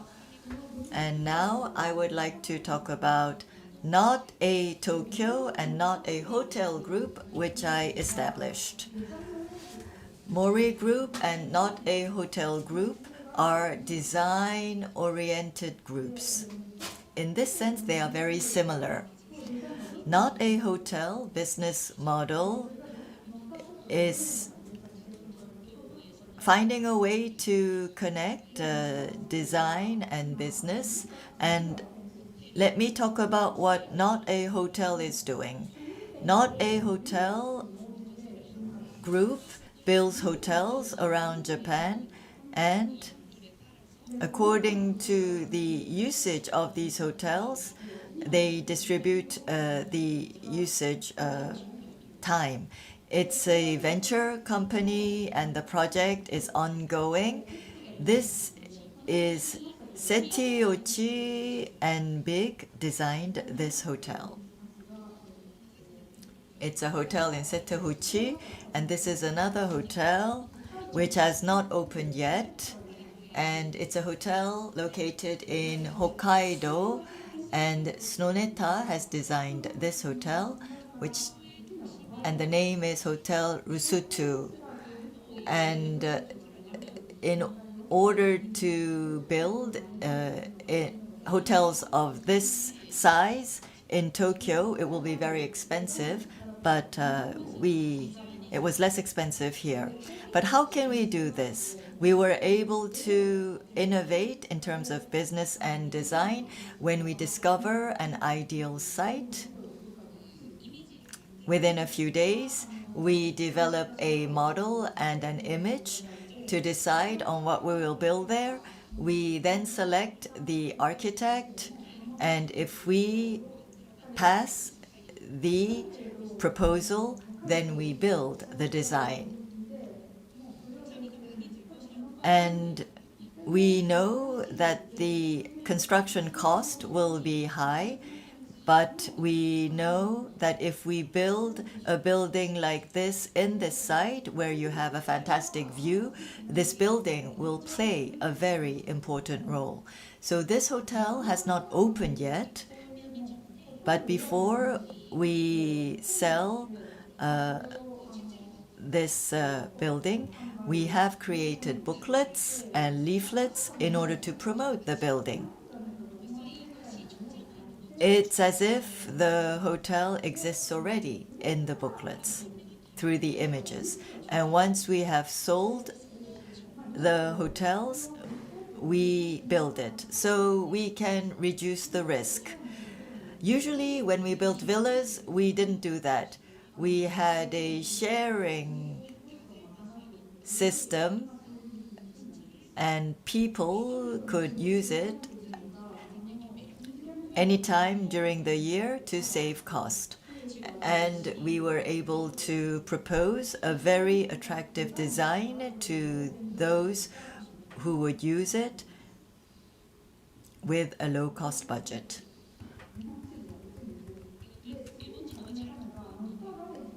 You cannot really see the Japanese peninsula on this slide. I'd like to introduce another project, which is Dots Across the Nation. We want to connect the different hotels, and we are selling mobility devices like helicopters and cruises, which have already been sold out. And we can go to Setouchi on these boats or helicopters. And in September, we had a Not a Tokyo project, which we started. And while we were working on these projects, we created a lot of dots. We want to connect the dots, and we want to connect the dots into lines, not just for business, but we want to open it up to ordinary people.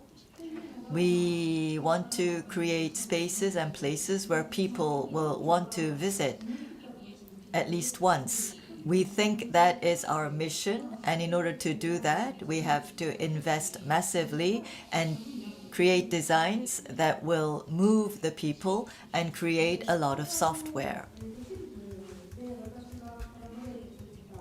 And these are our partners that collaborated with us for the Azai Budai Hills project. Not all the creators are up here, but we worked with many partners for the Azai Budai Hills project. From a commercial point of view, you may think that do we need to spend so much money and time to work with so many partners? But the insights of each of the creators and the passionate investment of our creators helped us come out with an outstanding result, and we created a place that was inspiring for visitors. And I've experienced that, and I think this is a necessary process, and this is why we work with many partners. And we want to continue to work with our partners for a Not a Hotel project. This is my favorite image of the Azai Budai Hills, and Heatherwick Studios allowed me to use this image. And the finished, completed buildings you will already have seen. But this simple image helped us work on the Azai Budai Hills commercial project. And when I showed this image to the decision makers, they said, oh, the budget is going to be too high. It will be impossible to make. And there was a lot of resistance. And there's a landscape review panel in Tokyo. And when we showed them this image, they were also very worried. They said, can private developers do this? And we said, we want to do this design, and they said, if you promise us that you will continue to build this project no matter what and not give up in the middle, we will approve the budget. That's what the Landscape Council said. And the development team, with this creative design, were afraid that the construction companies would be opposed, but no. Even the construction companies loved it, and all the luxury brands like Hermes, who occupy Azai Budai Hills, were also very happy. If we hadn't had this image, it would have been impossible for us to complete. Azai Budai Hills, before its development, was a space that was forgotten by the citizens of Tokyo. But with the green and wellness concept, we were able to create a new design and give it a new identity. And that's how this project was so successful, I think, in my opinion. With regard to construction costs, simple designs are not you think that simple designs are less expensive and detailed designs are more expensive. But when we think of very simple linear design, which is a modern type of design, it's a type of modern design that we know. And of course, they may cost less and it will take less time to develop. But we need to move away from the productivity system, and we need to invest time and money on something that is more original. I had an interview yesterday with a reporter, and I heard that construction costs are becoming more and more expensive in Korea and Seoul. It's the same in Japan because labor costs are going up and we also have rising costs. And because of this, some projects are interrupted. I think value engineering is becoming more and more important. If we look at this objectively, construction cost must be taken into account within the life cycle cost of a building. Construction cost only takes up 20 to 25% of the total life cycle cost of a building. So if we look just at the construction cost, it's very high. But if we look at the life cycle cost of a building, the construction cost is not that much. And we have to think that the budget is supporting a value and we need to support it. And in the property industry, we have to look at investment versus return. And many Asian cities, Seoul, Tokyo, Bangkok, Taipei, they are very similar. When we take a snapshot of the cities, they all look alike. Because in all of the Asian cities, we see high-rise buildings made out of glass, and all the streets look the same. It's as if we cut and pasted all the buildings in Asia to look alike. And do we get a lot of ROI on these very similar buildings? Not that much, I think. But if we can get value out of the design of the buildings, I think we can get a higher return than we expected. A street that has passion and that has high investment will become a magical street and will be attractive. Many people will want to go there, will want to have their offices there. And then the city will be accepted by its citizens.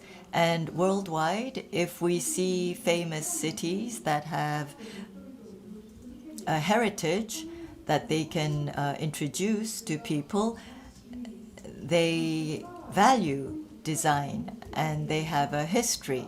And we know that the passion that has been put into building these buildings will attract people and people will come.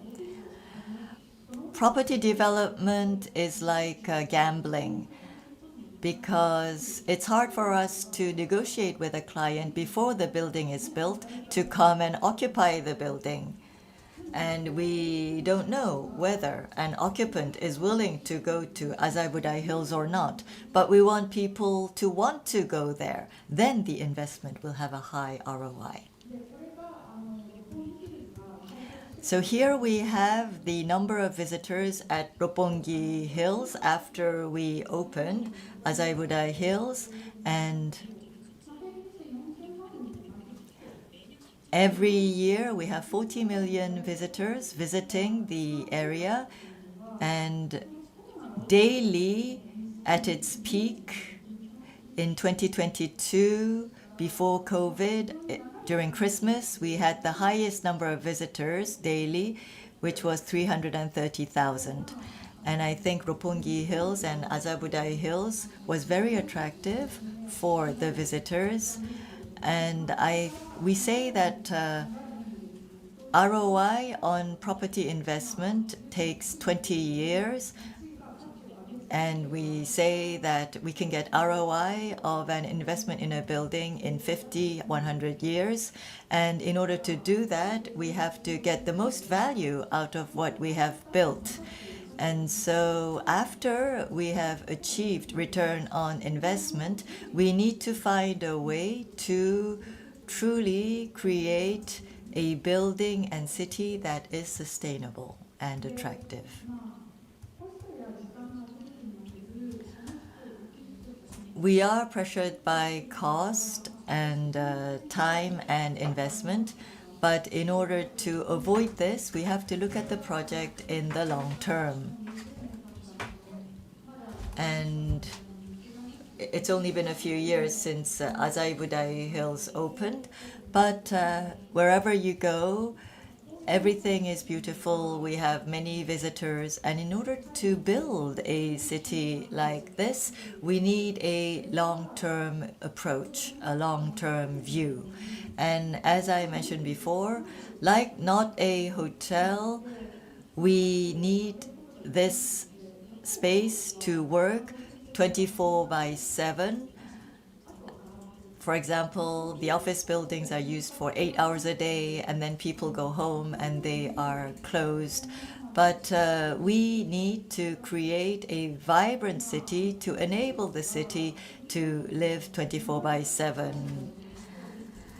And the construction cost is about 70 to 80% of the budget, and for not a hotel, it's 5%, and the rest is construction cost. So even if you get a bonus support, where will we get the funding? Inside Tokyo, we have a lot of redevelopment projects in Tokyo, which are in crisis because of the budget. But I think we have to look at this from a different perspective as a property developer. And in order to create a joyful city, we need to pay attention to detail. To pay attention to detail, we need some time, but paying attention to detail makes the city more energetic and people more happy. Modern buildings are too calm and are not attractive enough and boring, but we need to create more attractive spaces. And these are the images and pictures I took from Azai-Budai Hills. As you can see, everywhere, in every corner we go, there are a lot of details, and these details create a very warm feeling. And before opening Azai-Budai Hills, I wanted to take a picture, and I took this picture. You have cherry blossoms in bloom. It was springtime, and you see two people going up the stairs. And Azai-Budai Hills also planted a lot of cherry blossoms, and we have many different types of cherry trees that are planted near Azai-Budai Hills so that we can enable the citizens of Tokyo to enjoy the flowers in bloom. And I think that will also contribute to the success of our project. Through my 40 years of experience, I have learned that designing a city that is emotionally good for the people is not something that is impossible. I think it's a sustainable strategy that we need to take. This is the emotional city I am thinking of. This is the famous quote from Shakespeare's play, "What is the city but the people?" True, the people are the city, not the buildings. When we decide on the future of the city, we have to think of our human creativity and culture. The city is a vessel where we have the collective intelligence that is inside. So for each project, we pay attention to every detail, and we will continue to do our best. Thank you very much.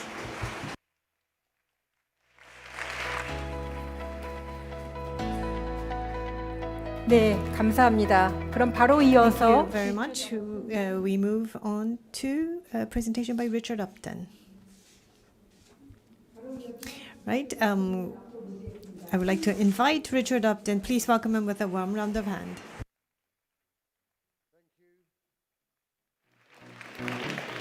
Mori-san, I wish I had your budget. Good afternoon, Seoul. Thomas, what an incredible gathering. You okay? Yeah. The brains this afternoon. Cleo, Anna, Parley, Rebecca. I've been starting to think, as last night and all the conversations today have been going on, and listening to the progressive leadership of your mayor, that this is the place. So this is the place. You are the people. that can show the world how this can happen, like a really positive virus. Can I use that?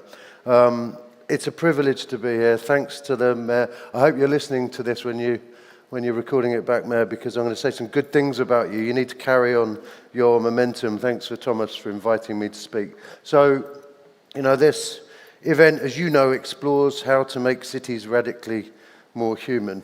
Not like that entrance foyer that OMA developed, I think. But anyway, that's a bit unfair. It aims to spark a global conversation about how buildings make us feel, the impact of the outside of our buildings on health and society. It's been fantastic the last day or two, creating buildings and spaces that are loved and last. So the Mayor recognises, which is really impressive, that design in cities is important to drive and strengthen the growth engine and cultural power of cities. Thomas, of course, is evangelical. Where's the forward button here? Is it that one? There we are. No, not that one. Green. There we go. Thomas is evangelical about the power of incredible design. We all know that. So, you know, why am I here? So I'm invited here to provide a bridge, if you like, across the troubled water between these two understandings, you know, for the developers, the builders, the planners in the room and beyond, if you're out there and listening to this at some future point. We simply have to get the developers to step up. And those developers like to talk about money. They're quite primitive beasts, developers. So Matt Bell said, I said, why am I here? And he said, you're here to talk about the money. So I'm here to talk about the money, which is all a bit grubby, I think. After all of those really intellectual chats, it's a bit grubby. I'm sorry about that, but I'm here to talk about the money. So the core question, he said, that's being posed is however you want to make, you know, however much you want to make interesting buildings, how the heck can we afford it? And so my name is Richard Upton. I am a property developer. I live 9,100 kilometers from this stage in England. I have some 40 years of experience in property development and regeneration, which is why there's no dark hairs left. Now, there's a subtle difference between those two disciplines, development and regeneration. I'm going to explain that later. It's very important. I started my first property company in 1991. Since then, have developed and master planned some 25,000 homes. There's about 10,000 odd student residences. There's fire stations, millions of square meters of office space, libraries, public parks. And along the way, I recognized the power of heritage and culture in making and reshaping towns and cities across London. So I was appointed one of 16 commissioners of Historic England by the Secretary of State in the UK government. That's a role I've had for some 8 years, and I really enjoy it. I'm also a visiting fellow at Reading University's real estate course in the UK, and that's relevant because my role in that course, which is one of the best courses in real estate on the planet, I believe, is that I teach purpose. I teach what's the point of property development. And the point of it is everything we're talking about here. It's to make the world a better place, simply. And it's not taught. The process is taught. So I'm infecting those young future developers. But until then, for the unenlightened, I'm going to return to the money. And that's one of my projects overlooking the River Thames. You'll know that. I'm going to talk about the money. So my last business, before I tried to retire anyway, was called U&I. It was listed on the London Stock Exchange. And it was relatively famous for creating beautiful regeneration projects. We were certainly trying very, very hard. We had a pipeline of £20 billion sterling, so a lot of stuff. And I sold the business, which was the right thing to do, to the biggest PLC in the UK, Land Securities, for a 73% premium to its share price in 2021. So if you want to talk about the money, there's a good example. It's like highlighted up there. A good deal for the shareholders, yep. But I tell you what, I think they got a brilliant deal as well, and I'll explain why. I'll come back to that. So in my experience, how is my experience in building beautiful regeneration projects 9,100 kilometers away in a country with very different cultural and economic qualities relevant to South Korea and relevant to Seoul? I think it's very relevant. We're both subject to the increasing trend of urbanization. There is a significant interdependence, as your mayor knows, more than most mayors, I must say, that I've met, between beautiful urbanization and sustained economic development. Today, 50% of the global population, or 4.4 billion people, reside in urban areas, and that trend is continuing at a pace. So 70% of humanity, or an additional 2.3 billion people, will be living in cities. In the UK, that rate of urbanization took place over 300 years. 300 years from the early 1700s to the present. And this map maps that growth, 300 years. In Korea, the rate of urbanization has increased rapidly over just 40 years. 300 years to 40 years. London's also around 10 million people, same as Seoul. That's incredible growth in a very, very short period of time. Pally, as Thomas would say, on steroids. So why is this important? I think it's important because there are some lessons from England that have parallels here. Rapid growth usually fosters reckless, soulless development. It's permitted by policymakers in pursuit of economic growth at any cost. Developers and builders become become rich and culturally expert in delivering engineered, efficient, boring buildings in the pursuit of just growth and profit. So after decades or so of success from that approach, why change? Why bother? Builders and developers have become culturally set to carry on as they have done before. So there's no need for them to perceptibly to change. There's little or no desire from the property industry to invest in product design and beautiful design. So we're stuck with a Nokia or a BlackBerry. We know what happened to those. We don't progress to Apple and Samsung and beautiful things we've all got in front of us and in our pockets. And yet visionaries like Mayor Si-hoon and Thomas can see into the future. That soulless buildings and cities damage health, damage well-being, don't bring any joy, and incredibly unsustainable for the long term. Thomas said earlier, average age of a building here, I think it's 28.5 years. In England, 77 years for all types of property. You know, they're both a bit short, huh? Buildings can last for thousands of years. So in those two statistics, an environmental crime of hideous proportions. So Korea has suffered, as has England, with a period of urban decline. And there's a need for regeneration rather than just development. And that, my friends, is a very, very big distinction. Development needs just building on land, that needs efficiency, it needs risk management, it needs engineering, just bash it out. Regeneration, which is changing something in the existing urban fabric, needs all of the above, but with much greater vision and purpose, and creates substantially more value for shareholders and society. And I think that's my job to try and explain. So my business, as I said earlier, was sold for a 73% premium to share price. It was 190 million. It's public knowledge. It's out there.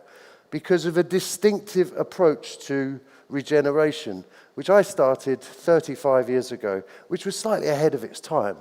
Perhaps there's some correlation here and some learning for Seoul. And this is not just about making money, it's also about survival, I would argue. This is what Larry Fink of Blackstone, that's the biggest investment fund, I believe, still in the world. He said that society is demanding that companies, both public and private, serve a social purpose. You can read the rest. This is about survival. Those that don't adapt for where we are now with our cities will simply fail in time. So, Soulful, thoughtful regeneration creates brand value and goodwill value for the value of a company. But it's also critical to the survival, not just of the business, but of the planet, as has been explained earlier. And its time is now. There's a lot of stuff on this slide. You don't have to read it, but I'll just talk you through it. It's a brilliant World Bank report on the issues facing Seoul, and that the market has need over a massive growth stage and a maturity stage. Cleo was talking about just in an analysis of building stages. It gets to a period in the fourth column of over-urbanization and decline. Hello, that's where we are now.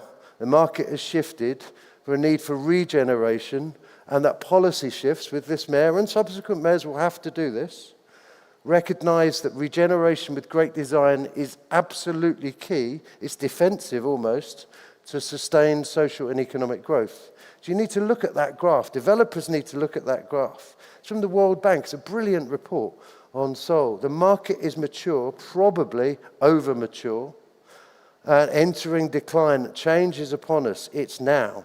So unless developers, and if you're watching this back, unless you change the objectives of your business and the culture of your business to be aligned with the government and the mayor's focus to be purposeful, to understand that design is a growth engine for economic value, competitiveness, identity, emotion, quality of life, you're going to die.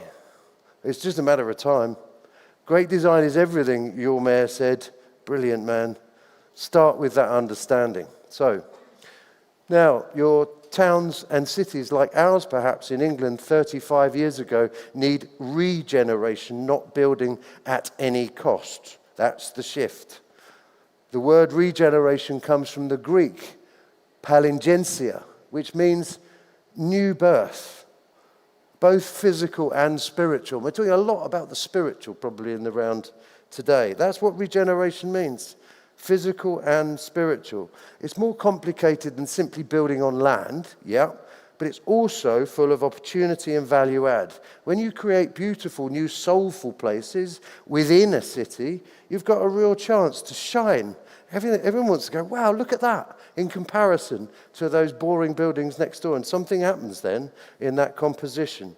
Often you've got a chance to work with retaining older buildings and editing them rather than rewriting them. And there's an authenticity, there's a connection, there's a belonging, there's a happiness, there's a value in that. And that creates, as I'll explain with some examples, some incredible value. So let me take this down to a project level for those naysayers that are watching in. I'll provide you with some project examples. This site, it's near Heathrow in London, where you probably fly in from here. It was home of his master's voice factory, and they used to press records. Those, for the younger ones, they're black things with holes in that go round and round. They play music, records, and they played, there's one there.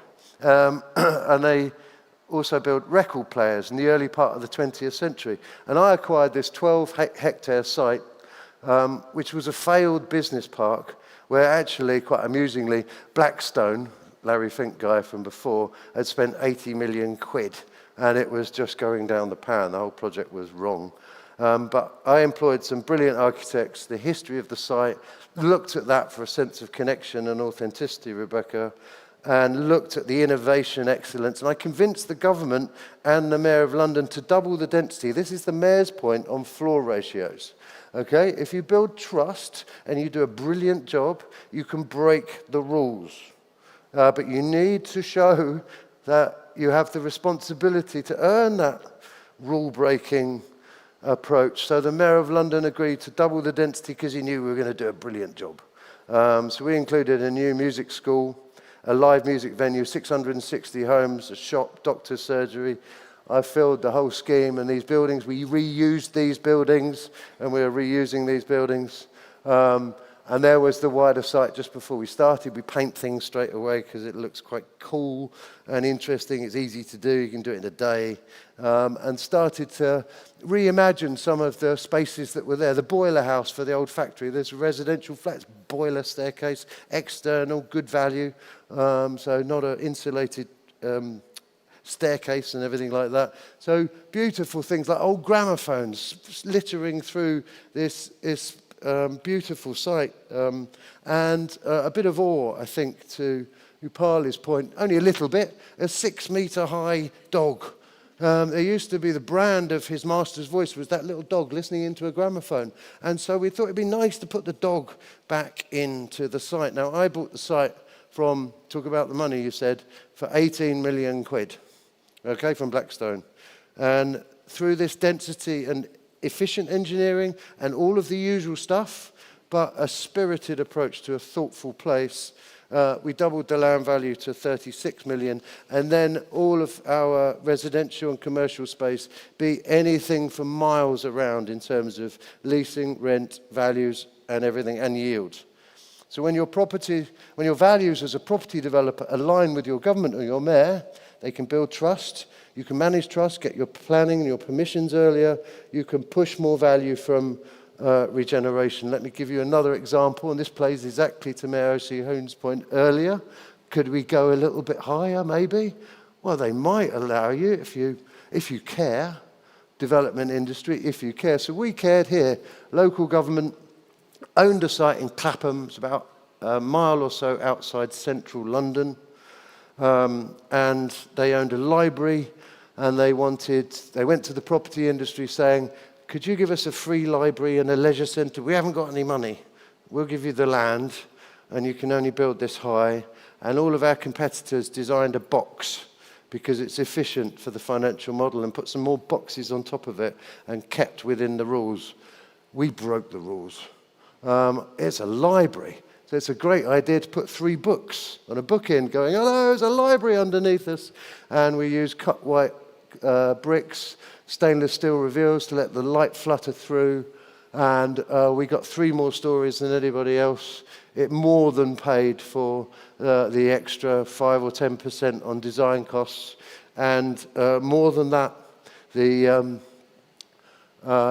it is, sitting on a stiletto with a library underneath, and the council, the local government, got millions of pounds, over 1.2 million of a profit share. So we shared our money back with the public sector. What's not to like? And the auditorium, this is the library, there's a bit of awe, I hope. We had to inspire kids to learn. Do you want to go in and go, yippee, where's my book or tablet or wherever else you take in a library these days? So that's provided at no cost to the public purse and a profit share. So again, where you align your approach, your purpose with the needs of government, then permits are easier and, I've got just a quick other example in Manchester. Probably, shouldn't say this, but probably England's second city. Sorry, Birmingham. So again, just to show you some examples, just talking to the point of authenticity and connection, I think when you delve into the soil of a site and the history, and you start to respect the stories of that place, you create those connections. And I know more about the history of a site than anyone else on the planet I've ever developed, because I think it's a responsibility. So Mayfield here, 12 acres of contaminated land right in the heart of the city, and my brief was soulful transformation, and that soul has to come from a passion for the history. Here it was a printers in the 17th century called Mayfield because of the madder plant that grew here. It had to be crushed up, made into purple dye, and use the river as the resource that was capped, that we woke up. I could bore you for hours with the history of this site, and we weaved them into the brief and told our entire design team, this is all about soulful transformation with efficient development metrics. But the first thing came first. So the first 2 phases used that. It was a very early CGI. It delivers around 3 million square feet, 300,000 square meters. It's around £2 billion sterling. That's just one project. And we challenged the standard assumption that the park should come later in the development. Difficult to make this work, but we built the park first. Thomas has seen it. This is £23 million of sterling of public park. It's got history, archaeology. We wove anything we found in the ground, we reused. That's not a CGI, that's it finished. We built the park first, before any buildings. Difficult to do that, but we had the government to support us, and they, again, told us to knock down all those existing buildings. And we said, no.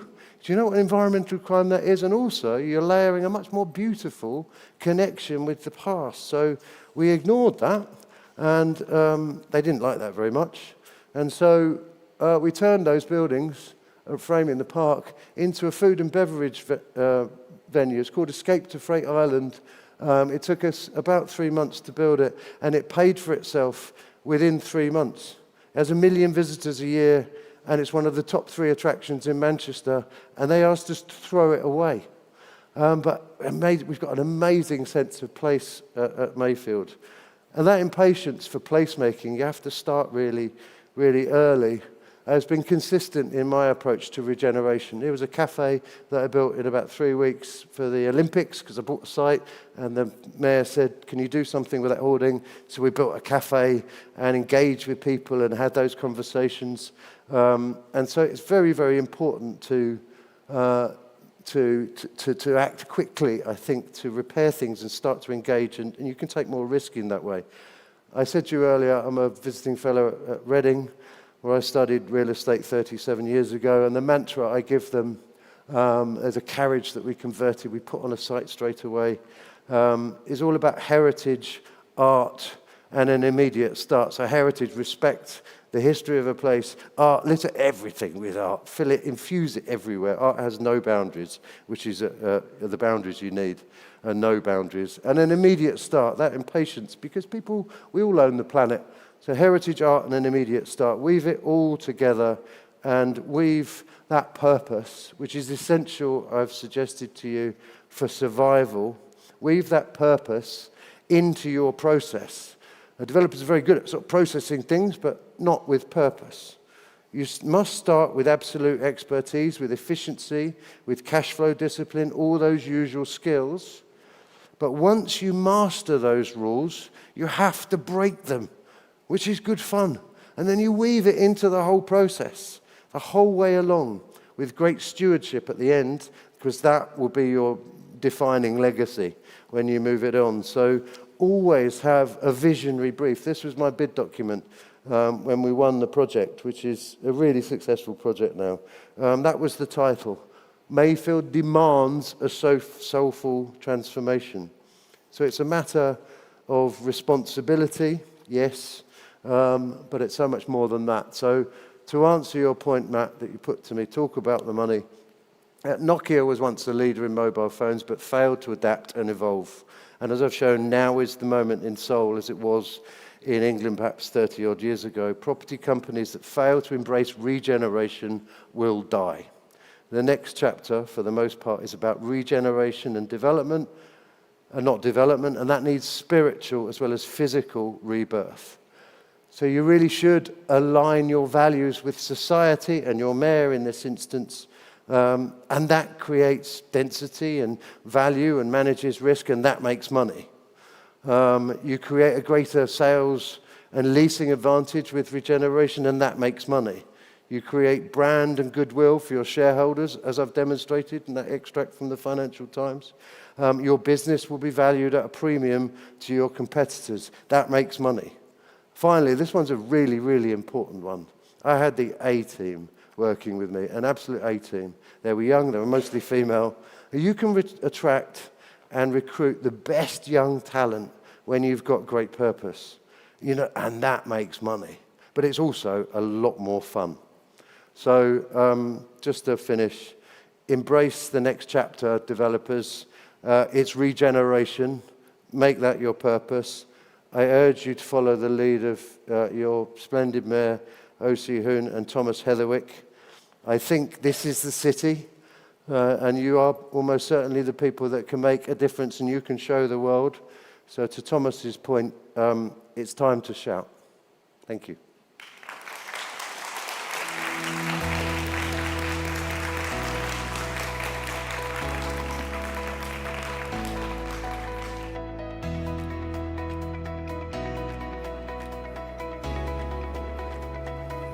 네, 오늘 마지막 발제를 That was our last speaker, and I'd like to thank our two speakers once again for their presentations.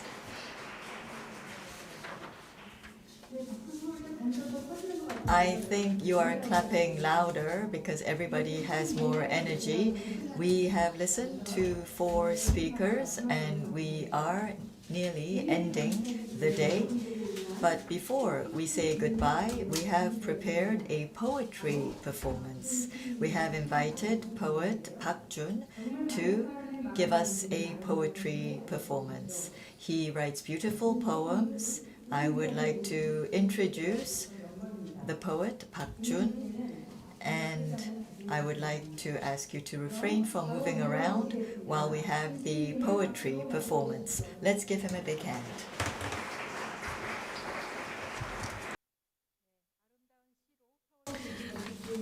Yes, that was a beautiful reading of the poem. Once again, warm round of applause to our poet, Mr. Jun Park. Now we're really at the end of today's program. I'm going to invite Thomas Heatherwick for his closing remarks. So this is closing message that he's giving to all of the citizens of this city around the world. So Thomas, please welcome Thomas onto the stage.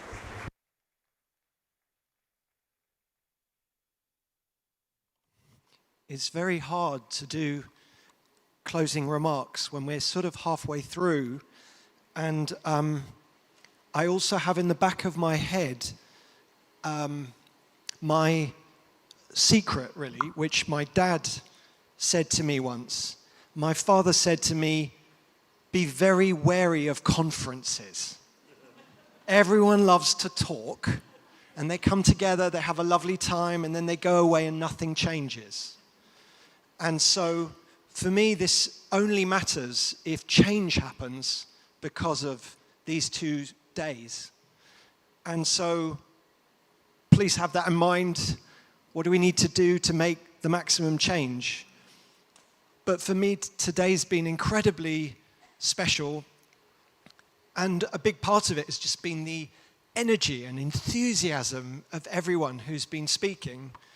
And I feel that there's some kind of watershed moment, because I must admit that this kind of conversation in most other places I've been to in the world starts with a lot of the audience looking at me in a kind of, well, I'm not sure I agree with your analysis of the problem. I'm not sure, maybe that's a bit what you think. I'm not sure there's such a problem. And basically nothing changes unless you can actually agree on something that needs to change. So sometimes I think, am I mad? And I think, am I just banging my head against a wall? And today was the day I felt there was no wall. I kept trying to find a wall I was smashing, and instead it felt there was an amazing togetherness. And I think that the exciting thing was feeling that we were here talking about health. That actually we should be sponsored by the National Health Service of Korea and the United Kingdom, that this is a health conversation ultimately. And it was amazing to see buildings being played. I loved that scary guy who didn't smile with the dark glasses. Where is he now? With the scary glove that you didn't want if he touches you and plays you. It sounds very rude. Also, Eunice taught me about clapping health. I didn't know that was a thing. It's all about health again. And I think that it was interesting because it felt that we've had these 2 universes. There have always been special buildings, but it feels like these universes got further apart, that the everyday buildings were losing their qualities that nourished society, but we were left with very exaggeratedly wonderful art museums and opera houses. So it felt like we moved to extreme creativity and kind of a feeling for a society of none. And so it was interesting also to think about the hypocrisy that we've had in the construction industry. Because we've had a construction industry and a design side of that industry that keeps saying, we are about rationality, about logic and rationality. And yet when you actually say, okay, you're about rationality and logicality, well then let's explore the science. Let's actually look at the science of how society's brains work. And we've had then, no, we're an art. We're art. How dare you measure?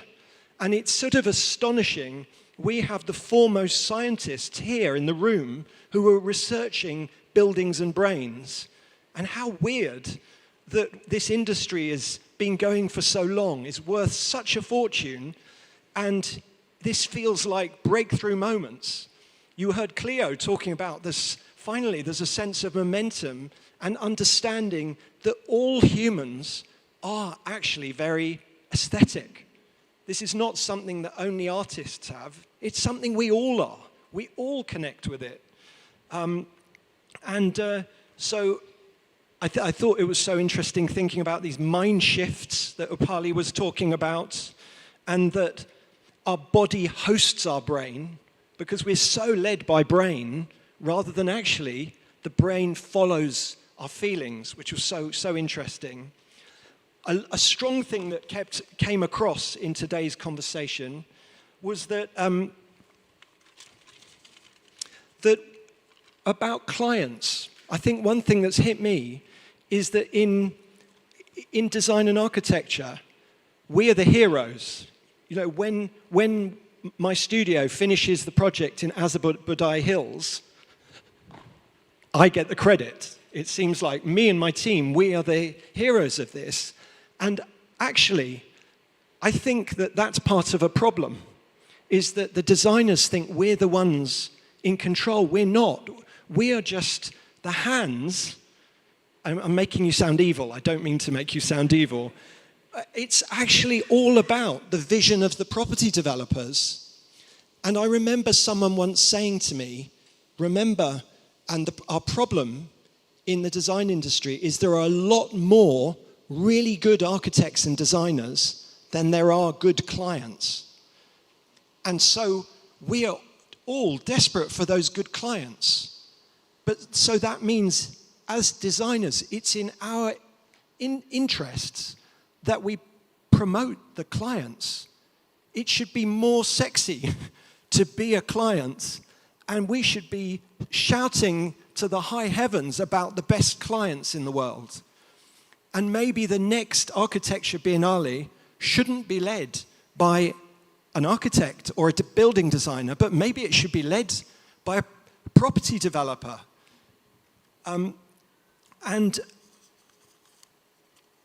so it was also so interesting thinking about awe and learning that awe, because we imagine that awe is about massive things, and awe sounds incredibly expensive. And I think that what we were learning today was that you can get awe from looking at something tiny, from a shell, from a leaf.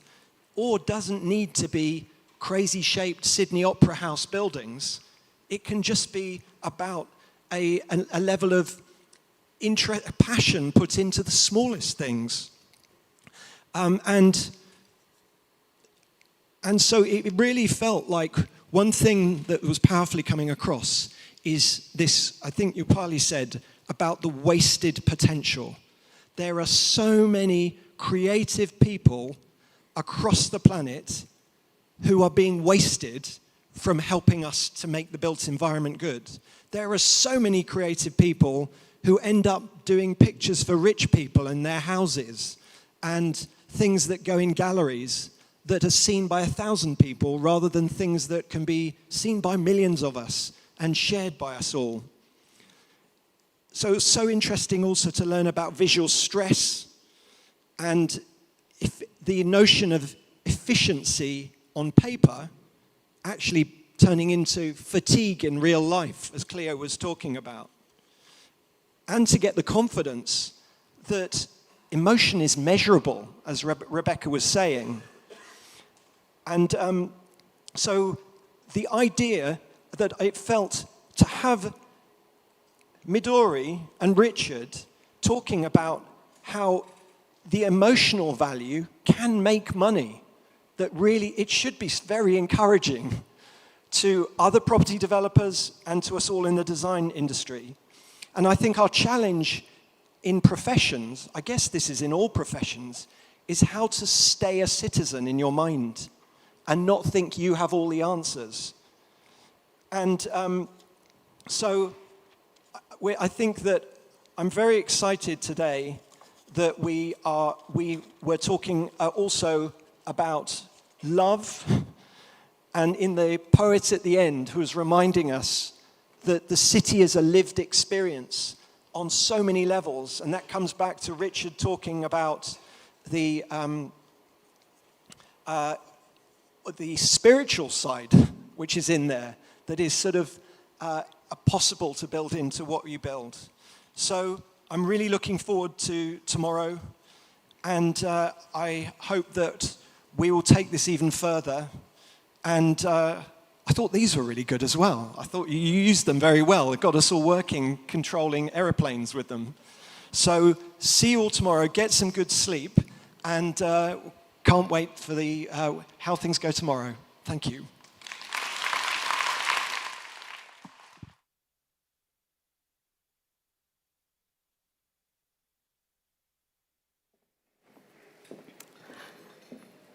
우리가 모두 한 번쯤은 되새겨야 할 중요한 I think we were able to listen to a message that was very important today. Let's give our General Director another warm round of applause. Yes, so this brings us to the end of the day one of the opening forum of the 5th Seoul Biennale of Architecture and Urbanism. Did you all have good time? Yes, the direction forward for global cities around this world. We were able to talk about very important and different topic. I believe that all the things that we've talked about today, I will cherish that deep in my heart. But today is not the end of the forum. Tomorrow we have the second day. From 9 a.m. tomorrow, there will be a tour of the Biennale exhibition, so please join us at 9 a.m. And the Heatherwick studio and the artists and the architects and artists who've been part of the Walls of Public Life will provide you with the guided tour. So please meet us at the Songyeon Plaza tomorrow morning at 9 a.m. And there are other programs for you tomorrow. So thank you very much, everyone, for being here with us until the very end. And I personally have to say thank you to many different people. We talk about emotional city, so I'm I'm full of emotion. I have to thank our 2 interpreters for making this communication possible. So thank you very much for your hard work for the whole day. And also we have our 2 sign language interpreters. Thank you very much. And we have all the staff who helped us with the microphone and the technology. Thank you very much to all the technicians. And I think you're all a good student. You're all trained to clap well. So thank you very much. This was Eunice Kim. Thank you very much. Your host and MC for today.